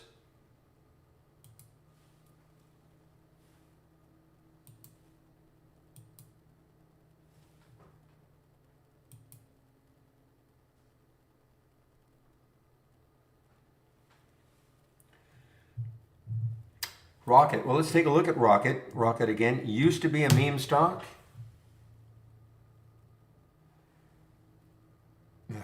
Back here, this a few months ago. This is back in March. Got all the way up to $42 before reality set in. Yeah, I see what you say. Well, a lot of volume came in. A lot of volume came in.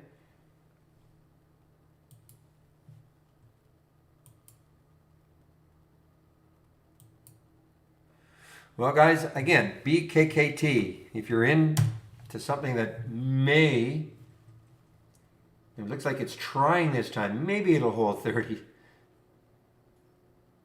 Remember, this got up to 60 something dollars this day pre-market.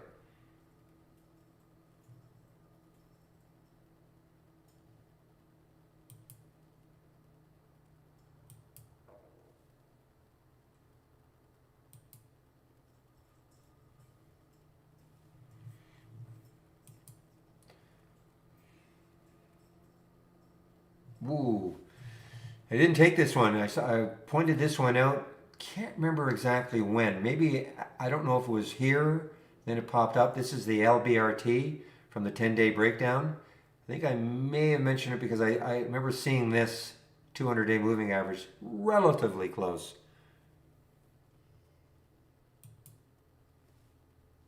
Ooh, I'm hearing DCRC over and over and over again. That was wow, look at this, guys. This is a from the option scanner early at 11:07. The price was 11.71. That was the alert price, 11.71.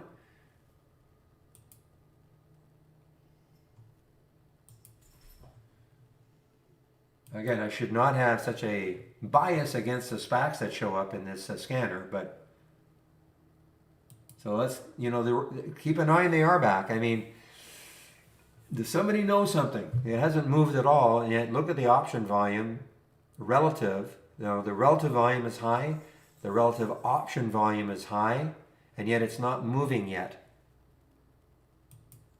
Give me a moment, please.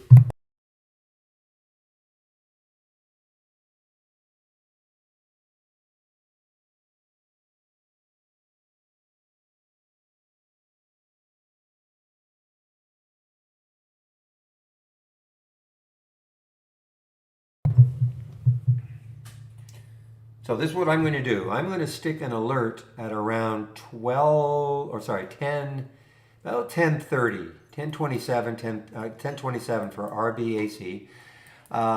It may take it out today, but that's not the point. My point is more, I want to know about it if it hits next week sometime, because again, there's usually a reason for something like this happening, and yet there's no movement. So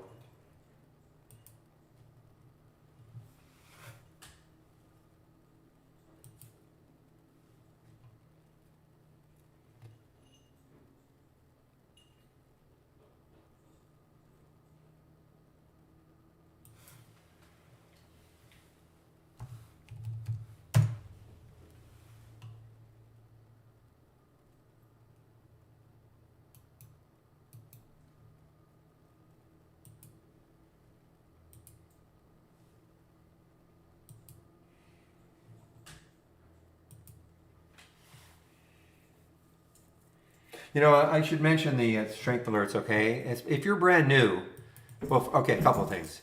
Click on new from the toolbar, and then the dock channel bar, and then strength alert. So if you're a standard or premium subscriber, you have access to this, okay? You just it does not get emailed out to you, but all you have to do is open the window Monday morning, and there they will be. Maybe even Sunday night, but certainly Monday morning. And this is the email that does go out. You just don't get an email if you're a subscriber, okay? But all you have to do is just go to the channel. So what this is, and I'll put the link in, this is very, very entry level. Most people in our trading room, they might look at the strength alerts, but they're certainly not. It's an entry level to trade ideas.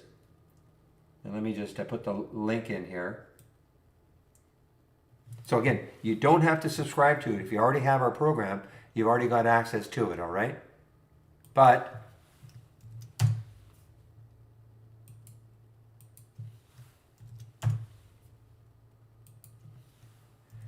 and it costs $17 a month. And when you click on the link, it's basically laid out for you. Explains it, okay? It just explains it all. So you can always start off with a very entry level trade ideas for $17 a month. And you know what? That may be all you need.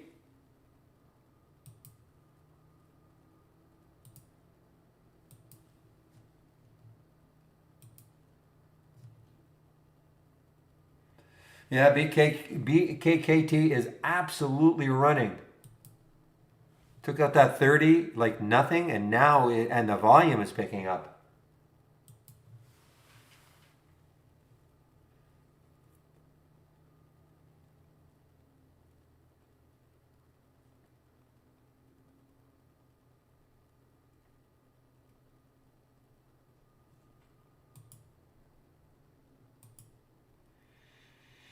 Yep, I share all my scans, Canoe. And, all I have to do is go to my home page and go to the scan section. So all the scans I'm sharing are there, plus kind of a sample layout. It looks very much like this. I'm just using the dock version. I don't get into the docking. I'll be honest, I don't think docking is a big deal. I mean, I shouldn't say that. I think the dock channel bar is excellent, because now you can go to the dock channel bar, and now you can take a look at the different channels that we have, all theme based. And when you click on it, your layout will not disappear. In the past, if you clicked on any channel, your layout would disappear. You could only have one layout loaded at a time. So as far as I'm concerned, the big deal about docking is the dock channel bar. You want to surf through the channels during the day without having the hassle of having to save your layout and then bring it back every time. This is it. As far as docking Windows goes, I do it because I like the look of it, but it's certainly not anything that I think that is anybody has to learn unless you want to. I have a video for you if you do want to learn, but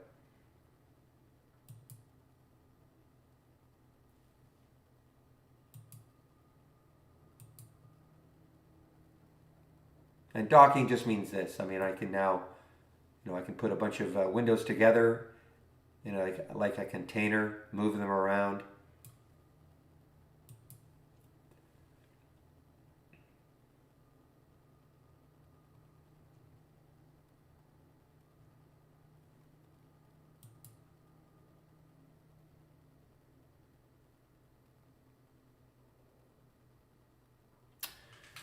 All right, guys. Well, I've taken a little bit of a loss on the MTTR. I'll take a look at it later, but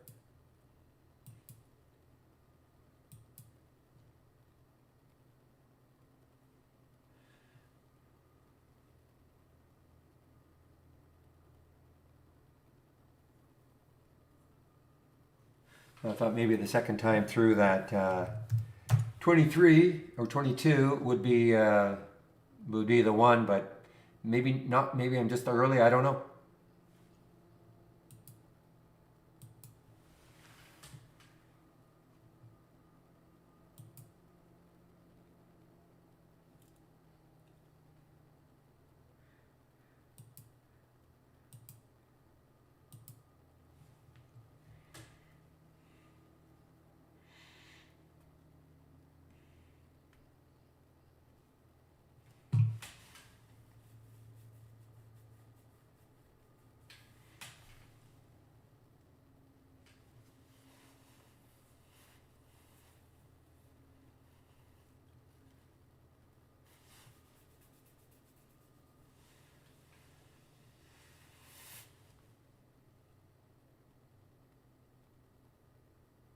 Maybe the 5-minute cross will do it. I don't know, but that ADMA looks like it's starting to rise a little bit on the yeah. So there may not be a cross on the 5.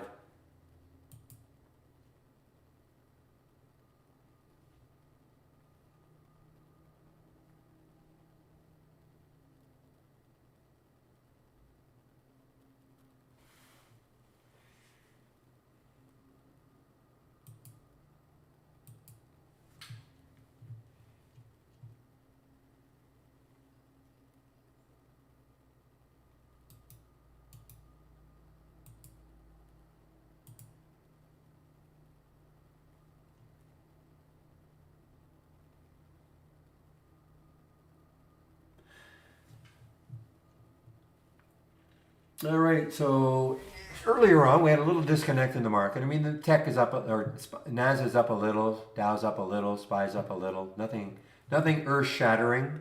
We had a little bit of disconnect. I think tech was down earlier, and Dow was up, but now everything is up. Not much. Wow, look at B. I did not take it. I was talking about, if you have, I just find it very difficult intraday. But, if you believe in, that press release they had, I don't mean believe in it in that it wasn't true, but if you think it's really going to make a huge difference, well, the press release they had on the 25th regarding MasterCard.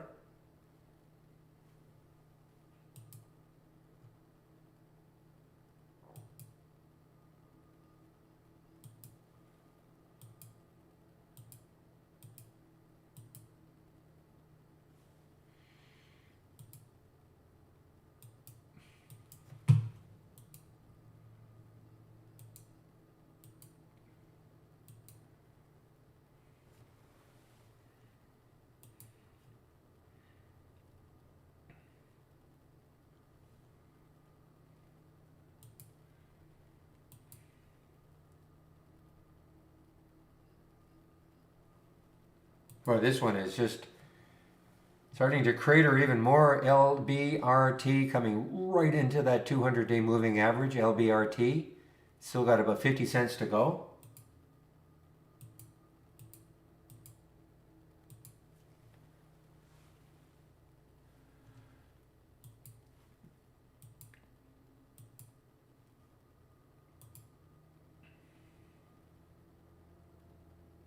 Even a green bar ignored on the daily chart for LBRT.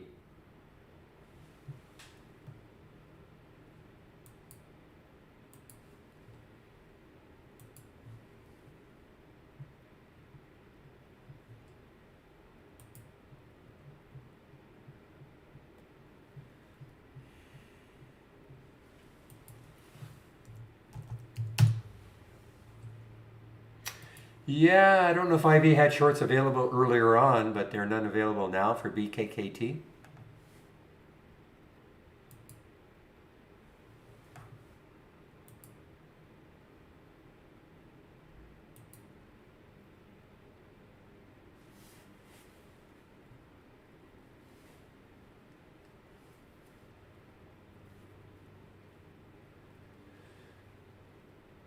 All right, for those of you who care, DWAC just had a pop, about a $3 pop.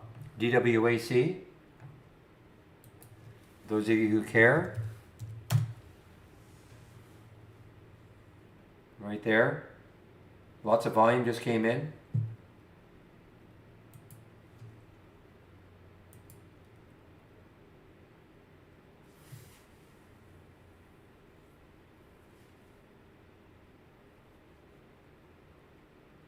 You care? Okay.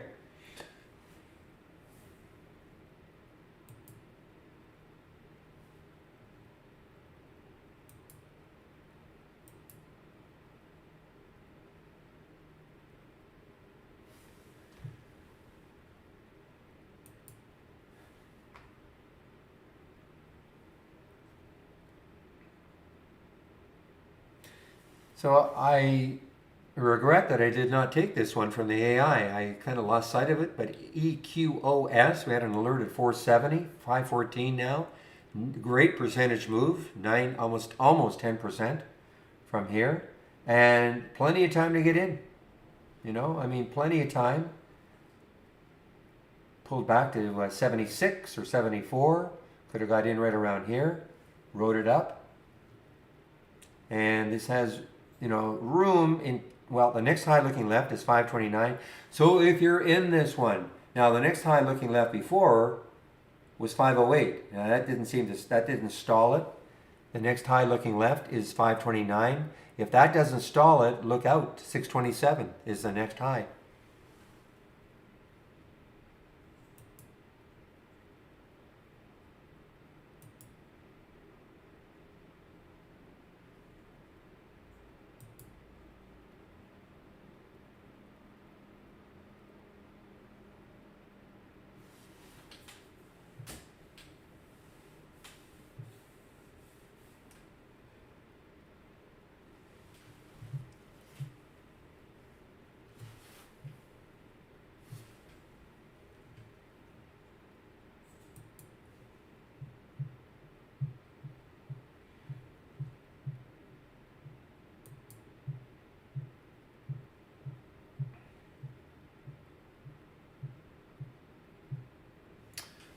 So guys, I mean, if you have the AI, you might want to just, keep an eye on A10 for next week. I don't know what it's going to do now. It may, I mean, look how well it's basing. If we ever get some volume to pop it right through that 18, it obviously has no resistance because it's at an all-time high. Obviously, that price is not the all-time high. It's right there. But what I'm saying is that it's basing beautifully right here. And if it ever pops up on volume, that could get it running again. And this is one of those ones, if it closes well, you might want to swing it. Consider it for a swing trade. It's earnings, so you don't have to worry about earnings. In fact, it's because of earnings, the release, that it's doing this.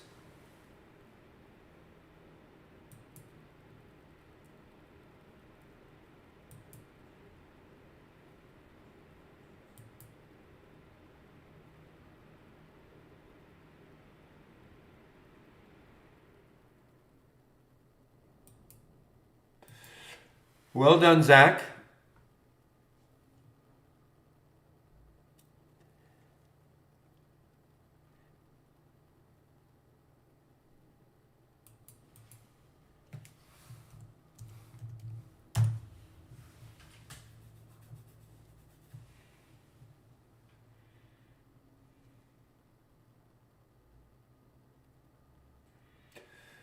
All right, guys, things have definitely slowed down for me in terms of the alerts that I'm getting. I'm not getting any new sounds coming at me, which is meaning that stocks are not making new lows or new highs. There's the reality coming right into that 200-day. Still has a little ways down.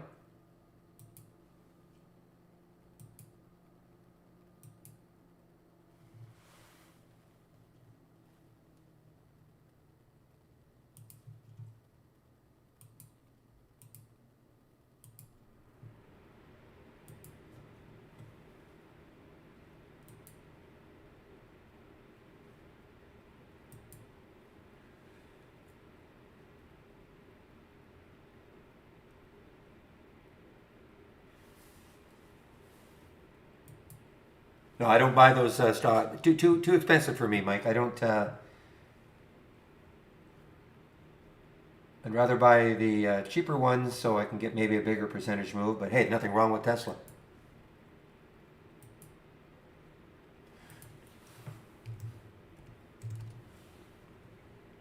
This is more like a swing trade, You guys are taking this. These are more for. I mean, look, it's fantastic percentage moves. Don't get me wrong, but just not into that price range.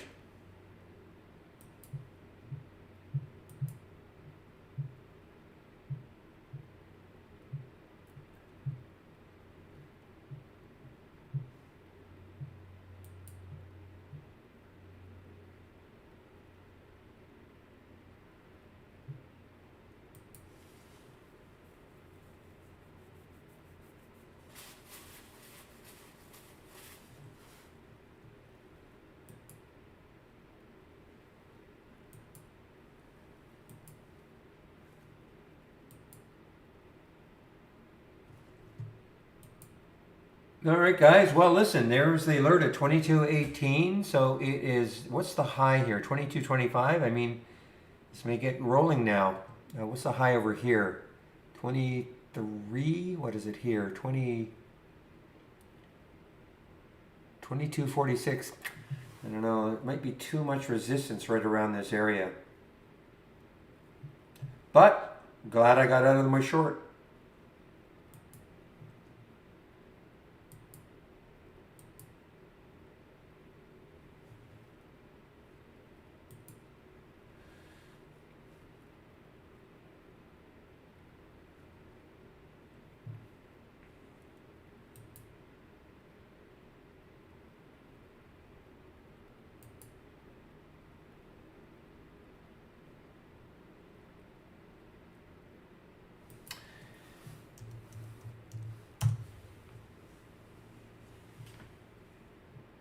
I think he's looking at this as a potential short, okay? That's what he usually...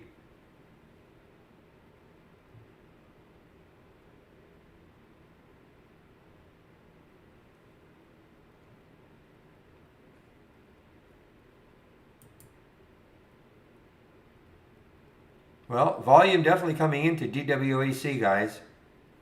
If you're following it.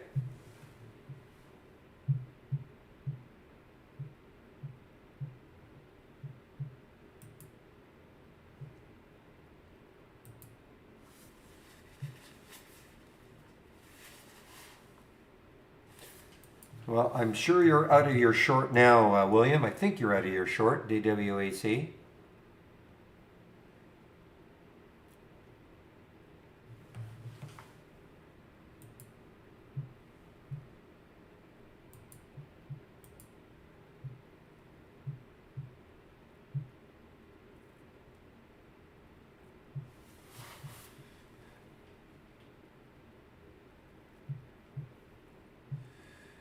Best just made an, oh, you know what? It may have just taken out the 200 day.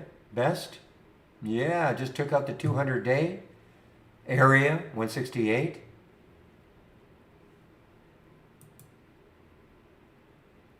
What a, look at the base here though. Look at that 15-minute base. 1, 2, 3, 4, 5, 6, 7. So an hour and 45 minutes of basing, and now it's making another leg down, getting down through that 200-day moving average a little bit anyway.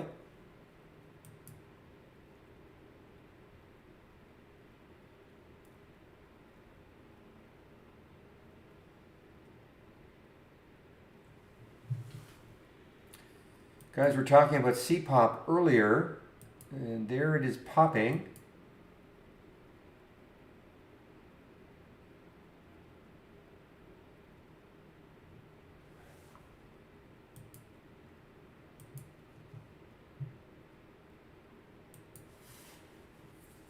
Probably a low float, yeah, 11 million in the float. China stock. Ooh, look at the room it's got. Got some room.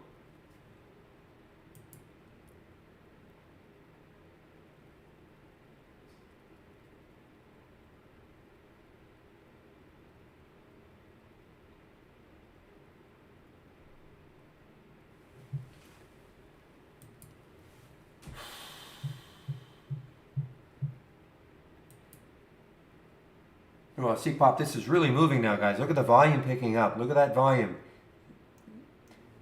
I mean, this is classic. Here's the pop on volume, and then a little bit of volume here, and then the volume just tails off, as does the price. Sits, and then all of a sudden enthusiasm comes back in and pops it up again.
All right, well, now watch this one. Takes it this high. The only issue I've got is maybe all this stuff up here.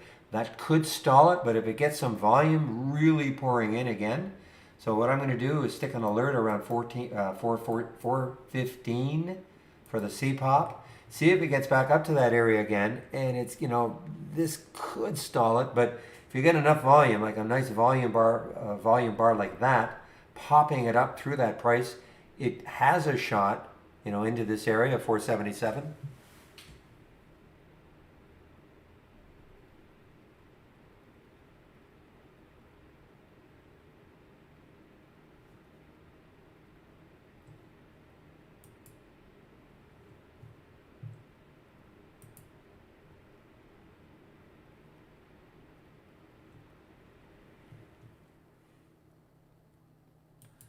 All right, guys, the MTTR is on the move. So from my scanner, 22.18 wouldn't have been easy because it jumped around a lot, but 22.30 now. Getting into this area right here, what is the high right there? 22.35, and what's the high right there? 22.46, 22.50. Oh, I have no idea, Cooper. No idea. Somebody else maybe want to answer, have an opinion about that? I have no idea.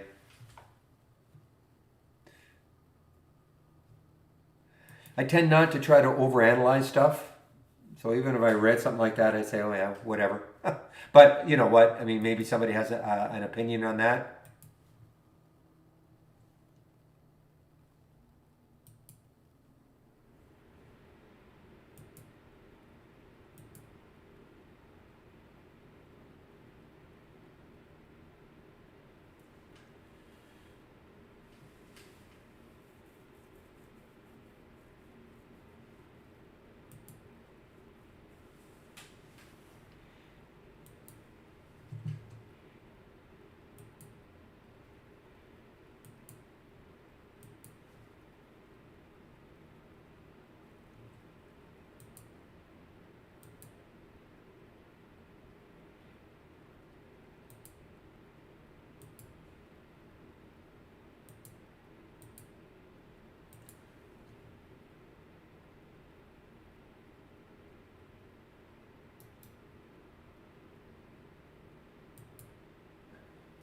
All right, guys. Well, there's my premise, right? It takes out that high on volume. Now, don't be afraid to trade it. I mean, I don't know where this is going.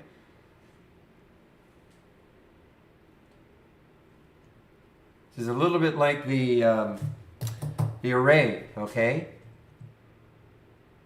But, be wary of this. I mean, this is the area right here. I mean, if it can somehow get through that, great. But I've already traded some out.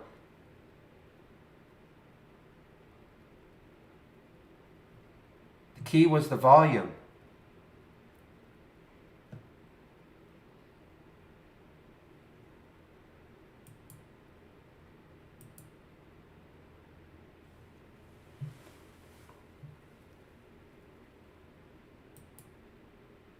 Now, keep an eye on it. I mean, if it takes out this area right here, I mean, look what it did. I mean, it got up to 433. What's the high here? Amazing, isn't it? 433. That high right there. It's only one day. It's only a little topping tail. But that stalled it so far. And right here is 438. I mean, so if you start putting if you're in this one, you still want to hang on, then start putting some price alerts around 437. Though I would have traded a lot of this out.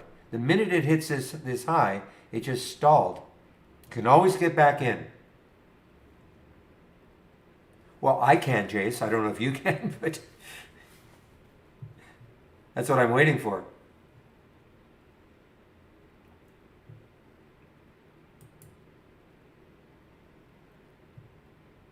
But remember, it wasn't, you weren't chasing it.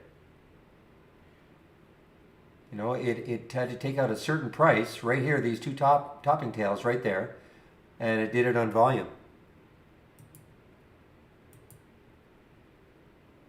Well, I'm all about price and volume. I mean, that's all I'm.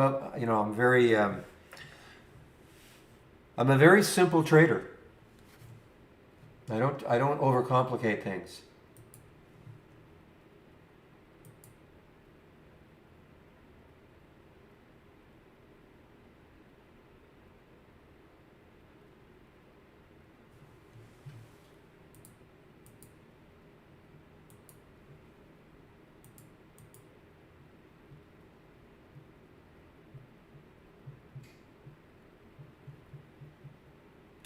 Shoot, I guess I should have taken the MTTR. I did not take it.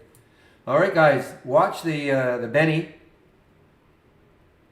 This piggybacked off the DWAC move on Friday, on whatever day that was. What are we now? Friday, Thursday, Wednesday, Tuesday. So that was Friday. Okay, so that was Friday. So all this stuff happened on the Friday.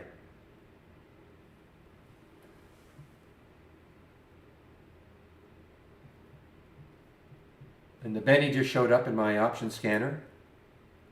Another SPAC.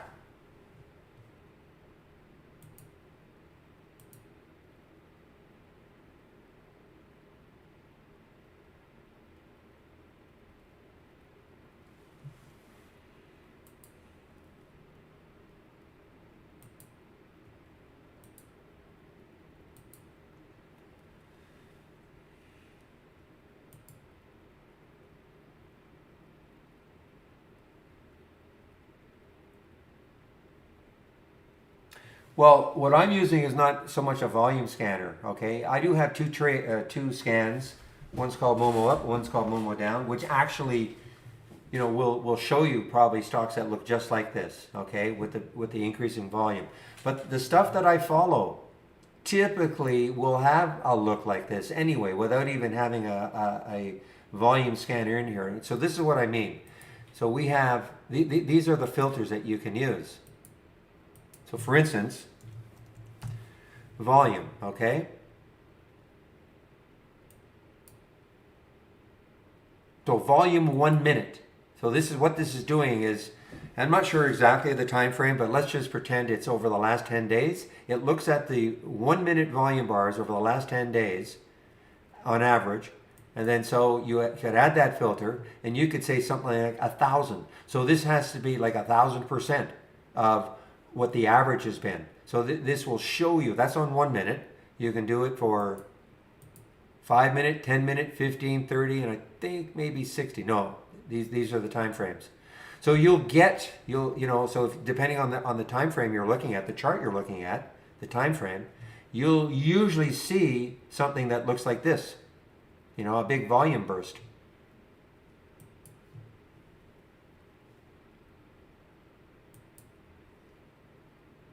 And again, two of the scans I'm sharing, I'm not using them because these usually, even these just the simple basic new highs and lows, just the nature of the fact that these are stocks that are, pretty active all day long.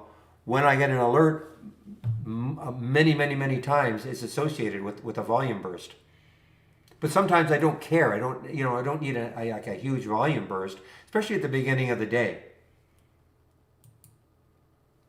But again, I digress. One of the, just give me a moment here. Okay, I've got to click on my link then.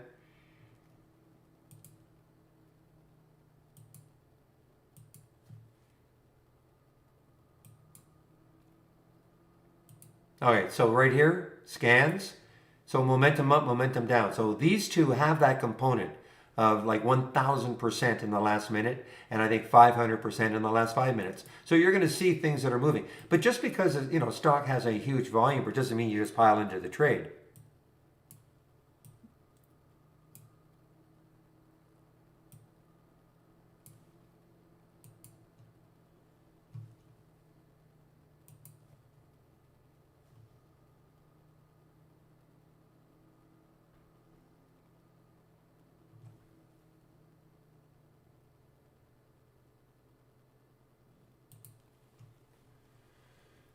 Oh man, did I miss the boat on this one, guys?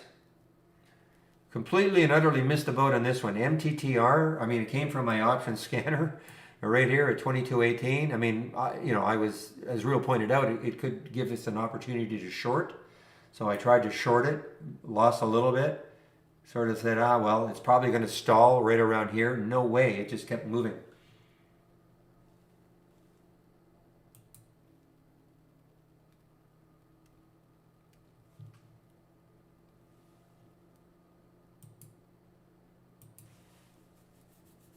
And look at the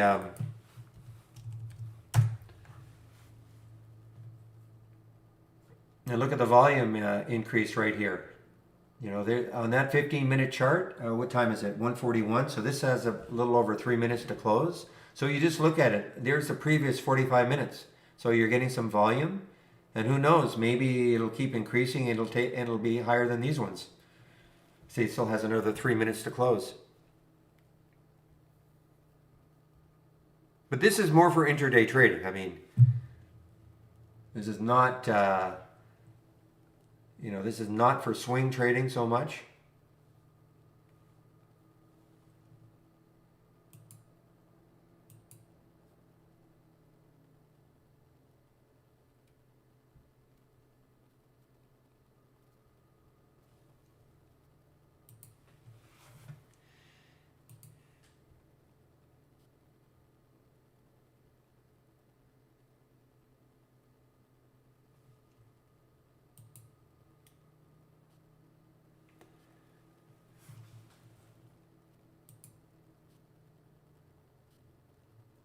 Okay, now I remember. Okay, so the reason this one, I sort of forgot why. So the same CEO of BENE is the same CEO for DWAC. That I couldn't remember what the tie-in was.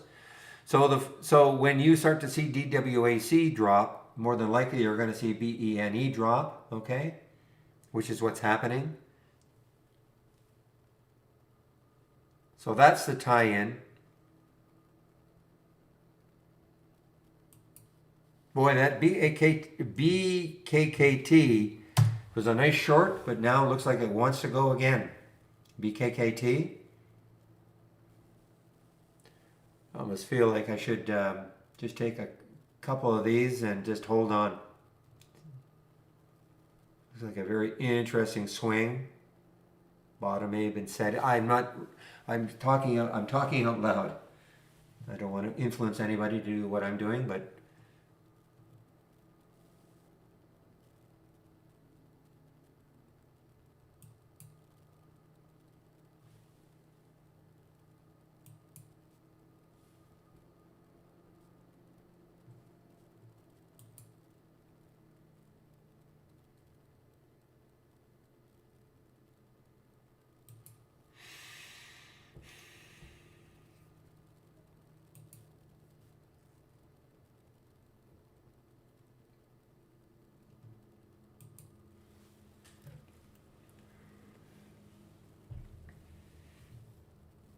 well, that's why you'll see me doing something like this. Let's just say, for argument's sake, I wanted to get involved with the EQOS, all right? But I don't want to take it unless it breaks out that over that high right there. So I can set a price alert, right around 5:30. Actually, I'll make it at 5:30. You'll see the price alert will show right on the chart, a blue line. So does that mean I take the trade if it hits 5:30? No. What it means, though, is that if it does hit 5:30, I'm going to know about it because my price alert window, where are you? My price alert window is going to pop up on my screen. You can see the price alert is right down there. I minimize it, so it's going to pop up on my screen. Now, the only way I would take the trade, though, is if there was accompanying volume. It was accompanied by volume, okay? If it popped up on no volume, I'm not going to take the trade. And, sometimes it'll keep going higher, but 9 times out of 10, a stock, if there's no volume, there's no enthusiasm, why is it going to keep going higher? So if it happens on volume, then I get interested. Now, just because something pops up on volume, of course, it doesn't mean 100% of the time it's going to keep going. But I would say that if there's no volume, it probably won't keep going. So that's what I do. I just put a price alert. Now I just forget about it. I don't have to stare at the chart anymore. And if it happens, it happens.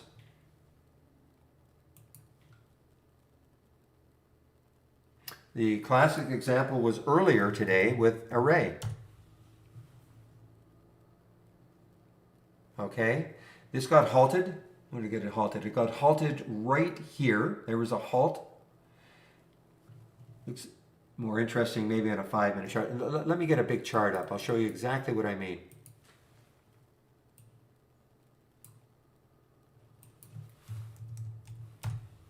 And I'll get a 5-minute chart.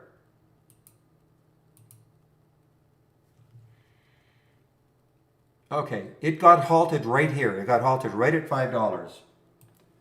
You can see on the halt, my halts resume scanner. Where is it? So see, it got halted at $5, okay? And it resumed at $5. In other words, it didn't make a move. So there's the halt right there. There's the candle. It opened, it started to move down, and I said in the room, I said, well, you know what? If this takes out 5 again on some volume, I'll be interested. And that's exactly what happened. It took out 5 on volume, and it popped up here, rested, and then it really popped up.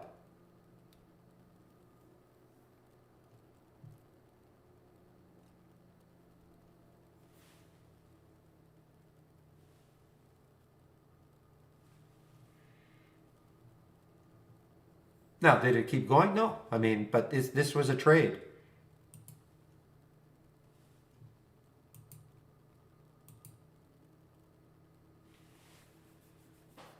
Yeah, once it dropped, I mean, there's no, listen, later on, I mean, but look at the volume. Look at how putrid it is. Hey, look at the 15-minute chart, if you can see my screen.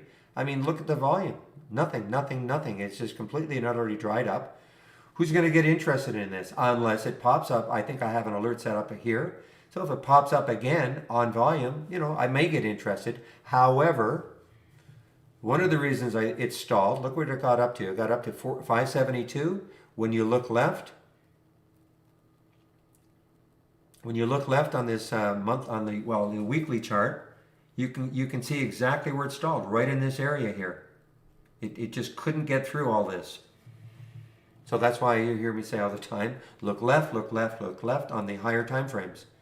See where a stock could go until it hits the next high. Now, I mean, is it 100% scientific? Of course not. I mean, that's one of the reasons I didn't take the MTTR. I thought maybe it would stall, but it didn't.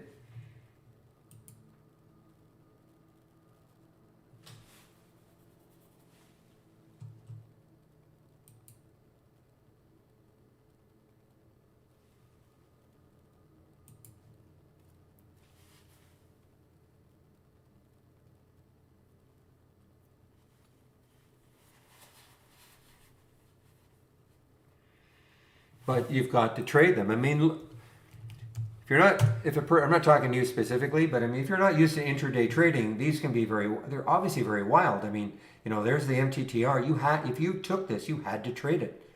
You can't let it go from 2274 back down to 22 and go, oh well.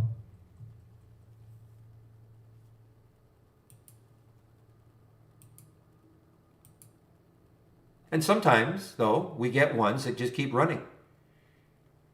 I don't mean they have to have giant green candles, but just, a steady, steady run.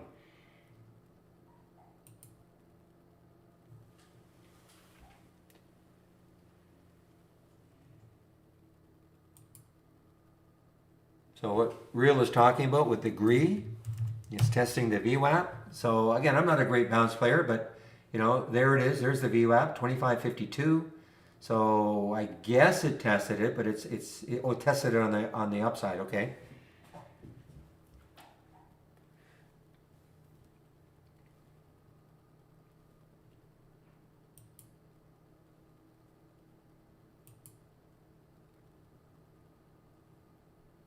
Well, I mentioned this one on the break of 18, of 18, yes, the reality, and said, well, there's the 200-day. I mean, it is low enough. I did not take this one. I really should have taken this one. Actually, no, I know why I didn't take it. I didn't take it because, yes, it broke down through 18, but I looked left here on the daily chart. I saw what I thought was a lot of support, maybe around that 752 mark, which is at right now, or just below it. So I didn't think there'd be enough in it. I mean, there'd be enough in it if it got down here, but a lot of traders, what they'll do is they'll get into something and then before it hits, because they think if it, it might not make it down there, they'll take a lot off. But in this case, maybe it's going to keep going down, and there's a 200-day. It could start to approach that 200-day.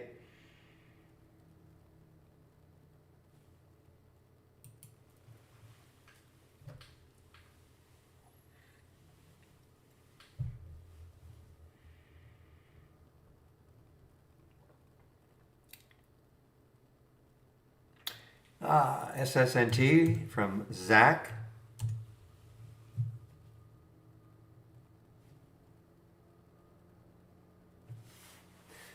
Haven't seen this one for a long time. Remember this month here? Look at the volume that came in that month. What did it get up to? Got up to 14 or so. Then even a few months ago, go back up. I think this was another one of the meme stocks.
All right, guys. Questions.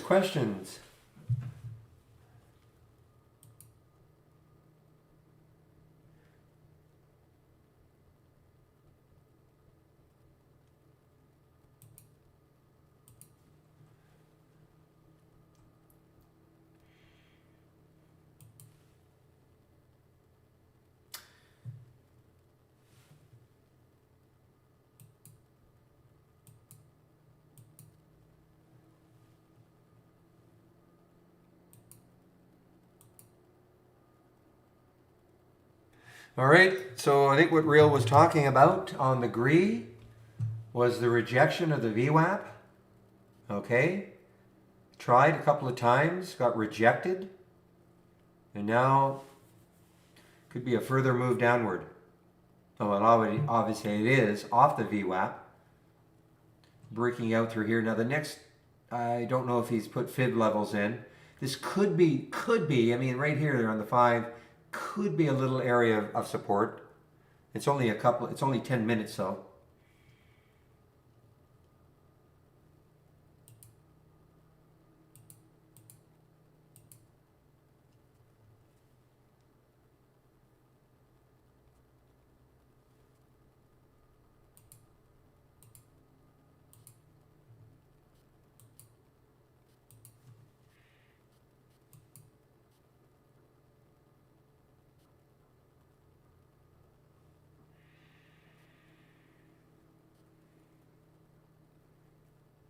Well, if you're trying to get into momentum, yeah. I mean, if it's low, not the overall volume, okay? We're talking about relationships, okay, between volume bars.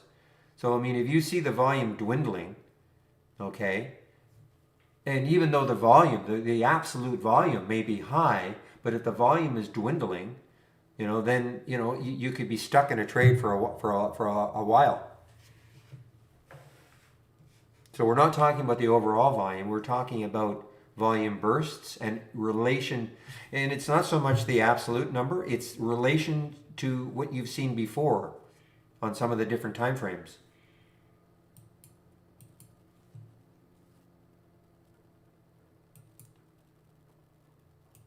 Well, I mean, if you're swing trading, the volume isn't as important, but if you're trying to intraday trade, yeah, I mean, when the volume dries up, there's no enthusiasm anymore.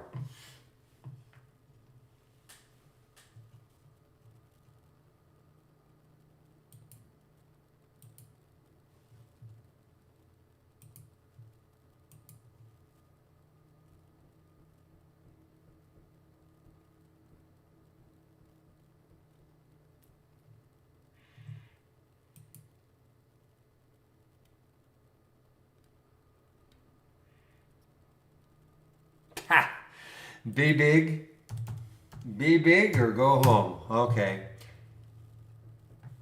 Pretty promotional, but it obviously it's working for a bit. Is working it for a bit. That's not that Mead character, is it? I know he liked this one back in this area.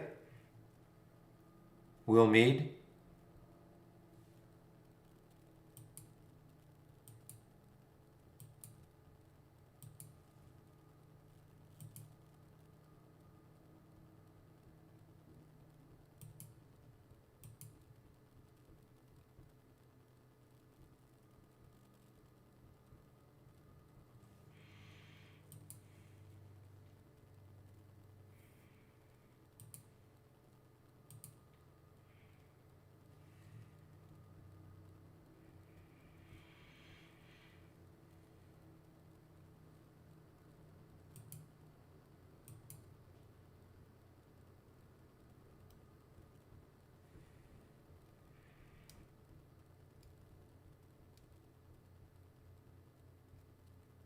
Well, if you were bullish on DWAC, a big, huge topping tail like this has to give you pause, right? I mean, what does that mean? Now, it may resume, but remember now, the buyers had it all the way up there. The sellers knocked it down. Okay? Now, the buyers had it here. The sellers have knocked it down here. I mean, right now, you're in limbo. You really don't know which way it's going to go. But that topping tail is not confidence inspiring, right? Again, what does it mean? Buyers had it all the way up here and the sellers said no way and they knocked it down. The buyers tried again. The sellers are keeping it here. Now, look, eventually one group is going to give up and cede control for a while anyway. Now, all of a sudden, if you get like a volume bar like this here, pushing it up, yeah, it might resume. There's no 100% in anything, right?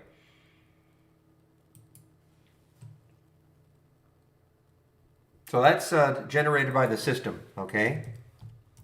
Keith asked, where does the swing exit and profit target come in? So when you click on an alert, you're always going to be presented with what's called a smart stop, and the profit target is just double the smart stop. What I mean is, so let me click on something else. See if that, okay. If I took IONQ right now at 1520, they're suggesting a smart stop right down here at 1460, okay? So if I do some quick math, at 1520, 1460, okay, so that'd be 60 cents. The target is just double. It would be $1.20. I mean, it's nothing scientific. It's a guide, okay? I wouldn't even pay attention to it. Now, and the swing exit, again, nothing highly scientific. It's just the 20-day low. And these are just generated by the system. Okay? Nothing for you to do. It just happens. It's an algorithm that kicks in to generate this smart stop. And it's a guide.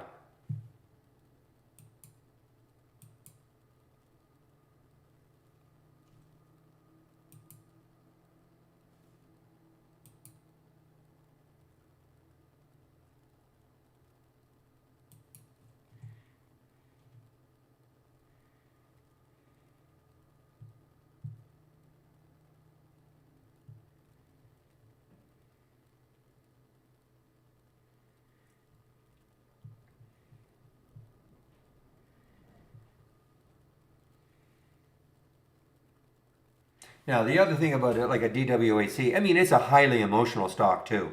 It's not a typical stock just because of, what it represents and all that. So there is that also.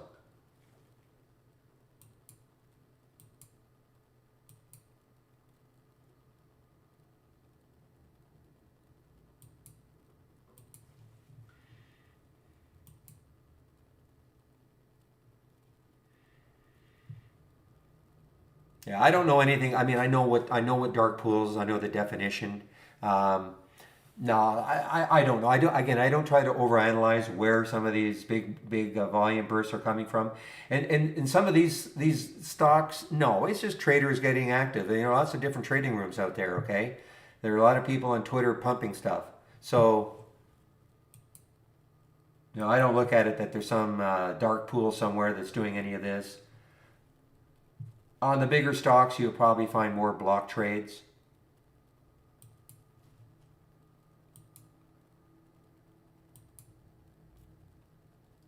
I tend not to read any of that sort of stuff.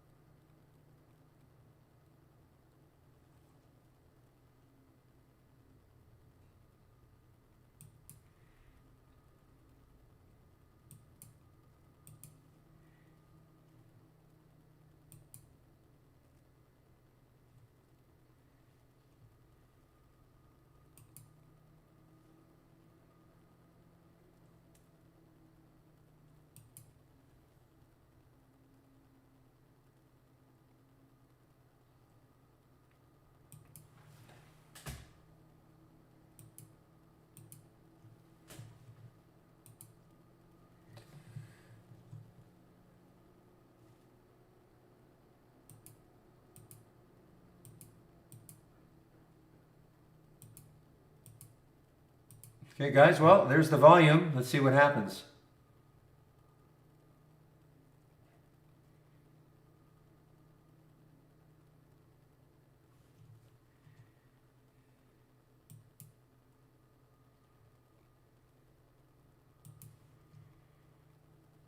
There's the volume that came into EQOS. So let's see it. Let's see if this can sustain it.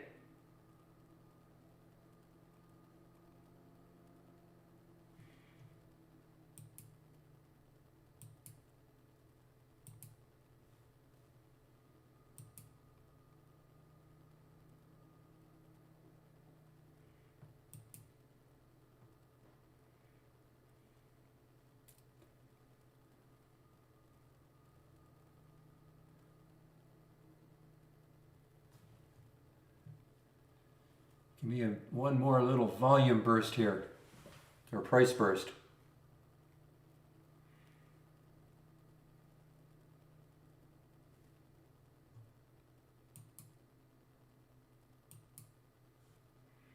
All right, down goes GREE.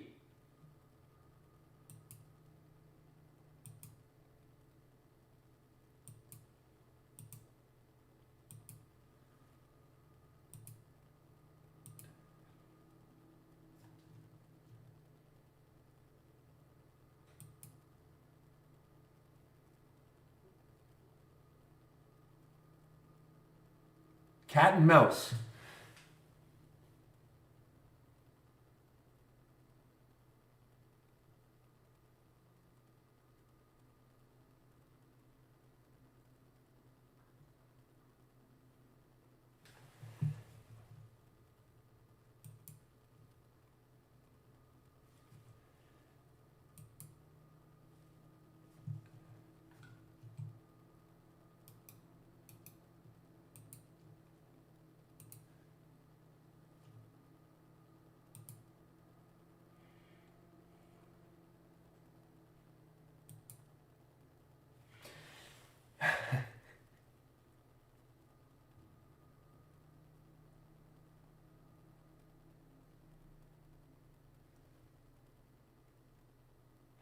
Sorry, guys, I'm just... No, you know what? No, there isn't. We don't have like a news feeder like that. We have news, but no. All the news is usually in a volume bar. Okay, you see something happening, but no. I'm not trying to be flip, but no, we don't.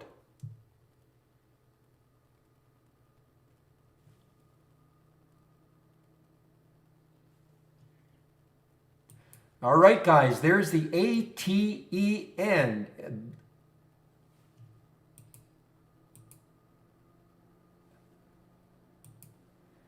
All right, we are getting some action here. So again, if you're looking to swing something, I'm not telling you to do it, but just take a look at what's happening with ATEN. It's an all-time high, of course. It's an earnings play, so there's no resistance. Great week or day, breaking through everything. The issue is where would you put your stop? But you put your stop. I mean, you could. I mean, 16 low of today's candle, around $16.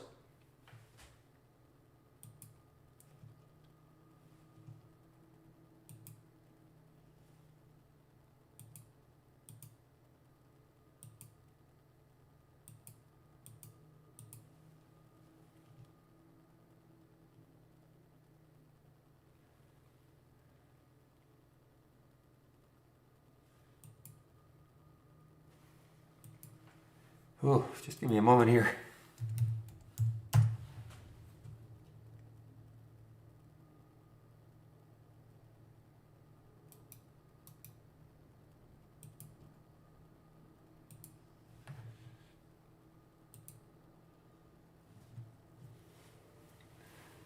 Guys, wow, freaking believable. I can say it. Look at this, guys. Look at the volume that came in. Look at the volume that came in after meandering around for 3-4 hours doing nothing.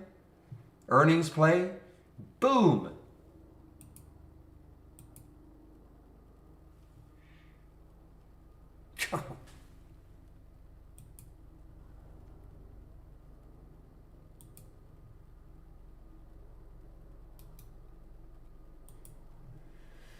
So who wants to, right.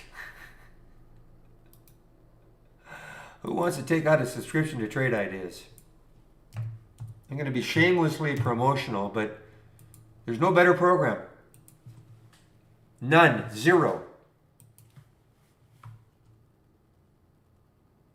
I mean, it doesn't teach you how to trade, but it can sure help you, depending on the type of scan you're looking for, help you identify opportunities all day long.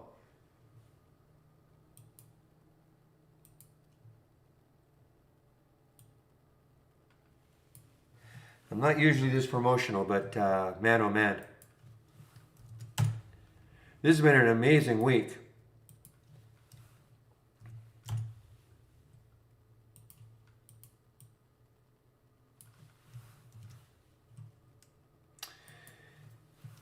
And if our dearly departed friend Dusty were here, he would say it happens like this every day.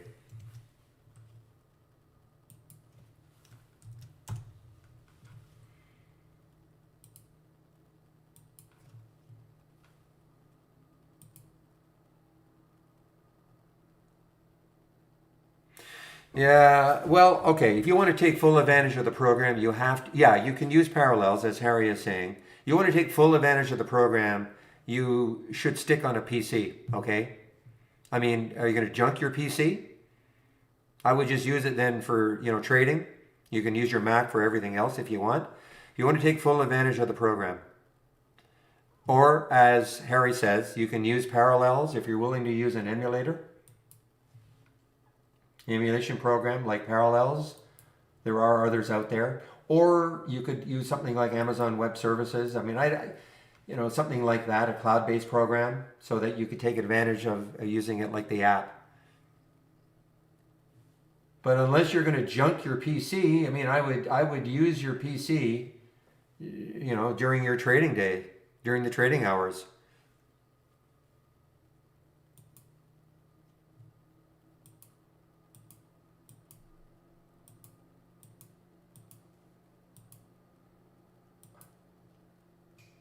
How good is this, guys? I mean, so Jace, you were asking me about the volume. So look what happened. I had a price alert set up in this area here for EQOS. Look what happened. Got the alert, and then the volume. The volume. Look at the volume. Pushed it through. It dwindled off a little bit, but it didn't drop. So that keeps you in the trade, and then the volume keeps coming in.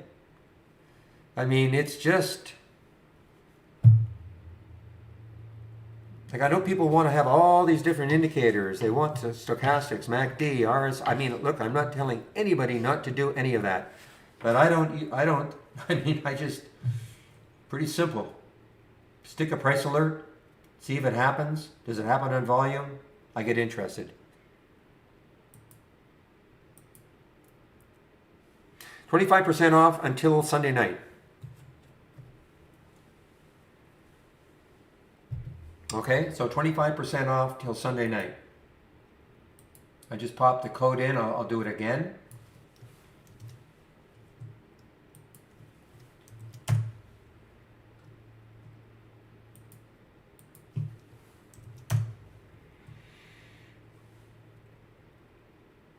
Okay, and yeah, that was an AI alert. I mean, there it is. I mean, it's up almost 20% now. 470, 562. This is why I knew about it.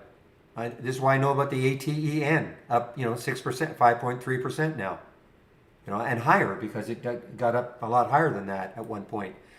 So I mean, there is the AI. That's part of our premium service.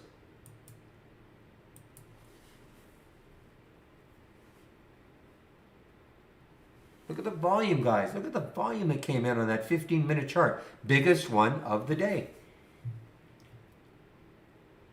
Now, before I say that, yeah, I mean it's the biggest volume bar of the day.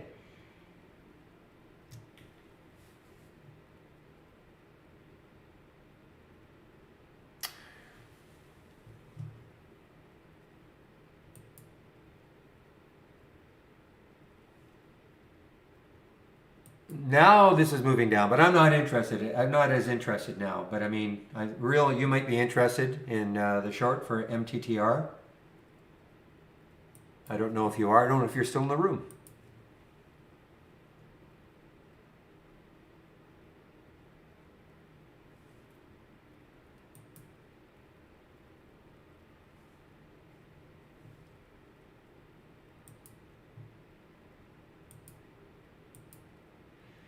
So you do see the MTTR, I'm sure you do.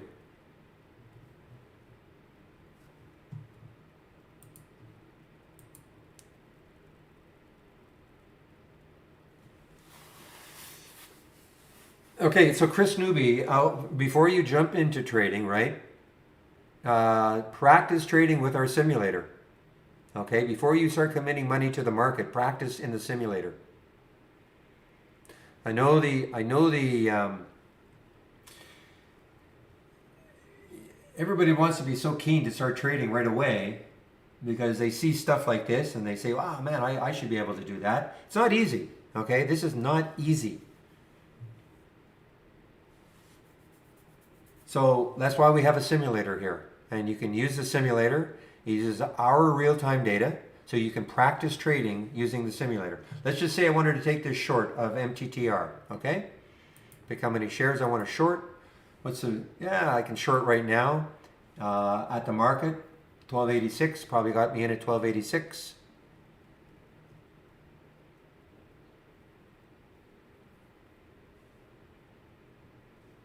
I'm sorry, I was looking at the wrong, so it got me in at 2180, okay, on the short. That's how easy it is to practice shorting. And of course you have a stop. I'll put a stop at $22. Again, this is in the simulator. So it's using our real-time data. You can see right on the chart, there's the stop line. If it gets back up to 22, I'll be taken out for a $60 loss. But practice, practice, practice.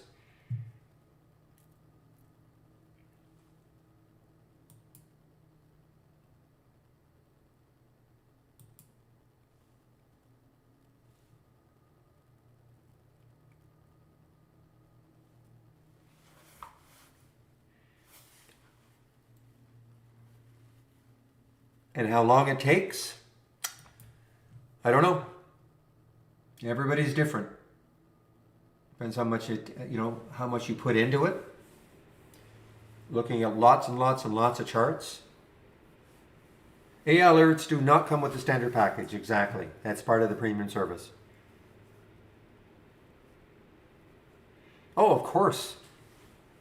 The whole idea of Trade Ideas, I mean, we try to make it for people who are brand new and they don't know how to create their own scans or don't know the program very well. So one of the things, I'm sharing my scans number one. So from my home page, again, click on my alert, my link right there. So here is the scans, oops. So don't forget the promo code. But here are the scans that I'm sharing. Okay, right here, plus a layout. But if you want to create your own scans, of course, that's the whole idea. I mean, but some people may not ever want to do that. You know, they're happy enough either A, with the scans that I've created, or they go to the channel bar, dock channel bar, and these are all themed layouts.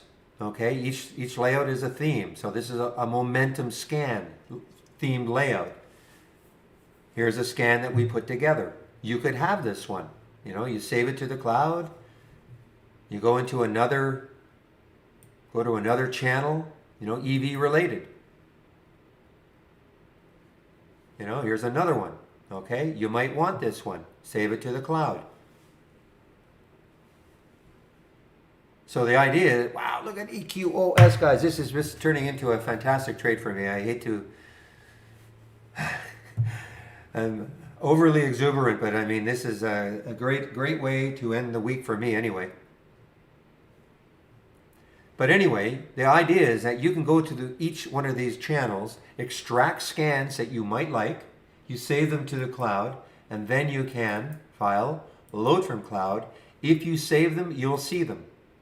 You know, highlight it, load, highlight, load, thereby creating your own layout without having to know how to build a scan in the first place. Okay? Now, if you want to build your own scans, yeah, sure. Right click on an alert window. And here are all of the alerts that we have. When you see the icons that look like this, these are the alerts. When you see the icons that look like this, these are the filters. You do not have to learn them all. People look at this and go, oh my gosh, it's way too complicated a program for me. Delete. No, you don't have to learn them all. You know, what we've done is we've tried to create enough alerts and filters that for the majority of our customers, they can combine them to give them the type of scan they're looking for. But you don't have to learn them all. But obviously we created enough because there are all sorts of different trading styles.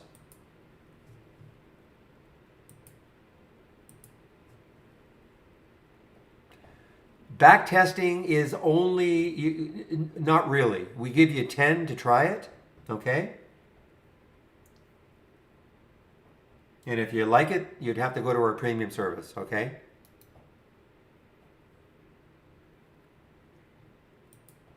But we give you 10 free ones to try it just to see what it's like. The majority of our customers do not backtest. Not saying you shouldn't. Absolutely not saying. But it's a tedious process. Okay? I used to backtest a long time ago. When I wasn't doing this, when I wasn't moderating a room and I had a little more time. But it takes a lot. It's a lot of trial and error. But you know what? Some people like to do it.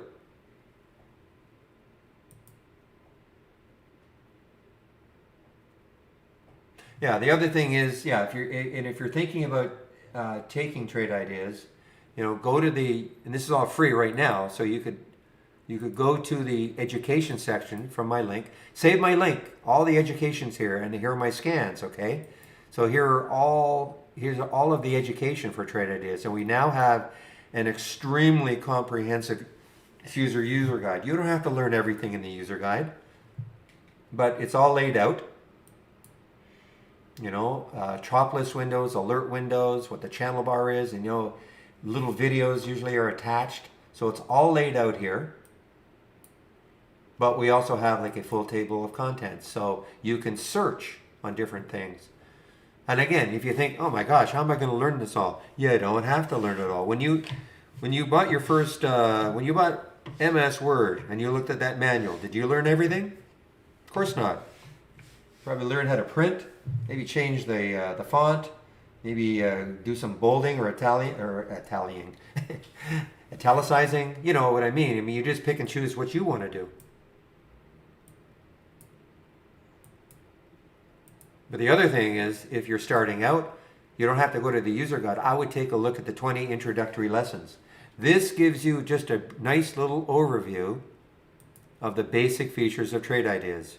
What is a top list? Building a top list, alert windows, okay? Introduction to the cloud. You hear me talk about the cloud, how to save things to the cloud, how to load things from the cloud. Okay, so a lot of the basic features are discussed right here.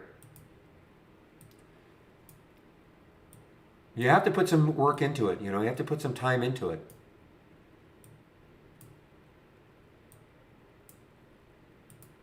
You guys are lucky because I'm not trying to blow my own horn here, but I mean, when I started out, there was no trading room. There was nobody to, suggest. Well, here's what you can do. Here's how you create an alert window. None of that. So you've got myself. You've got between 12 and 1. You've got in YouTube, one of the other traders takes over. Between 3:30 and 4:30, Chris Varley is there to answer questions. And then all day long, not just myself, but the other traders are around. So there is a ton of support. Okay, a ton of support. There's no real video. I mean, how to use Holly is up to you. I mean, I hate to say it like that, but you get an alert. How you trade it will be up to you. I use it like a watch list personally. I like the ones that are under $20. Therefore, thereby concentrating on EQOS, ATON, and I think GEVO earlier. Okay. So I like to, but when you get you have an entry, you don't have to take it right at the price. I never take anything. I get my own alerts. I never take anything right when I get it. I'll always click on it. I'll always take a look at the chart, see what's happening. I mean, these things are not designed that, oh my gosh, if I don't get in at 470, I may as well not take the trade. You could have got in at 480, 490, $5, okay, watching the way it was trading. I didn't get in till 520 something. So I use this like a watch list. So there's no video, okay, on how to use it. It's like a watch list, and you can follow them all day. Yeah, my headset is dying. Just give me a moment.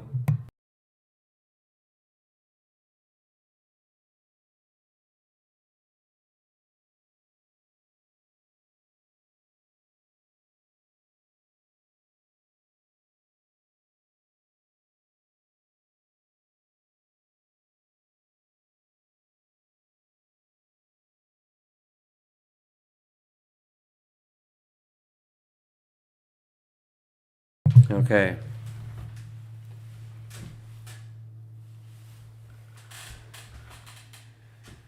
Whoa, now how interesting is that?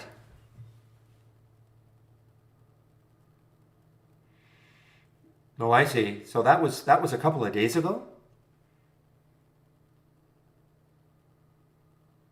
And I'm talking about the DWAC. Well, it's not affecting it yet. But that reel says it was a couple of days ago anyway.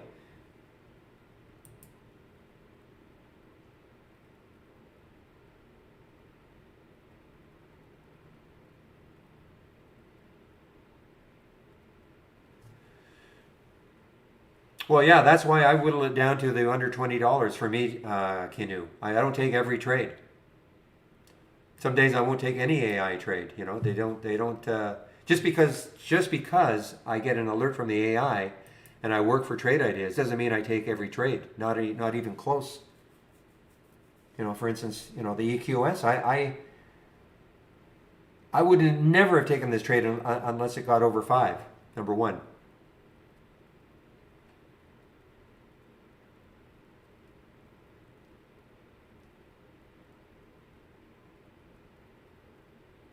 Well, I mean, if you look at the channel bar, they're all theme related.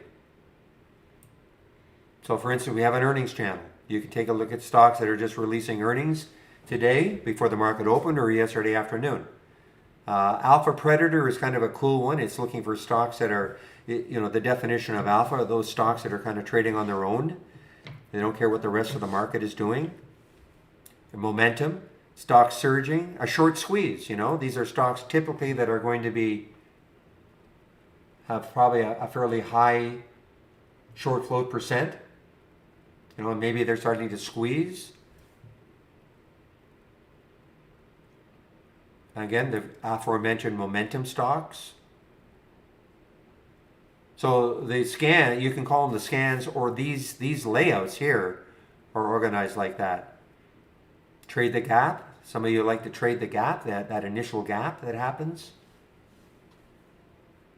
I mean, so you have to find your trading style, of course.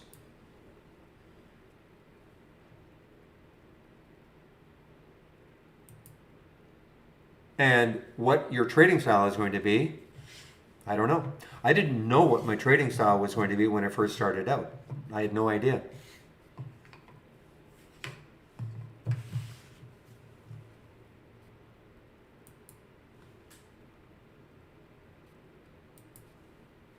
One of the pitfalls though, when you first start out, don't have too many alert windows or top list windows, okay? You can run into the pitfall of wanting to cover absolutely every type of trading opportunity, all right? And what will happen is you'll have so many alert windows open, they'll be firing all day, you'll have top list windows, and you'll never get anything done. You'll be clicking like mad all day long, and you'll never get anything done. That's exactly how I started. I think I had about 35 windows open, and it was wonderful because I didn't want to miss anything. So click, click, click, click all day long, getting nothing done. So, you know, you just have to try to figure out what you're looking for. And that's why, for instance, if you look at my channel that I have, what I've tried to do here, especially if you're new,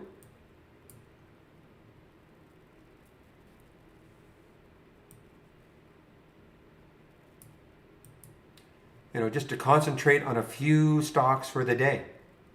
You know, now you're only going to see the last ones as I just put it in right now. Obviously we had other alerts earlier in the day, but this gets you to concentrate on just a few stocks for the day, so it's not so overwhelming.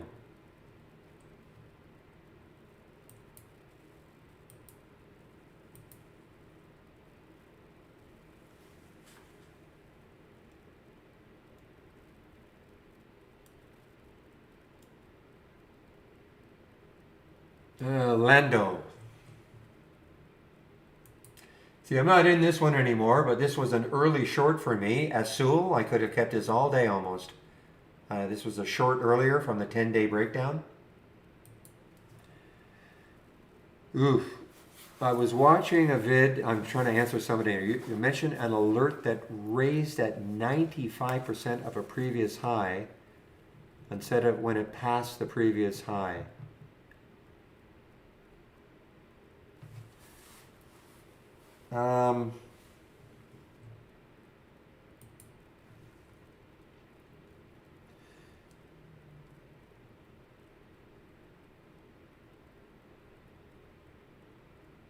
So are you talking about a previous high of yesterday? Like a high of the day before, 95%? I mean, I could never tell you. 3 weeks ago, I couldn't tell you what it was.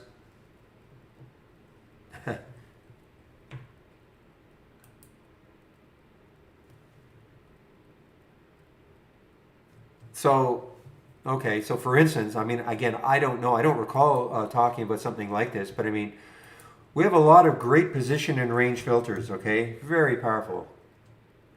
So these are the intraday ones. The position and range, I love this one. Most of the things, I don't have to use it that much because this position and range, this is telling you, for instance, if you had the filter,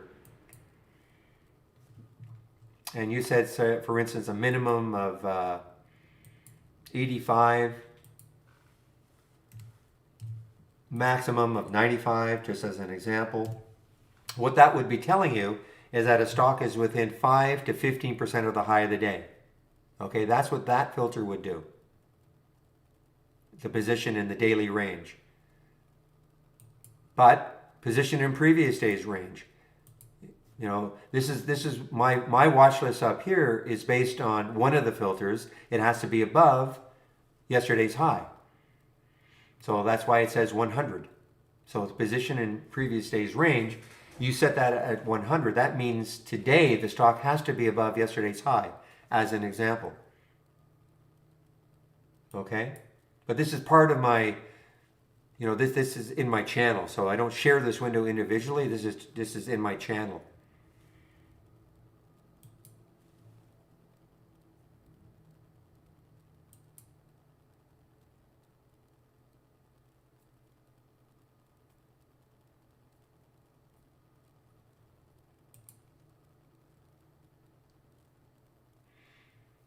That's why you see these over here, all these, I have the position and range, 5-day, 20-day. So at a glance, I don't even have to look. That's why you'll always hear me talk about the lifetime low.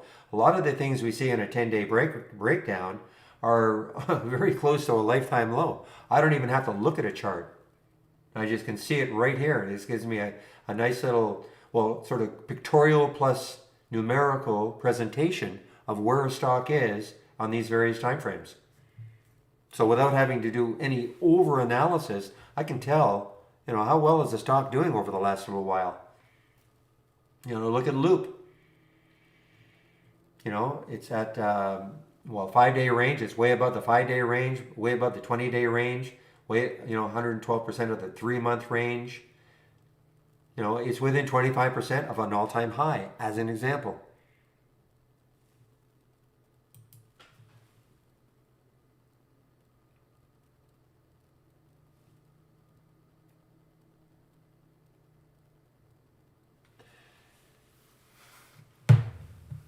Yeah, if you do it, certainly if you do it within 30 days, Canoe, you buy a monthly subscription, and that's what I would do, okay? Do not take out an annual subscription if you're not sure of this product, because we don't have very friendly refunds on annuals.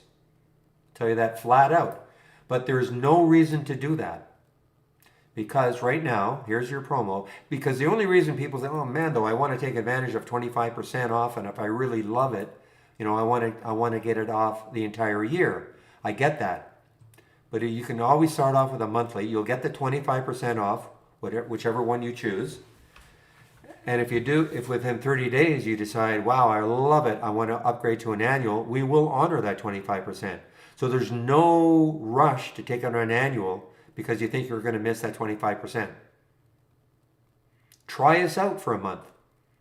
And if you don't like it, hey, you just unsubscribe. You'll get the 25% discount. Now, if you maintain a monthly subscription, this is what you'll pay going forward. Okay? That 25% off is only off the first month if you take out a monthly subscription.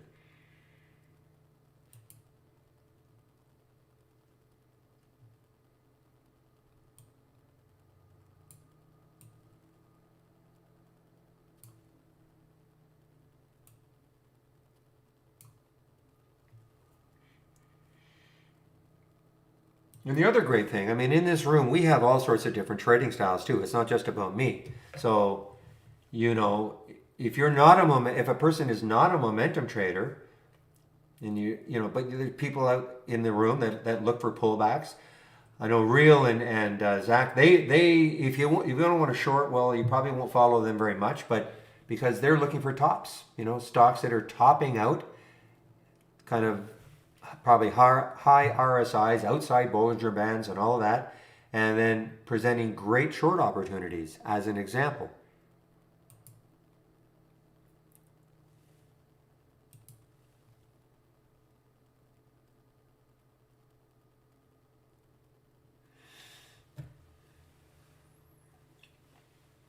All right, Jim in New Jersey.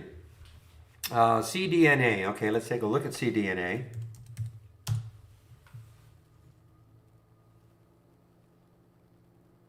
Okay, so breaking out now on the downside, right up here. Okay, well, if you had the scan that produced this, you can do a history, and it'll tell you exactly when this happened, if that's what you mean. Like all alert windows, you can do it. Oops, don't do that. Okay, good. You just do a history. Tired. Do a history today, and you will see, when those alerts first started happening, as an example. Now, what I like to do, and the options, well, okay. If you're talking about mine, okay, this is what I like. I like the 1 to 20 or 1 to 25. I can't remember what I've got here. Okay, 1 to 25. So yeah, I'm sharing this, but I mean, you or other people may have a completely different idea about a price range. All right, maybe you want between 10 and 100. Change it. You know, you can customize it to your a particular style of trading. The other thing is that, you know, for me, you know, I don't want to get very many alerts in that window. You know, I want them to be, just don't want very many. That's not the idea of the window. But for instance, you see where it says 300% of normal. So in your situation, it's only, well, actually, what am I saying? It's 1400%. So that this would have showed up in my option scanner, okay? If you change the price range.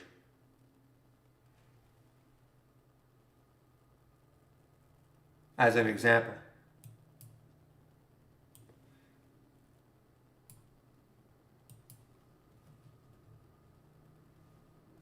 He was talking at 2:30, wasn't he? Oh my goodness, yeah, no kidding. Oh, I see. The CDNA was shorted by, okay. Wow, that's a great short. I didn't see it. I did not see it.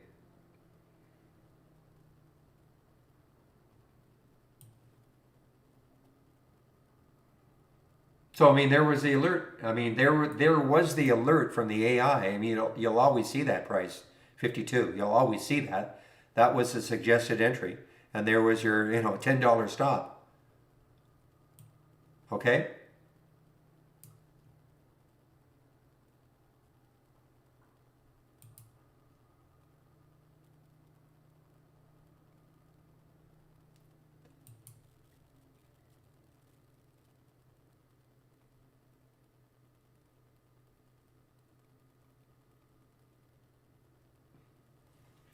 Well, you can construct any scan to show you anything. That's the other thing, Jim. Okay, I can construct a scan just like I was saying. Okay, I could construct a. What if this option volume percent?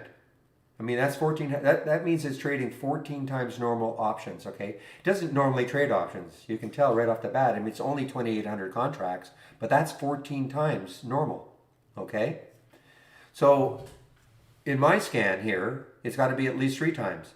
Now, let's just pretend this was only 100%. Okay, so in other words, normal. Well, I could reduce this in here and to 100%.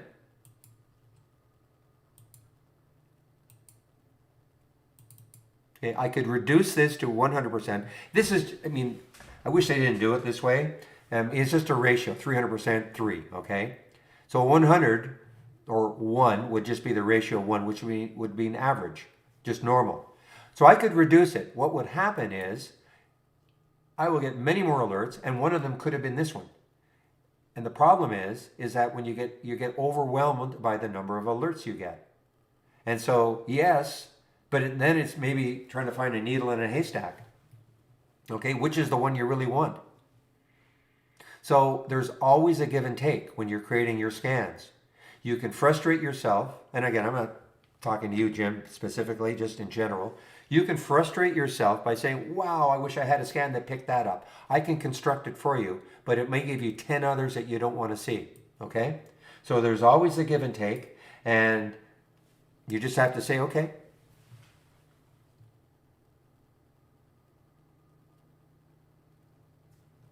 You just have to say, okay, you know what? It's picking up other awesome ones, so I missed one, or I missed 2. There's another bus will come along, as they say.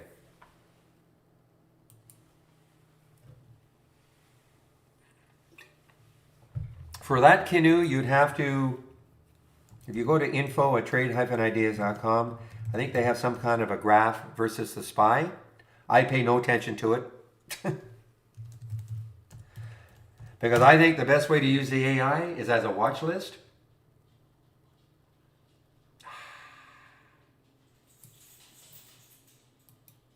Just give me a moment here.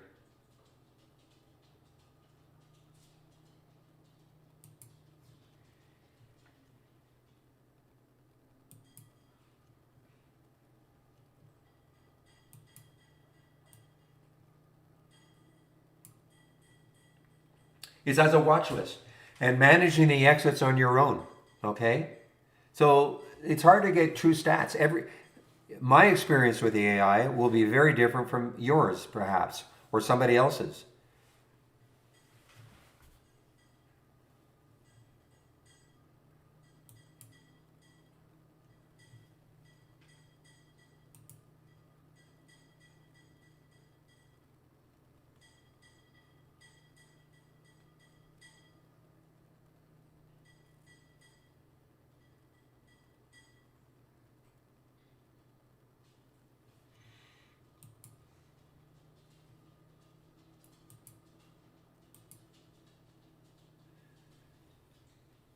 So they could give you a chart, a graph that's going to show you the performance of the AI versus the SPY, but you know what? What does that really mean?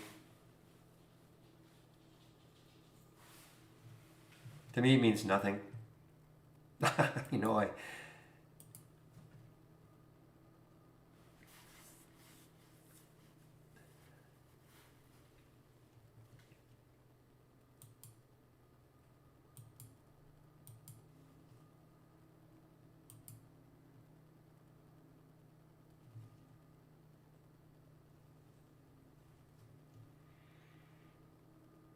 The only thing it means, I sort on the ones that are up the most, and I just follow those usually all day long. And if it meets my price criteria, I follow them. You know, I put price alerts. I do all sorts of different things to try to follow it.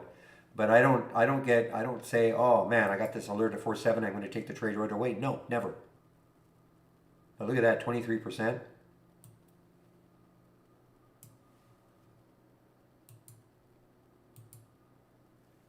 And what could it keep doing? Let's look left on the monthly chart. 564, so it's above the high of last month. The next high is 706. Again, I'm not saying it's going to get there. Look at the volume. Look at the volume this week.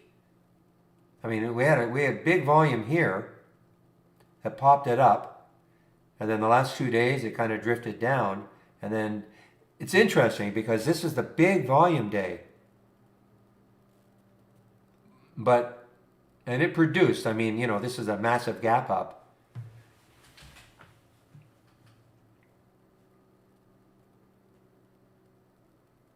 And this is out of Hong Kong.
Whew. Well, guys, questions? I'm getting set to wrap the room up.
Man.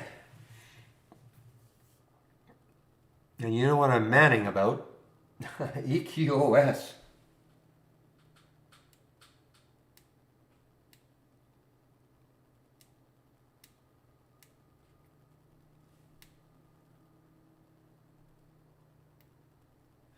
Yes, you can. You can download what you see here, plus all the other scans. Okay, I'll just pop that in. Somebody in our YouTube room.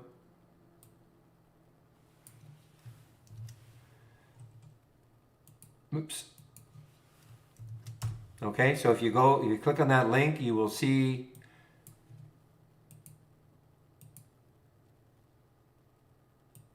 this section here, okay, called My Scans, Barry Scans, right here, and this is the layout. In essence, what you see here, okay. I say in essence because I've got cosmetically it'll look a little different, but in essence it's the same thing. But plus all the other scans, if I've said this before, if I only had one scan, if I could only use one scan, it would probably be this one. Not every day is it going to produce, but boy, when it produces, it's excellent. The higher, unusually strong options. And also keep an eye on the 10-day daily breakdown and up. Mainly the breakdown for me. The shorts have been awesome. But that's my style of trading, okay?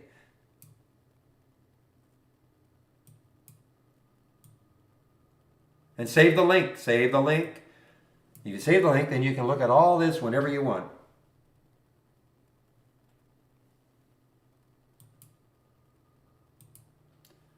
Wow, guys, I mean, I had this EQOS, I don't know how to pronounce it, but this is giving me about way more than I thought it would. Way more. Look at this move on the 15-minute chart. Look at the volume. I mean, the volume is not let up yet. Now, at some point, this will be a short at some point, I'm sure. And when the volume starts to decrease, those of you who want to short, go ahead.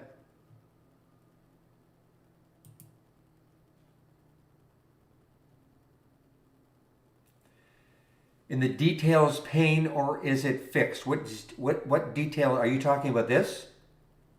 Canoe, are you talking about this, the single stock window?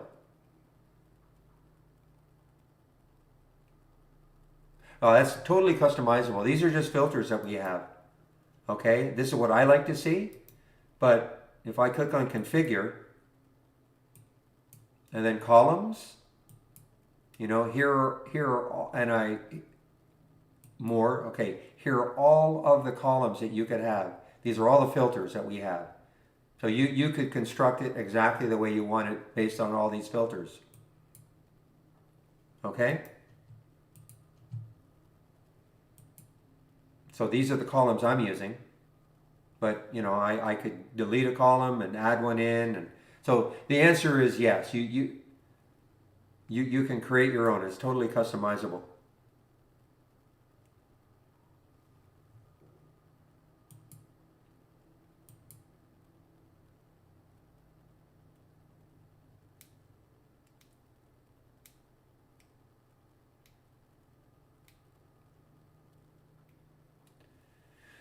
Don't you dare short that yet, Real.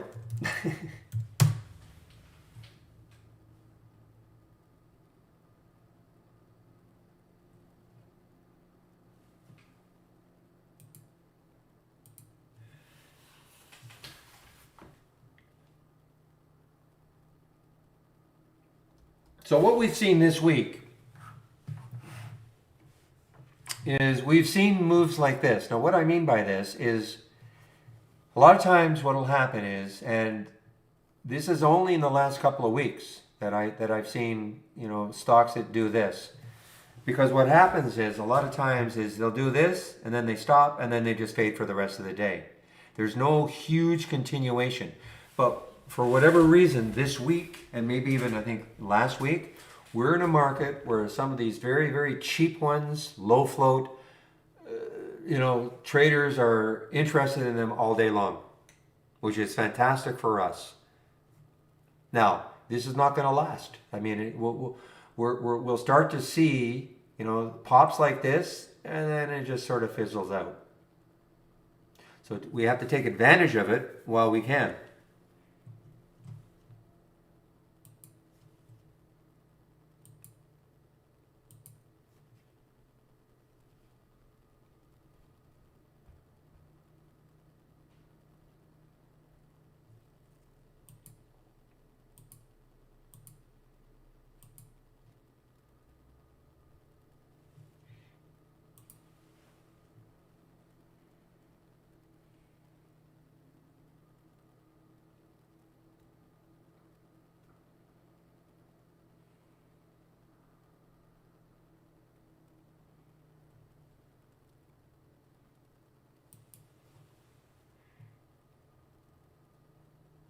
And there you go. I mean, I'm out of it completely now, and I'm getting set to wrap up.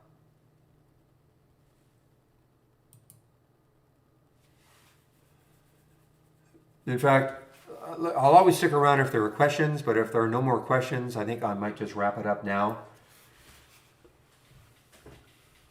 Basically, all talked out.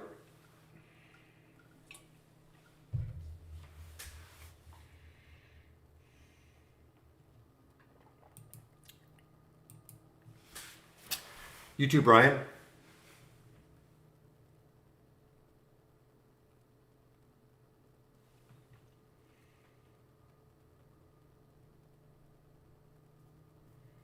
No, I typically I don't. My max is usually around $30. That's just a personal preference. Why? Because obviously, you can get gains of 30%. The cheaper stocks, that's why I just concentrate on the ones under 30. Oh, you can create any scan you want. Okay, I mean, this is what I'm saying. I mean, so here's my option scanner. You could take my option scanner and then just change the price range. You want 1 in 1,000 or 100 in 1,000 or whatever price range you want. So you can take any scan and change the price range. Yeah, just change the inputs. Or create your own, You start off. For instance, let's just for fun do one. I'll do one just for you, okay? I'll start a new alert window. Start from scratch. Load the settings. Okay. So, Windows specific filters. Now, I could search, but I know some of these are going to be here because I use them all the time, all right? But if I could search, okay, let's just search on price. So let's just say I wanted to add, and then add the filter. Let's just say minimum $50, maximum $300. Just putting that out there. Then, let's get a minimum volume. See, I'm just typing in the search.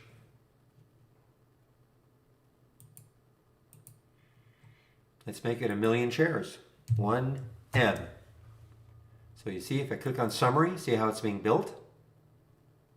Okay, I'm just building it. Easy, easy. And now let's add another one. Maybe the change from the open.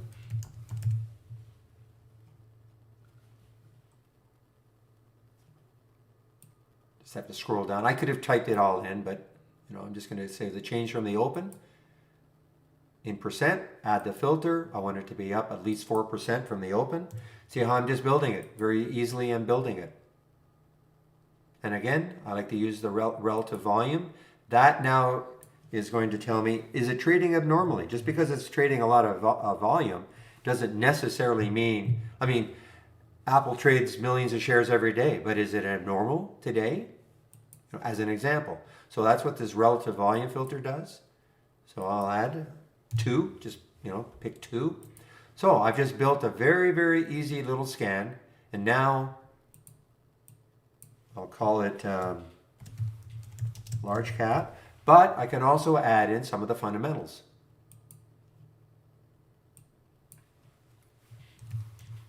I could go market cap. So, whoops.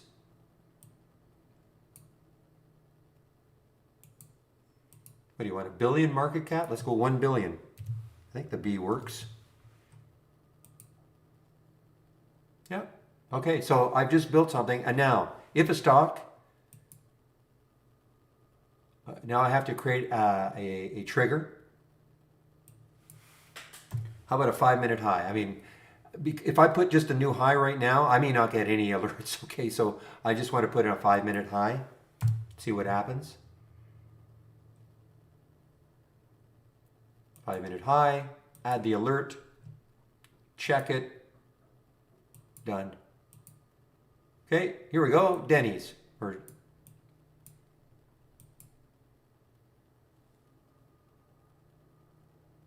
Denver's, not Denny's. Okay, so you could get new 5-minute highs all day long with that scan as an example.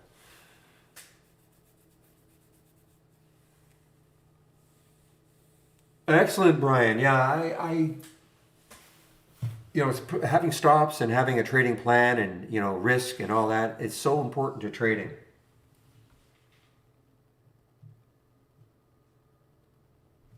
All right, position and range from yesterday. I was asked to add that, so I just have to type in position. See, just search. I'm going to cover the search in just a second here. Position in previous day's range. So let's make sure it's above yesterday's high. Put a minimum of 100. See, again, click on the summary. 100% above the low of this range. I mean, it's kind of worded strangely, but that means that it's above yesterday's high. Okay, again, there's DEN is showing up again.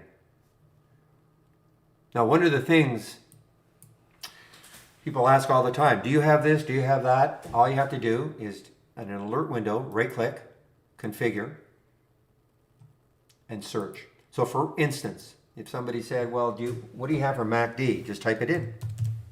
This is what we have. If you don't see what you want here, we don't have it. Okay, you can't create it out of thin air. RSI is what we have. So if you wanted the 3-minute RSI, we don't have it. Okay. SMAs. Okay, this is what we have. And for alerts, and down here for filters.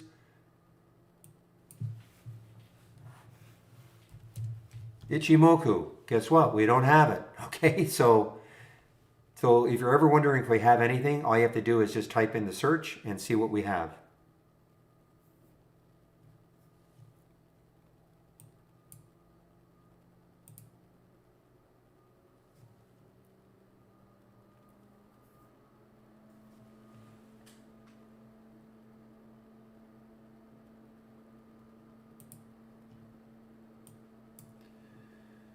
All right, guys, I think that's it. No, we don't have Icon-Ashi candles, no. Just these guys. I know we're adding some more stuff to our charts and different types of, but I don't know if they're going to be adding that. All right, guys, I think that is it. I am going to shut it down.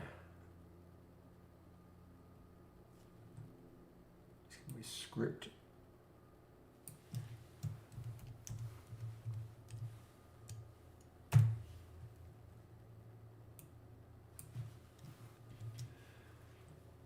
Okay, guys, I'll open the room tomorrow. Yes, okay, before I go, just give me a moment here, though.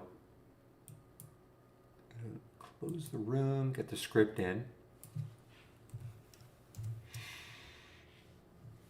Okay, so, but before I do go,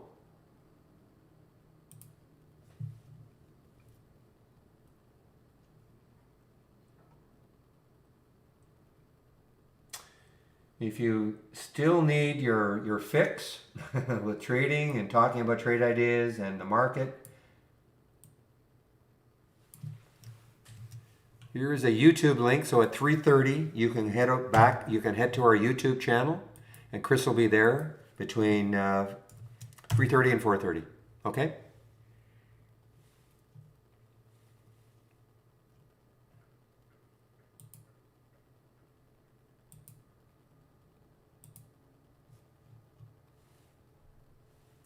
And just give me a moment.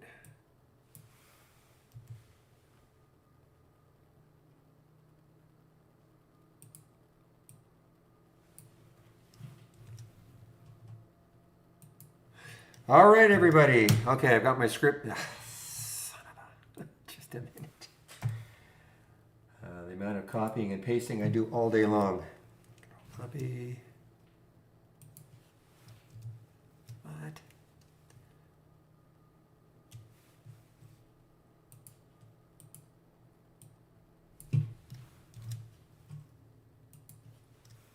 All right, there it is. All right, everybody, have a great weekend, and I'll open the room 9 o'clock Monday morning. Don't forget about the promotional code. It'll end Sunday night. So if you want to take out that 25%, do it over the weekend. Okay, everybody, so we'll see you Monday morning, 9 o'clock. Bye-bye.